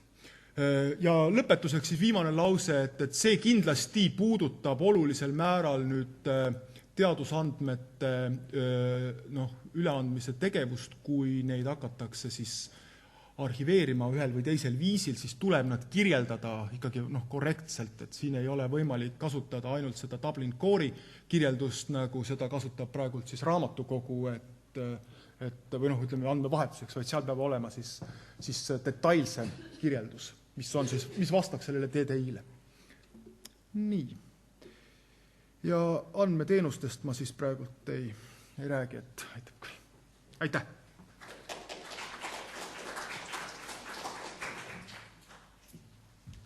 Aitäh! Kas kellelgi on küsimusi? Vist mitte.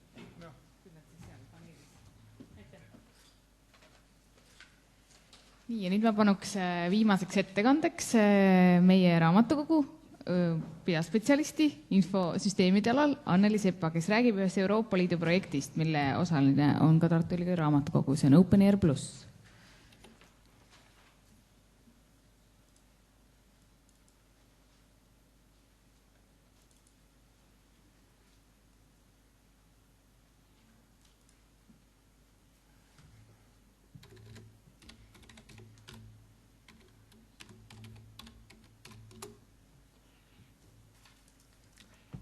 Tervist! Kuna meie ettekanneteks aeg on tegelikult juba läbi, siis ma räägin tõesti mõne sõna projektist, millega on ülikooli raamatukogu seotud. Ma teen selle ekraani natuke suuremaks.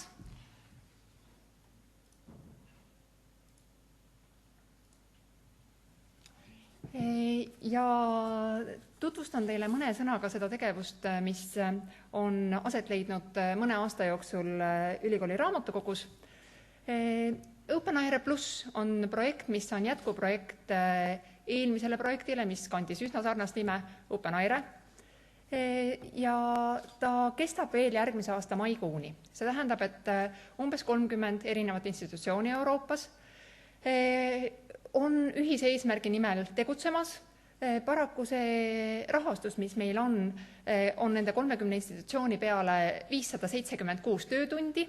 Kes Euroopa projekte tunnevad, siis mõistavad isegi, et see ei ole väga suur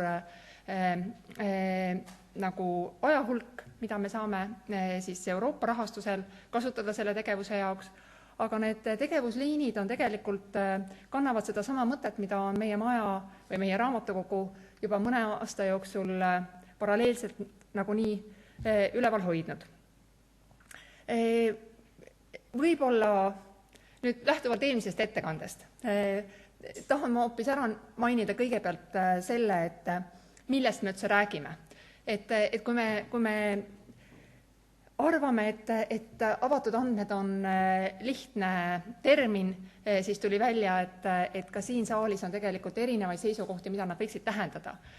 Ja üks selle projekti kindlasti panus on see, et kui ta 2009. aastal algas, siis kõigepealt me lõime terminoloogia, eestikeelse terminoloogia, mis midagi tähendab, mille all me midagi mõistame ja selle projekti lehekülg on kättesaadav kõigis nendes keeltes, need riigid, kes seal projektis osalevad. See tähendab seda, et ka siin on sõnastik, kus on antud lühikesed tutvustused põhimõistete kohta ja põhiterminite kohta ja põhiandmed kõigi vajalike erinevate tegevuste kohta. See projekt on suunatud tegelikult 4 suurele grupile, kellest üks on loomulikult autorid, teadlased, kes teadust teevad ja teadust loovad. Aga samamoodi on see projekt suunatud ka kirjastajatele, repositooriumite haldajatele ja ka teadusrahastusega tegelevatele inimestele. Et oleks ühesugune arusaamine või võimalikult lai kandepind meie diskussioonidel. Et need arvamused või ideed, mis ühes grupis on nagu juba selgeks vaieldud, kanduks üle ka järgmisesse gruppi. See on lühidalt siis, kellele on see suunatud või milliste gruppidega me tegeleme avatud juurdepääsule pühendatud tegevuste juures. Ja teistpidi on need tegevused, võib lahti võtta nagu tegevuste kaupa. Et siit kodulehelt te võite leida kirja pandud väga täpseid juhiseid repositooriumi haldamiseks näiteks, aga samamoodi on loodud infrastruktuur nende teadustöö tulemuste arhiveerimiseks, mis on loodud nii-öelda institutsioonide väliselt, kuigi tegelikult Eestis nagu praktiliselt seda ei saagi olla, aga kui keegi leiab, et tema ülikooli repositoorium ei ole see koht, kus ta tahab oma teadustöö tulemusi säilitada, siis see koht on olemas või seda kohta pakub ka ühine Euroopa siis repositoorium läbi selle projekti. Ja samuti on siin loodud võrgustik erinevate projektis osalevate raamatukogude vahel, et me töötame nagu infolauad, eesti keeles nagu ei kõla väga hästi, aga et on igas riigis üks kontakt, kelle poole võib selles riigis julgelt pöörduda, ka mitte siis ainult selle asutuse küsimustega, vaid natuke laiemalt. Ja siin ongi meie raamatukogu koostööd teinud või osalenud TIPSi programmis, aga sellest ma hetkel ei jõua rääkida. Mis ma veel tahtsin öelda, et kindlasti see kõige olulisem teema ongi või nüüd jõudnud, me oleme jõudnud nii kaugele oma diskussioonides, et luua see puuduv link just nimelt artikli metaandmete juurest selle teadustegevusel kogunenud andmete juurde. Ja selles mõttes on see elurikkuse näide meile suurepärane ja kus me kõige rutem loodame seda reaalset tulemust numbrite näol, kus raamatukogu saaks kaasa aidata, et see rakenduks ellu. Et siin me tõesti loodame, et see on ikkagi selline üsna pea nagu reaalsuseks saanud asi. Aga põhimõtteliselt need andmehulgad võivad tõepoolest olla ka hulk pildifaile, multimeediat, et selles mõttes, aga kindlasti siis mitte artiklid, sest need on need, millele need andmehulgad peaksid lisanduma.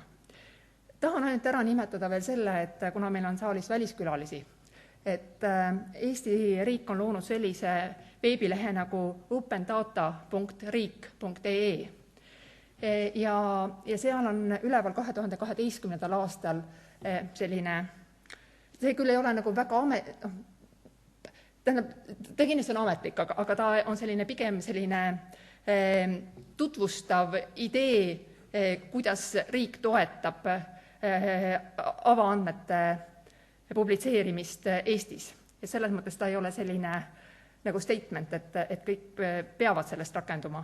Ja seda peab üleval Riigi Infosüsteemide Amet ja need andmebaasid, mis on saanud nüüd rahastust Riigi Infosüsteemidest, nagu näiteks Kivike kirjandusmuuseumi repositoorium, kus just viidi läbi riigihange ja nende andmestikku hakatakse sinna sisestama suurel hulgal, siis nemad juba on ka seal nimetatud kui avaandmeid pakkuv institutsioon. Aga see on jällegi natukene seotud sellega, et mis institutsioon on rahastanud, et kui rahastus on olnud kuskilt mujalt, siis ta ei jookse jälle sinna portaali kokku. Aga kui on küsimusi, siis vastan rõõmuga.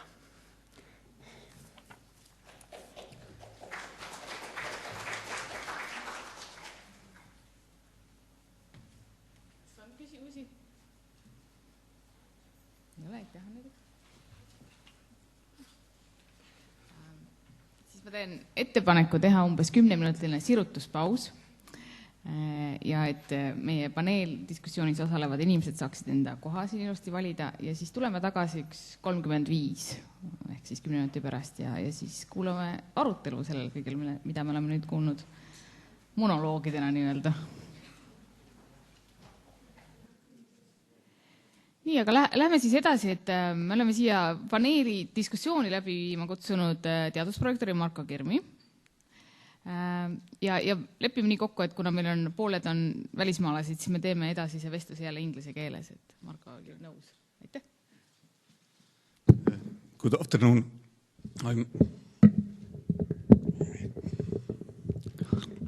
I'm very pleased to be here in such an interesting event. However, I have to admit, but because of my other duties, I couldn't stay for a whole session, so I have definitely missed your very nice talks.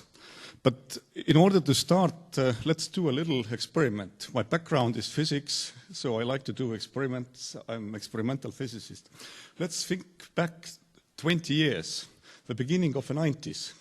What did we have at the beginning of the 90s? Did we have World Wide Web? It was just coming.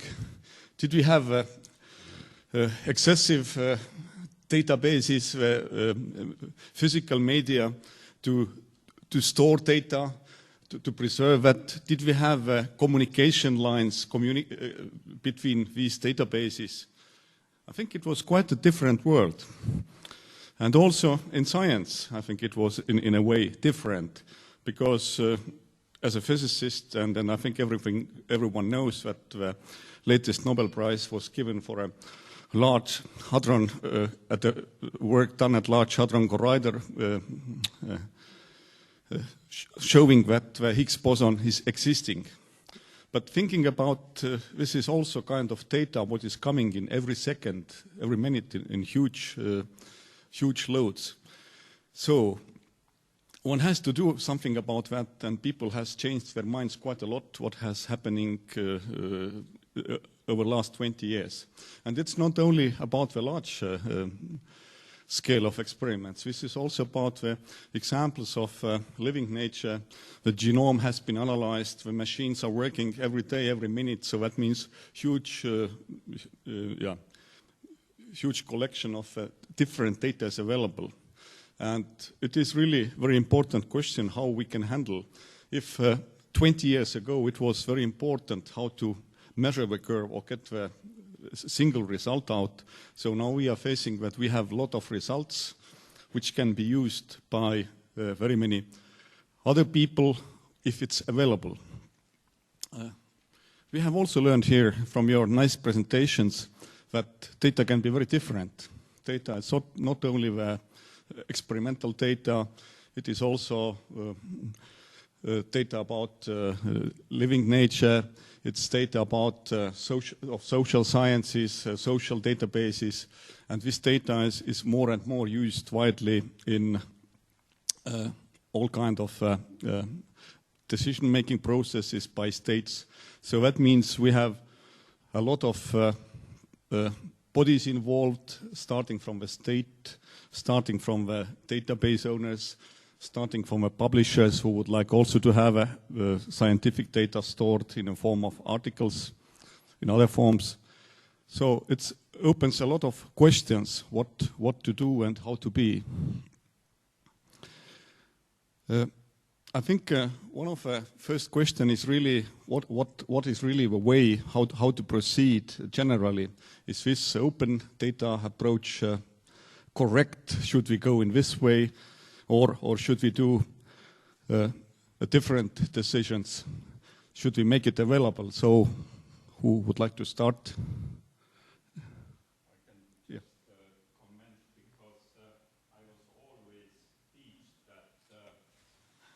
Should I use this or? Okay. That I think science will always find its way, and we don't need to worry about and just to be happy. And I can see big data generating big load of workplaces for bright young people, and this means old people can have also jobs. So I'm really actually happy, and then for me personally it's not a problem at all, and it's not question where to go, but it's question how we can engage more young bright people to show that we have data, we have a lot of questions, so and they will find their way with big data and big questions. So sorry. Thank you. So yes, please.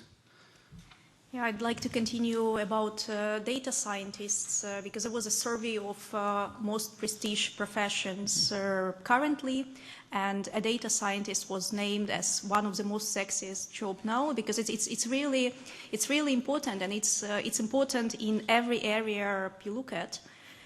And I would say that we shouldn't. I mean in university environment, we shouldn't probably worry a lot about big data, because there are big projects that manage the big data, but we should really worry about so-called long-tail data which are collected by faculty members and which are really, really in danger because there are no preservation plans. And I think for universities, it's definitely important to have data management plans and decide which data are collected, preserved, and then which data are really shared. And of course, there are issues with data sharing, but I think we should really make efforts to share what we can share. Someone else? Yep. Yes, please. I absolutely agree with Irina that probably the big data will take care of itself, but the research data, which is collected inside universities and by the researchers, is the one that needs to be handled and make plans how to preserve that data. Yes, please. very interesting and good to hear that the data scientist will be the sexiest profession in the future, because if you look on the from the memory institutional point of view, librarians, archivists, and other data collection holders or curators are not the sexiest profession in the world, but perhaps it is a possibility for the librarian, archivists, and for the people who work in the museums to deal more with this kind of data. My aim here as a lecturer at the university, as a teacher who teaching this kind of subject, is to develop in the curricula this kind of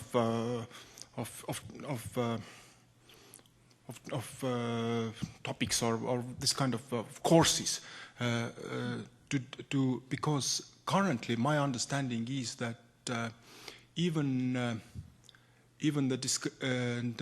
more precisely to teach how to describe this data, because my understanding is that the knowledge how to describe different kind of data. For example, this the data we are currently discussing here, this sort of the scientific data. We don't use this data documentation initiative description standard here in Estonia. We don't use either for the archives. We don't do METS descriptions, metadata transmission standards, and also use of from museums' point of view, use of the CIDOC conceptual model. We don't have a lot of people who doing this. This kind of data curators or data scientists is definitely needed.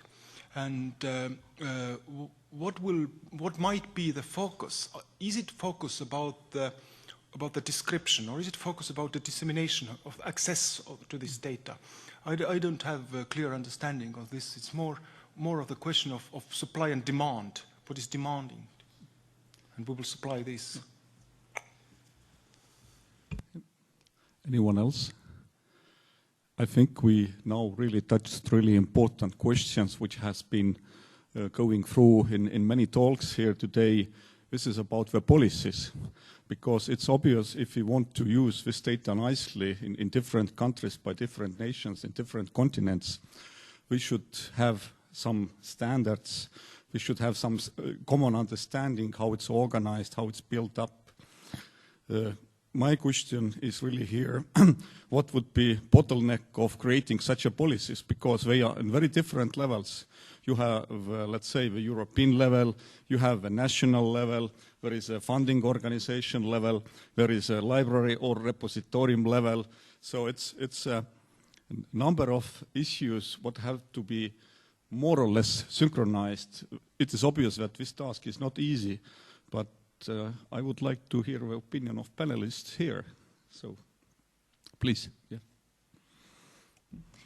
I'd like to start with a reference to Research Data Alliance, which was already mentioned today. And I think the whole idea behind this initiative was to come up with synchronized open data policies, and it looks like it's really active, and I'm sure we'll be seeing some results very soon, because I think European Commission is an active member in that, and they want to align their forthcoming open data policies with open data policies in the US. All US funding agencies are supposed to come with their open data policies according to White House memorandum again sometime this year. So I think we should be really optimistic about some good practice examples that will come out of those discussions in Research Data Alliance. And speaking about university level data management policies, there are already a lot of good practice examples from the UK, collected by Digital Curation Center. And they have online tools you can go and use if you are drafting your data management plan. They have templates for policies. They have some success stories. So I think with institutional level data policies, we should be fine because there are already good practice examples. Thank you. So maybe some of people who have dealt with this problem for a long time, like in Portugal. In terms of data, I think it's in terms of policy about open data, it's a more sensitive area. There are some issues that we must address. It's not so linear as open access to publications. But I think reinventing the open science for the modern age has also the potential to improve the scientific contribution to global changes, to combat frauds, malpractice, and engage citizens in a way to make the social change in the dynamics of science. Concerning the policies, we have, as Irina said, well said, there are many good examples of implementing good practices in terms of open data. There is also several projects you funded, like Open Air Plus, that already provides tools like Zenodo to work on that area. And that's the thing I would like to say now. Okay. Thank you. Yes, please. I have an opinion that the one bottleneck is all the submission policy, how to provide with data. Of course, we have good examples, especially this Pluto F cloud you mentioned here is a very good example. There is then, as you explained, that the scientists are willingly giving their data, to putting their data into this database. On another hand, other areas, there is no such a culture to give data, and all the submission or even the willingness to provide access to other scientists is not so well developed, and people don't want to let use their data, and how to overcome this, by my mind, the bottleneck. It's a question. Yes, please. I think in humanities, the biggest bottleneck is the copyright restriction of the content, because what the humanity researchers do, they work with human data, and in linguistics or in other cultural studies, the data itself is somebody's work. Somebody is an author for that data, but as a whole work, what the linguists or other cultural studies or researchers want to do, they want to split the whole work into parts, or to find out some co-occurrences inside the data, but the copyright restrictions can't allow to keep the data as whole, as the whole work in digital way, and it doesn't help researchers to do their work, even if they could use a lot of copyrighted works as a big database. Okay, thank you. So, Urmas, please. Yes, I just wanted to comment on Veiko's short notice about, I think that most researchers still, they want to publish their data because when you publish your research results, this is actually sharing your data anyway. But I think I am personally a person who is generating and data and publishing them and handling. So, and of course I have very personal view, but I think what we lack and what is real bottleneck is excellent service of data handling for researchers.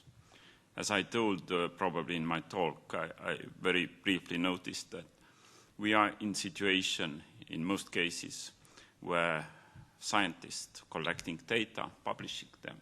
And then there is centralized archive asking those data to be archived, stored in their system.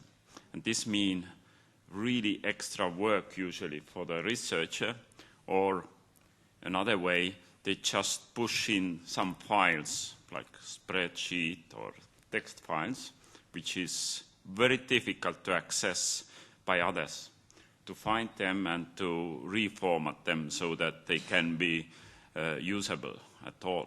So coming back to the service, so this is the bottleneck. It's normal today to have email service from somewhere.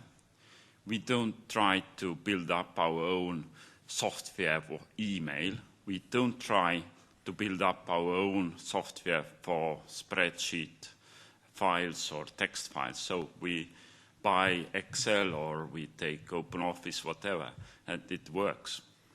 But as soon as we come to the research data, there is no excellent service software available. And this is bottleneck, actually.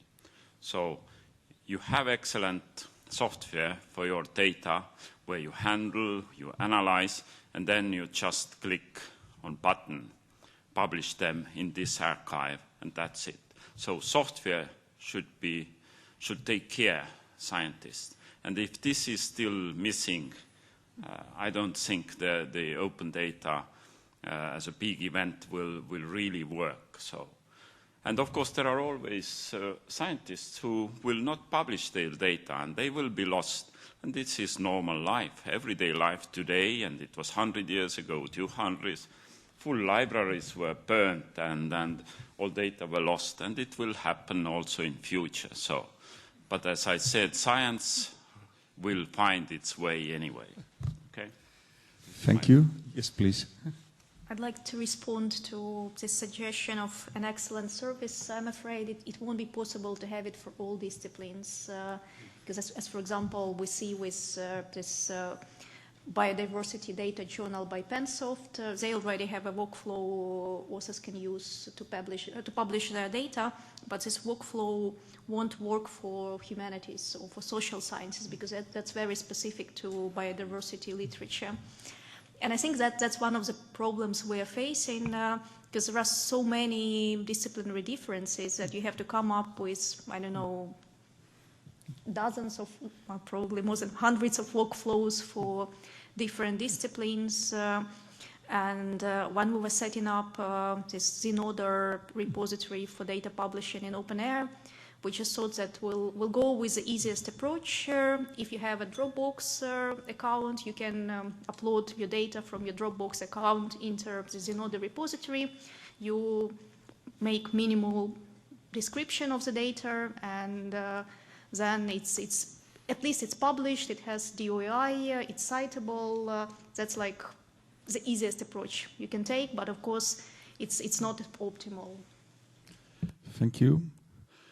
I think none of us here in this auditory thinks in other way that it is really interdisciplinary science, data handling, open data access. And this actually brings me also a very important issue that there are also legal issues involved into the open data business. And as we heard, there can be several kind of rights, copyright problems, also problems with opening let's say, personal data available, not in a sense that you can directly approach, but it's a lot of questions. So how the panelists think about the legal basis, or do we need a special legal system for that? It's not easy question, but since you are experts in the field, you have experience, so please let us know, share your opinion.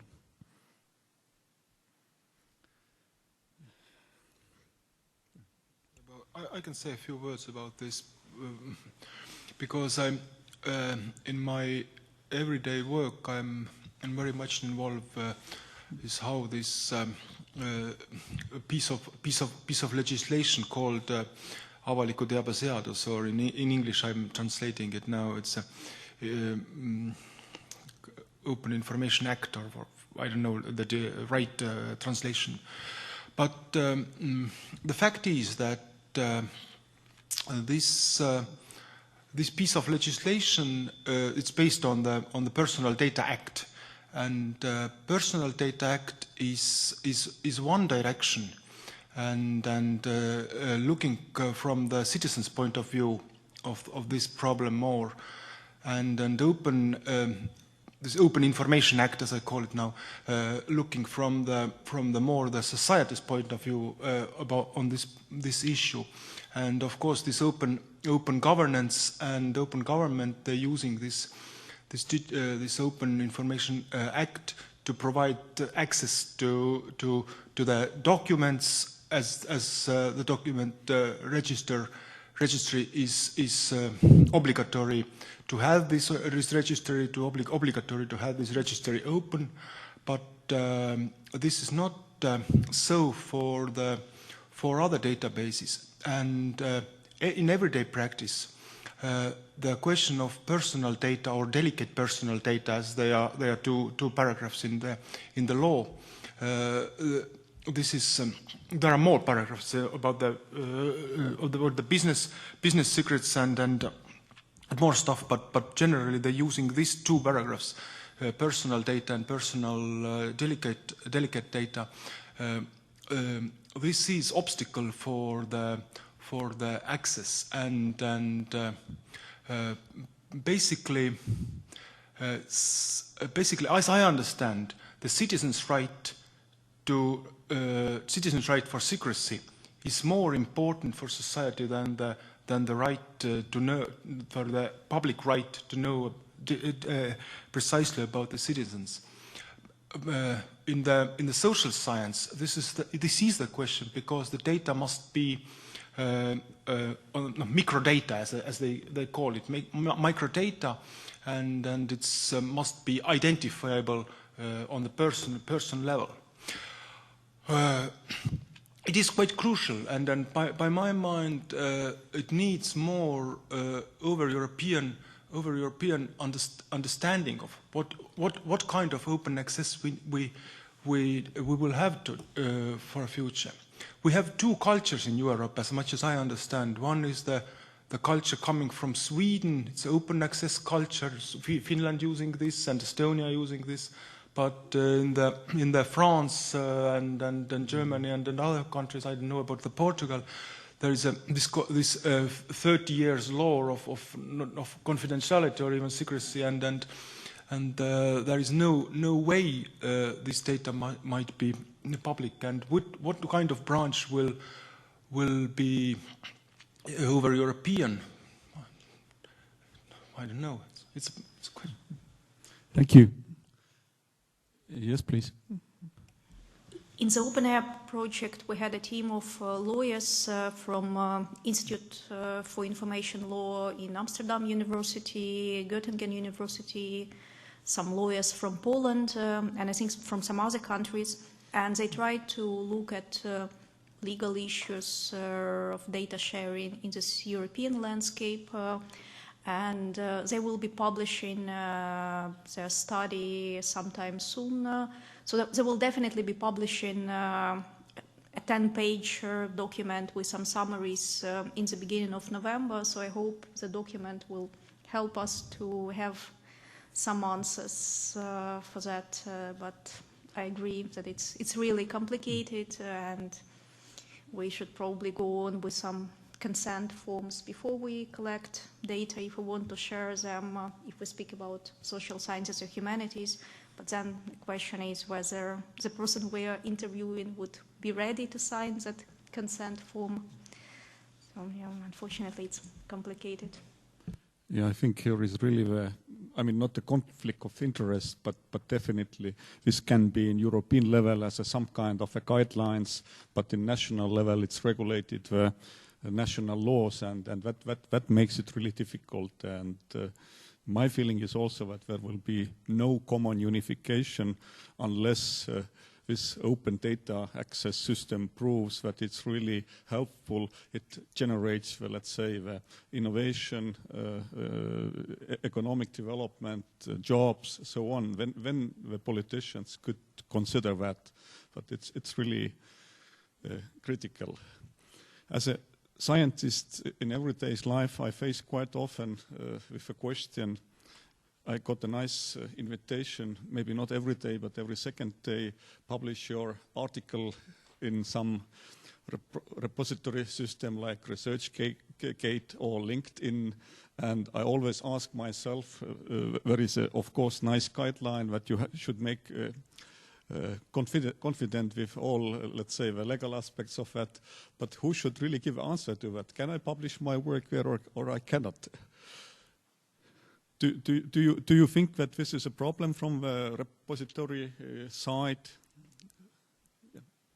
To submit an article? Yes. There are several services or databases like Sherpa Romeo that provide extensive information about the general policies of a lot of journals and periodics, and the great majority, I think more or less 90% of them, allow some form of self-archiving in repositories. We can be talking about even the PDF of the editor or the publisher, or we can be talking about the post-print, the personal copy of the author. Being a physicist, you already know there is a big trend. There is the big archives. Yes, there is a big tradition to submit to archiving the preprints of the versions. In general terms, I don't think there is a big problem in repositories to archive. It depends on the version we are talking about. I think the great majority of the publishers and the editors allow some form of submission. We can be talking about the types of the files. Also, we can be talking about some embargo periods. Some publishers allow the submission after an embargo period. I think you were also talking about ResearchGate and other functionalities. For example, ResearchGate can get the information, can get the information from the repositories and put there and update their personal files. Repositories also have some functionalities that we use, for example, at Minho, where authors can submit a copy of his file or his article and put it on restricted access. So if someone wants really to see that document, he can ask the author, and the author himself can give an answer. So I don't think there is a lot real conflict. With this area. So, anyone else? Yeah. Yes, please.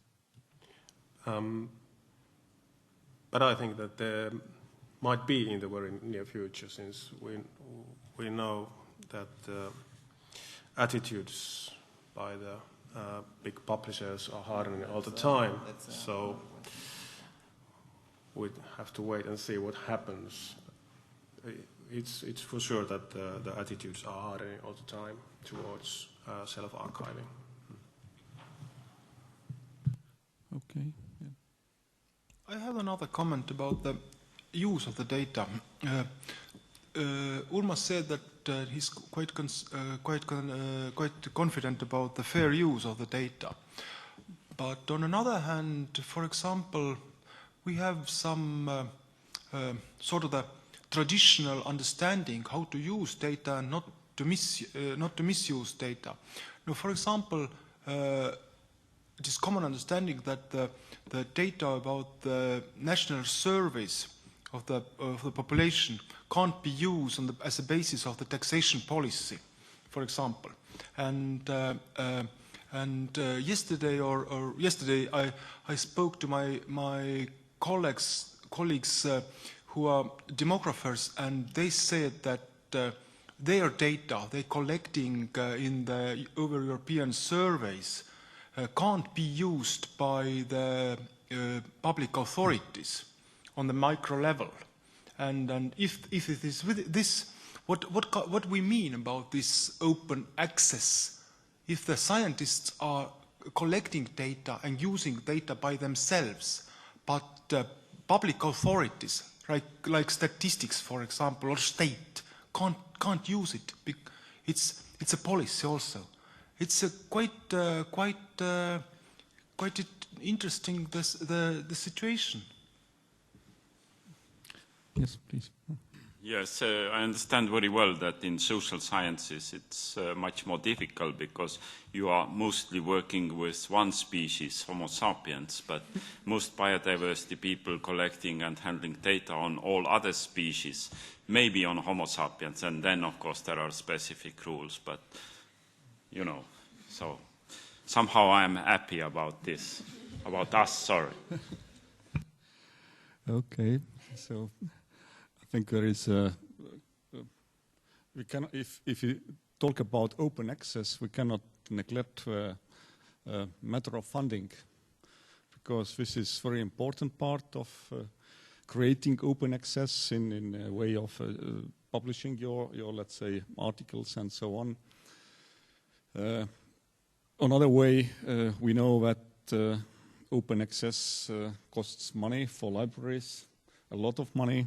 Of course, the people are happy, but on the other hand, if you know that, let's say, the data amount of available increases infinitely and our budget has limits. So should we really change our thinking here in things of funding, how we should proceed, where to put our efforts, either pay for publishing or pay for accessing, or do something else, or work out completely new system, because this all comes from, let's say, old days, from the last century, as I call. Like myself, I'm coming from the last century. So what do you think? What should be these policies concerning the funding? Yeah, I can tell about biodiversity studies and my personal views, but actually, I think, and I was saying this quite a few years ago already, I don't understand why those funding bodies, they are not pointing very clearly in their decision that you will get funded because you will store your data in this format, in this archive. And that's it. If you will not do this, so we will ask money back. And it's so easy for biodiversity studies, but of course I understand with Homo sapiens and what Veiko said, it's a different story. So this was about biodiversity study. This is not different. This is exactly the same. The question is access policy, but to say exactly, this is exactly what we are lacking. To say that you will need to store your survey data or whatever data in this format with this description into this archive point. Yes, please.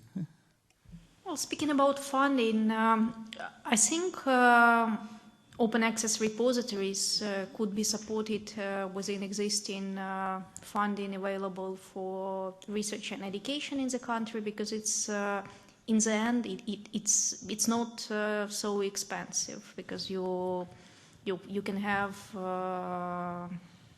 free and open source software. You can use infrastructure which is already available. So open access repositories won't bring a lot of extra money to the system, and I would say that they wouldn't even bring extra money to the system. The question is, because a number of open access journals charge article processing charges, the question is, where do you find money to cover those article processing charges? And although we have example from the Wellcome Trust in the UK who said that it's only 1% of their budget for research that goes to cover those article processing charges. And although we have also examples from universities that set up funds to cover those article processing charges, and they don't have so many researchers rushing to use those money.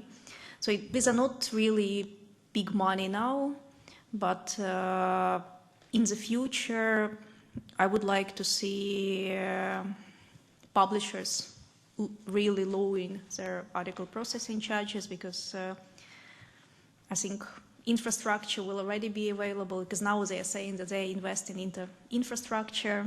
I think hopefully this infrastructure will be in place, and we will see a lot lower article processing charges, and they could be really built into research grants, where we have research which is funded by research grants, because also we have research which is done by individual researchers, and it might not even be funded at all.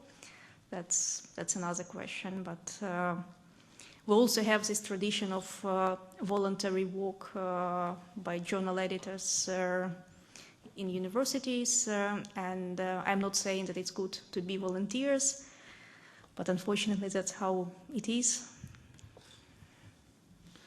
Yes, I think I have found some studies, and probably you are bigger experts in the field than myself, definitely. But just looking how the number of repositories in the world has increased, you know, from early 2000 for, let's say, maybe a few to 2,500 in a couple of years ago.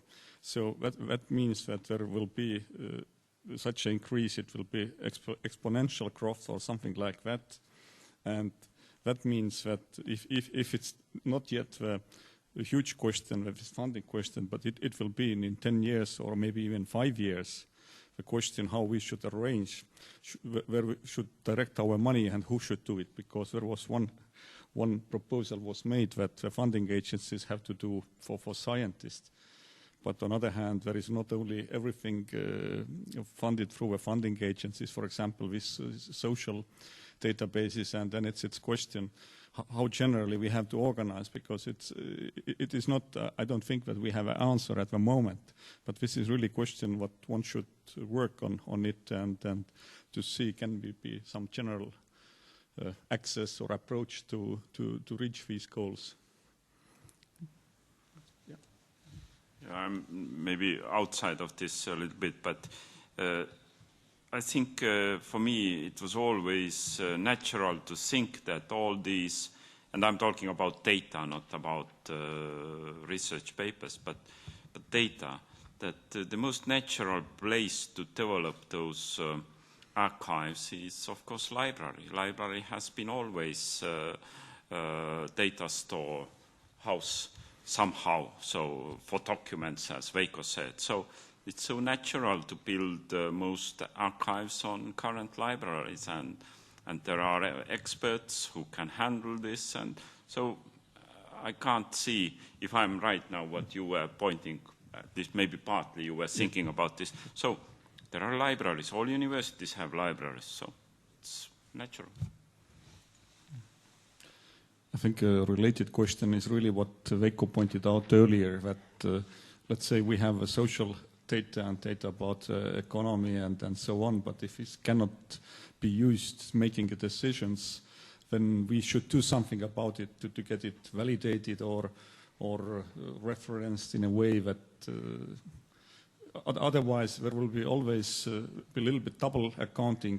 The state does its own accounting, and there is, let's say, the free data, open access data available, and basically we are paying twice for the same thing in a way, because these official studies or state-ordered, I mean not research, but analysis have to be paid as well. So that's, since the amount of information is increasing, so there has to be some common approach. That's my idea. So.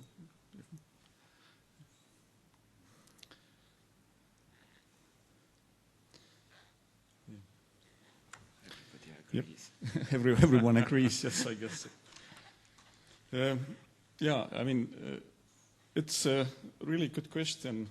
Who should, let's say, organize these things? Is it enough to do, let's say, the changes and regulations and rules on the university level, or in the funding agency level, or is it some higher level? So what are the experiences, the best experiences from Europe?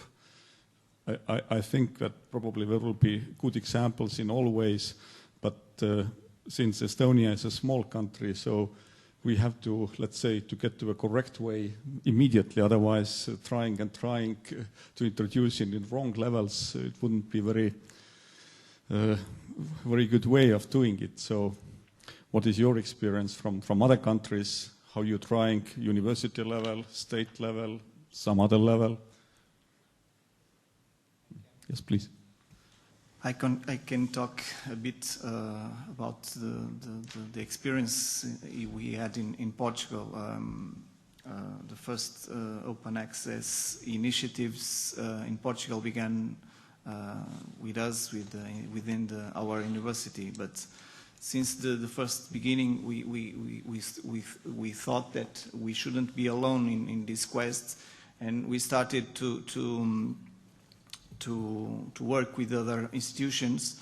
So the next level was, besides working within our institution, creating or implementing a institutional policy, we created, or sponsored by our national council of rectors. All the rectors of the public universities have created a working group on open access to create some statements, some documents that were later on sent to higher organizations like the National Funding Agency. So with this working group, we were able to influence other at national level the institutions to promote their own policies.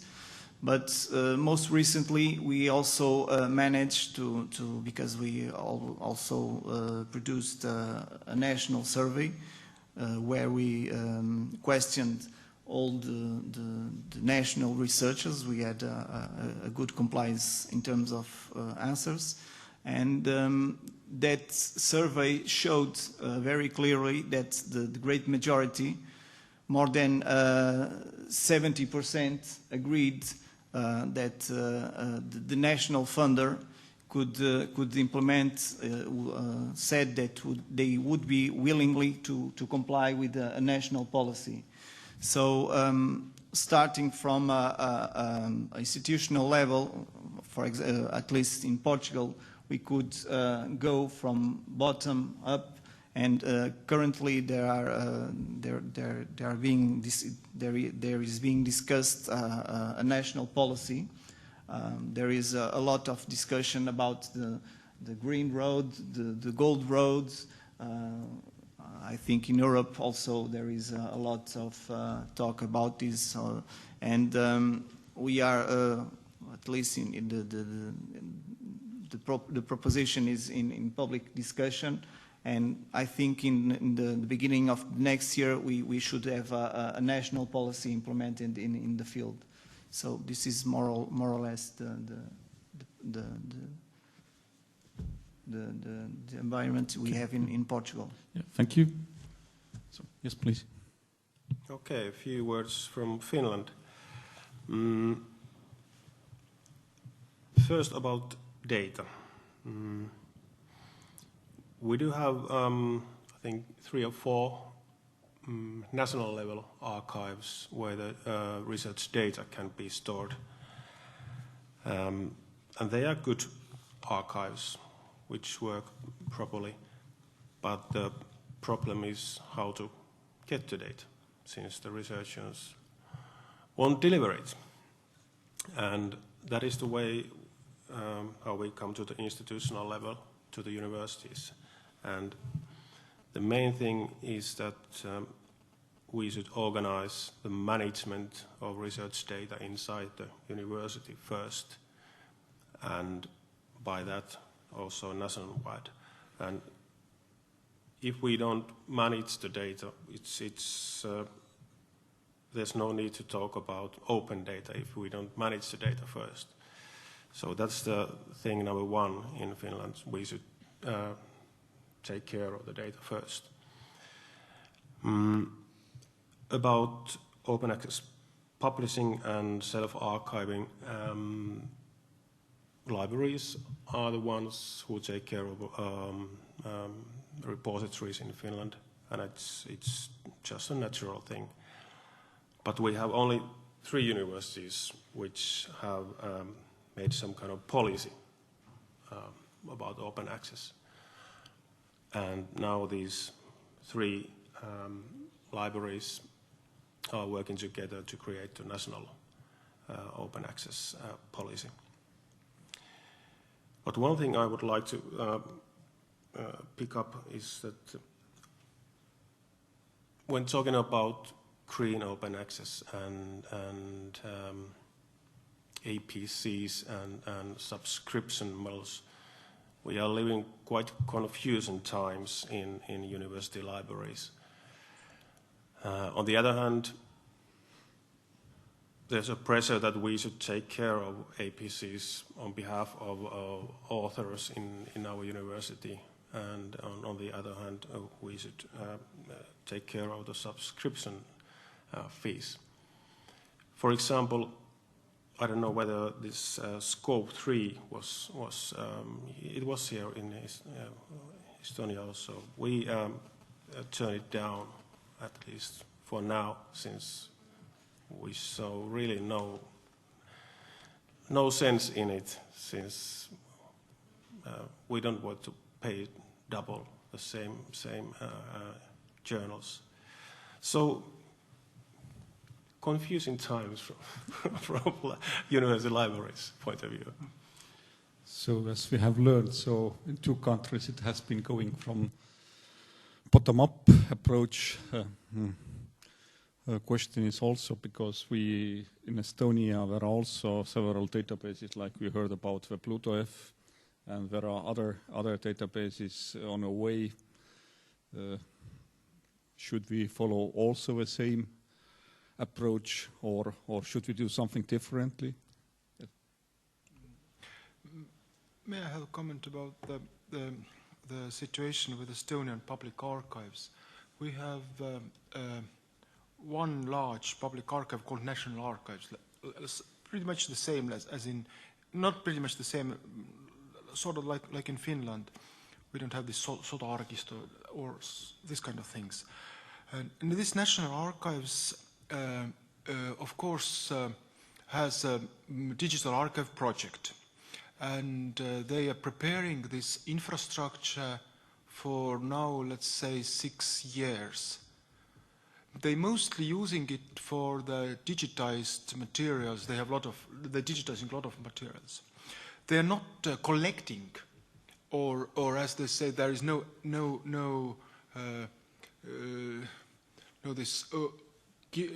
they don't have digitally born materials in these digital archives.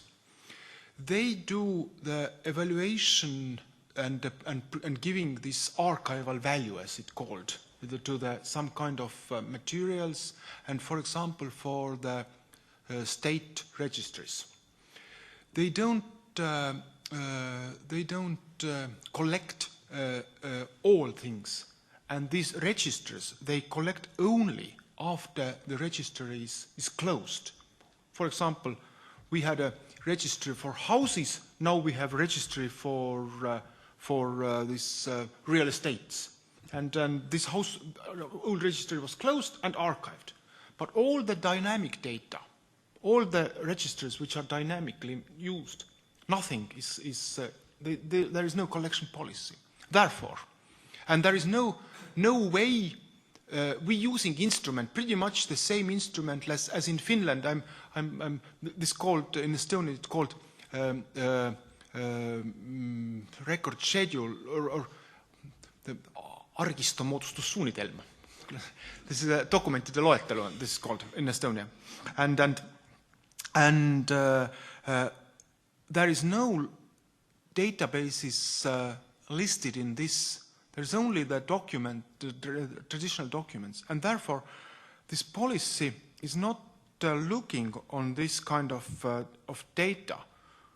For example, in the Ministry of Education, all the statistical data about the education is not listed in this kind of thing. Therefore, I think, and they don't have any the collection policy either. Therefore, I think we can't, in our current situation, count on that the public archives will solve the problem here in Estonia.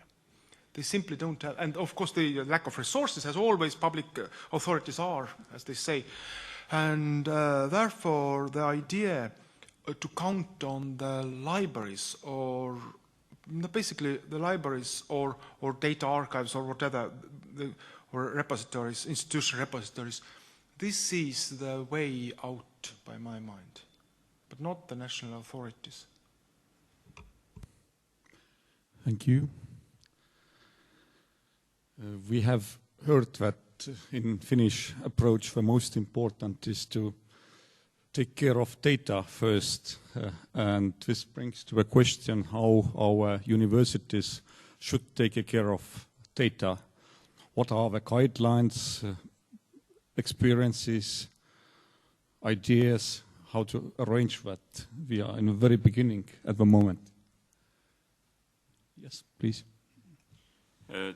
Just again about the research data only. I think scientists by themselves take care very much. And there was, we were talking about state level and university level data storage, but there is another level. And we see this happening right now in research, that we have more and more global networks of scientists who are actually collectively curating and developing data sets. And these data sets are global, of course. They have really great value because these people are experts and they are curating very carefully, checking each other. And there are many such initiatives. And I can see that these data sets are growing and growing. And of course, people are coming from 20, 50, even 100 countries, scientists.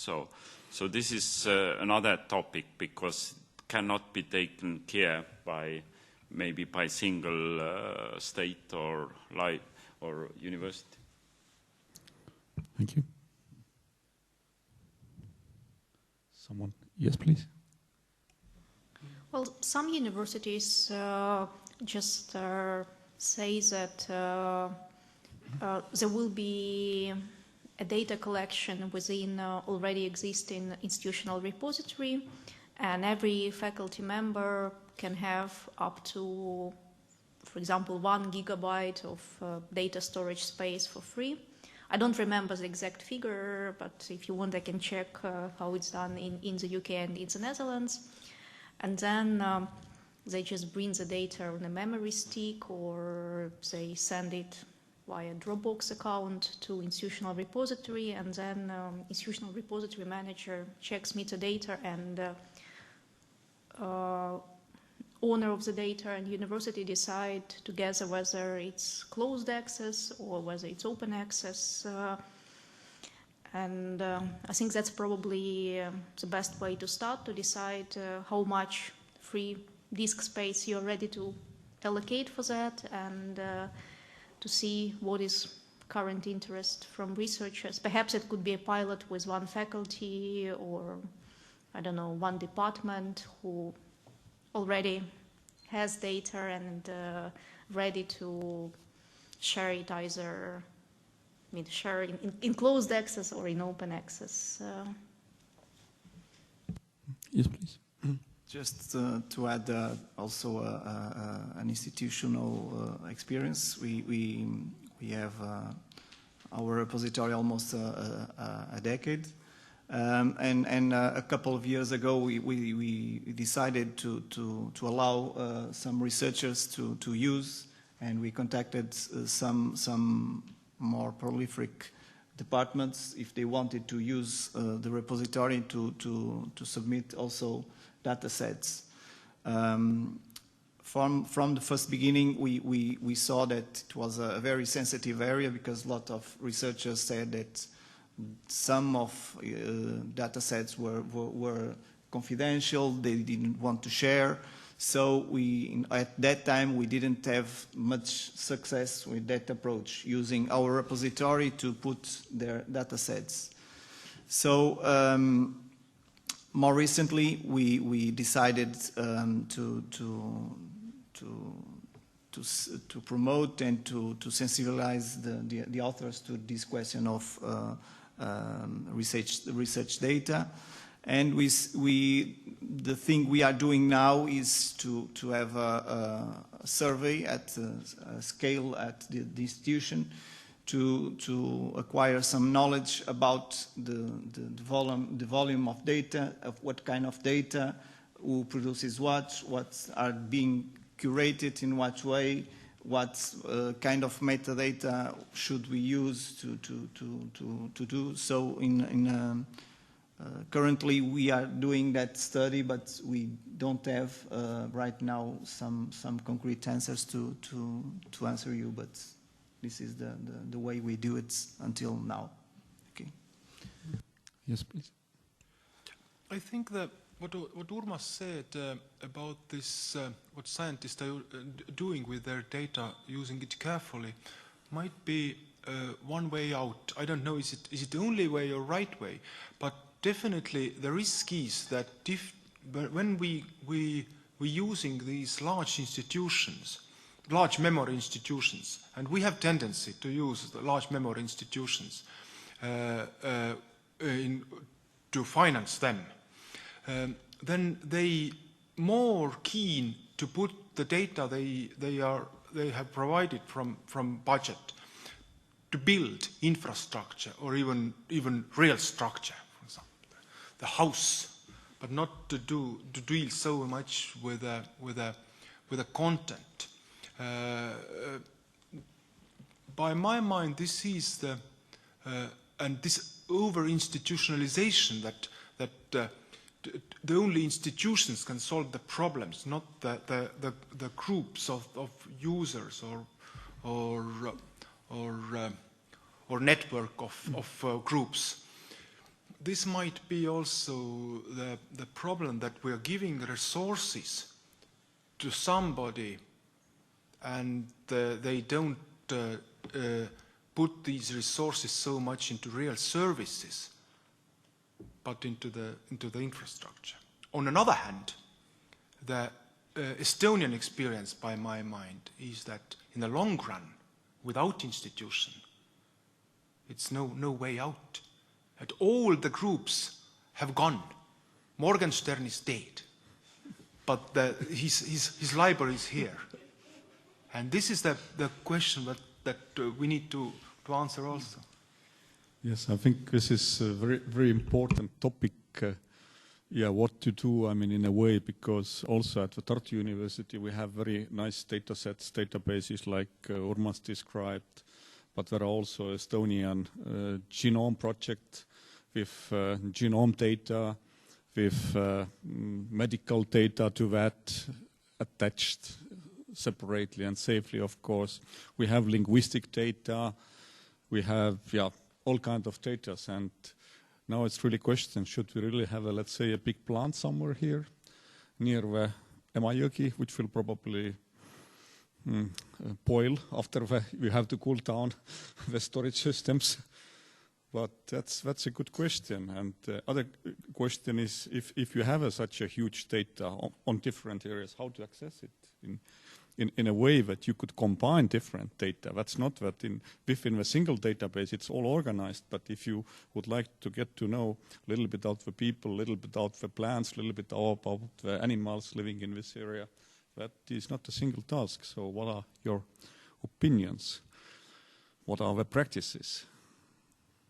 I don't have an answer for that, but first you have to get the data in order to do anything. In many cases, it really exists already, simply. So you have to be aware how to deal it in the long run, because actually, in University of Jyväskylä, we are just preparing, well, it's almost done, sort of a policy for data management, and then we have a storage system in the CSC center in Finland. We have something like 200 terabytes there, space for our university. So problem is just how do we get these data sets under the management? That's the main thing in our university. The system is there. Yes. There are some projects in the UK universities where in the libraries they appoint so-called data librarian, and then this data librarian is kind of embedded into research teams. For example, if a research team is planning a project proposal, this data librarian goes and works with that research team for, let's say, 5 days or 1 week, which is the same. And together they write project proposal in a way that it already includes some steps they need to take to collect the data, preserve the data, manage the data. So maybe that could be one of the ways to go when you have somebody from the library with this experience working with researchers at the stage when they plan their proposals, because you can also approach them afterwards, but that might be more difficult. So I think ideally you should have somebody working with your researchers in the beginning, but that's of course if library is ready to do this. Okay, thank you. So is library ready to do that? I think it takes training of the librarians. We really need to reorientate what our librarians are doing right now, and some of the services that we are offering are maybe from the last century, and then we really need to rethink what we are offering for our scientists. And I think now it's also time for auditory to ask a question from the panel. So you are pleased to ask topics which are not covered yet or not cleared yet. I'm sure that there will be a bunch of interesting questions.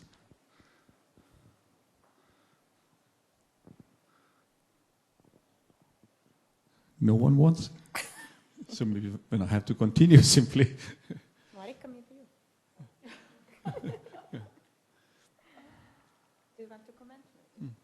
Maybe just a question. I heard 2 times that the Research Council should just say that archive this data and make it openly available. At the same time, I heard also that there should be a handling service.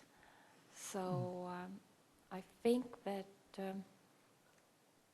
there is still, before mandates from the Research Council, we should find out what kind of handling services we need, how much does it cost, and so on. Yes, if I can start. First, I think those two things has to be together handled. So archive actually, so it's single actually software providing data handling and then publishing service. Or at least they has to be very closely related. But there was a very, I think, correct comment that there are so many disciplines, how you build. But if you think about this large village, global, so we are working together in the world. So there are so many resources, so many people who actually are able to develop those systems. So I think it's still a matter of just moving money in right places and to develop those. So I'm sure we can, in very just short time, during short time, to develop those services already in Europe probably. But it has to be a very clear plan, because I think for one discipline, which is quite large, let's say maybe biodiversity, probably you need 10, 20 people, and they need 2-3 years to have this service up and running, because experts are there. And I think Europe is very strong in this field, at least in biodiversity. So it's actually somebody has to make those decisions, but I understand this is difficult part. Who will do this? And my personal view is also that Europe is so strong, actually we can choose 2 or 3 groups who will develop such services independently, so that we will have in Europe 2-3 such sets of handling service and archiving, because then they will compete and it's everything will happen then much faster. Sorry, it was too long. Yes, please. The question of the resources needed for this kind of service is really an important question. Let's say some decade ago, the question about the data, about the digital archive in general was it how we do it. And then one scientist simply made a decision that the problem is solved. It's about money. If we have reasonably enough money, we can afford to archive everything, describe everything, keep everything, preserve everything, and have a lot of services. And of course, the question of resources is what need to be answered. Currently, we don't know how much work hours it will take for in here currently in Estonia, for example, to describe in using international standards difficult surveys, and we simply don't know it. And of course, we can't make any business plan.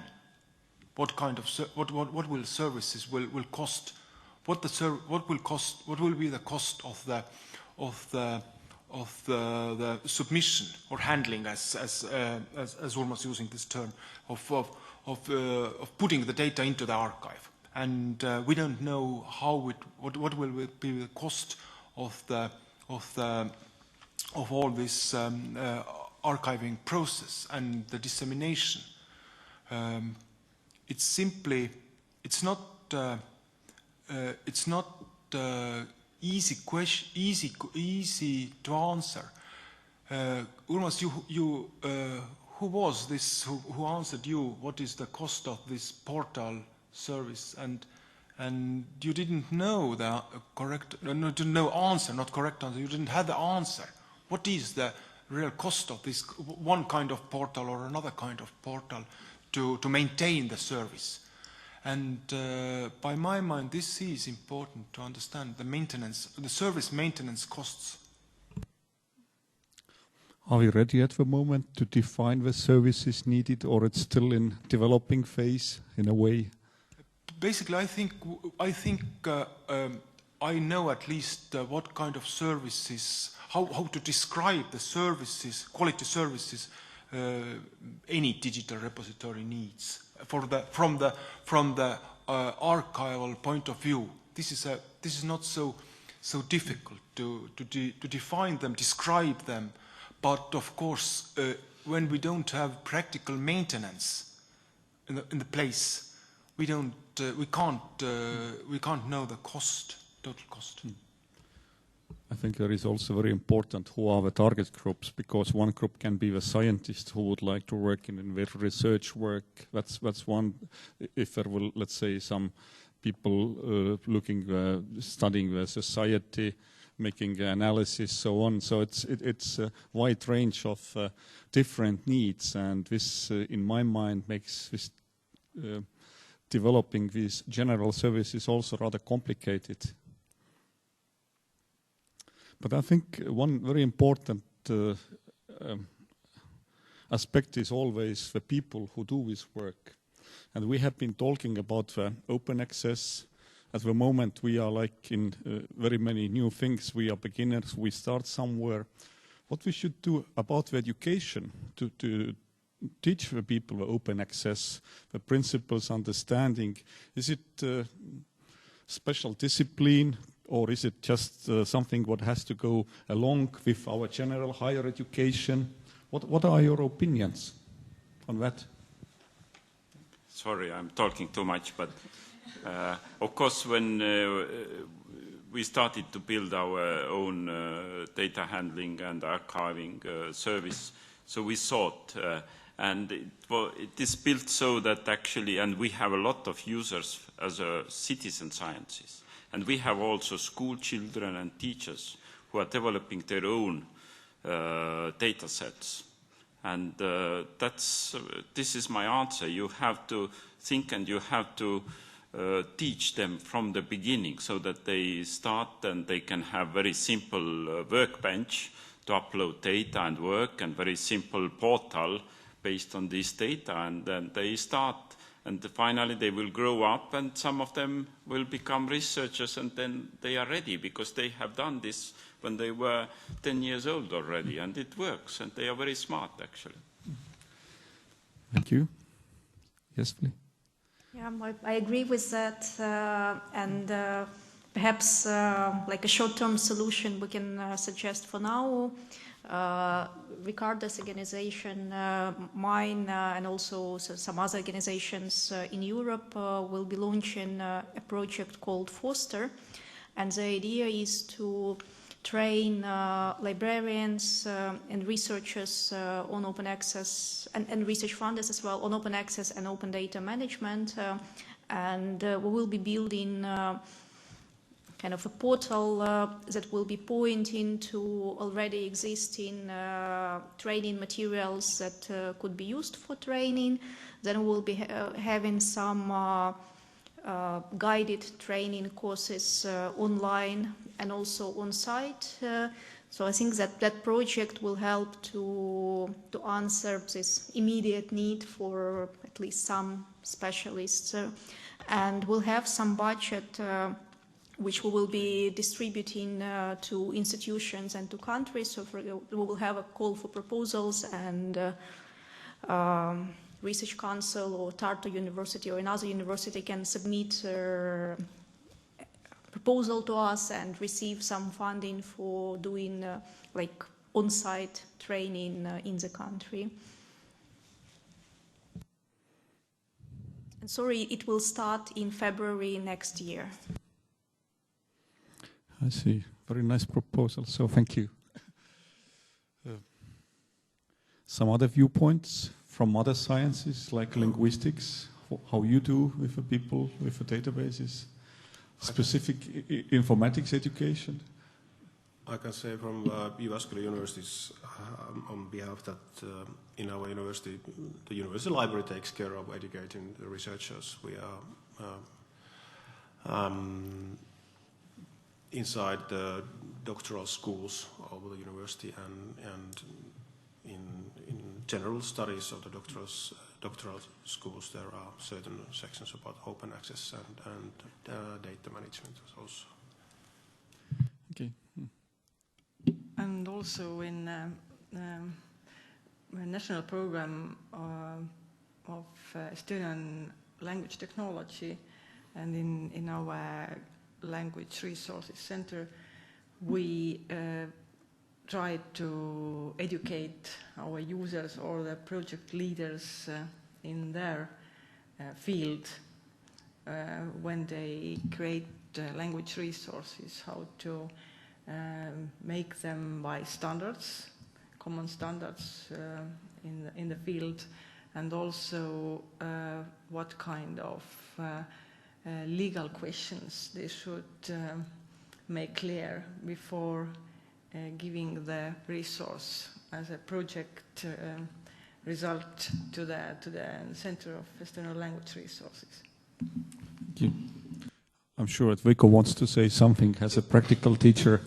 Yes, I'm teaching practically this, and of course you know that our new rector made a decision last year that information management curricula will overcome from Viljandi Culture Academy to Tartu, and we are happily here from this autumn and situating in the Institute of Journalism and Communication.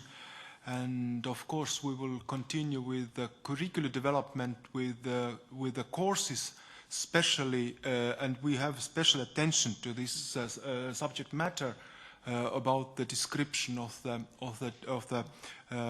description and maintenance of digital repositories, more precise. I decided that together with the small data archive we have here, Estonian Social Science Data Archive, we will do some pilot project next semester to describe some data sets, some surveys they have available, and to understand what will actually be to describe this these data sets and make this service possible using over European software called Nestar. It's a Norwegian software, Nestar. It's used from the social science data archives all over the Europe, and we have also here this and of course we are planning to do more training, but currently we can't do it because we don't exactly know how to train, because there is a lack of understanding how to train, because we have done so little. We have done in this information management curricula a lot of practices to help describe national archives with their archival description. We have done this for last 8 years to make descriptions possible, and currently we are working very closely with the Estonian National Museum to describe their holdings as a part of the course in the curricula. But we want to more widely do this. Thank you. Any comments from the side of the panelists? All points not rising yet. Seems that it's not the case. So I think to conclude, I think today's event proved that this is very dynamical field. Its importance is growing not with every day, but with every minute, just thinking about the data getting available. I would like to thank all the speakers who came from other countries here and also from Estonia. And especially I would like to thank the Tartu University Library for hosting this meeting here and making these discussions possible. So thank you very much. And I hope that it will be not the last event in this series. It will continue. Thank you.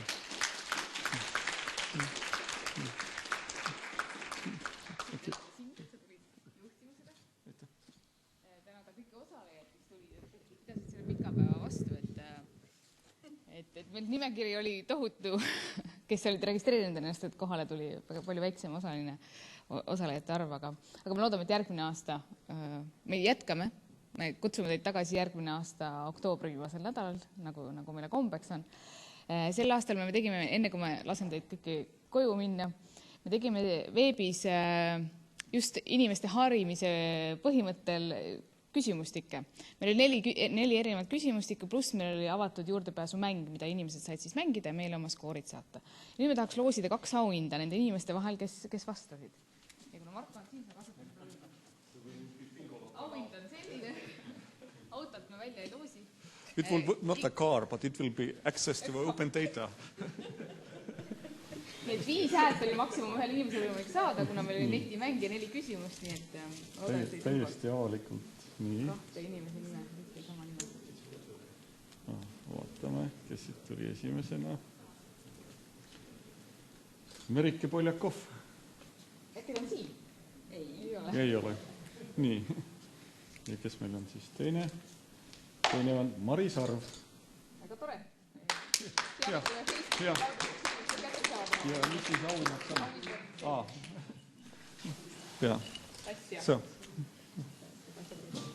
Ma tänan teid kõiki tulemast ja ma loodan, et me kohtume jälle.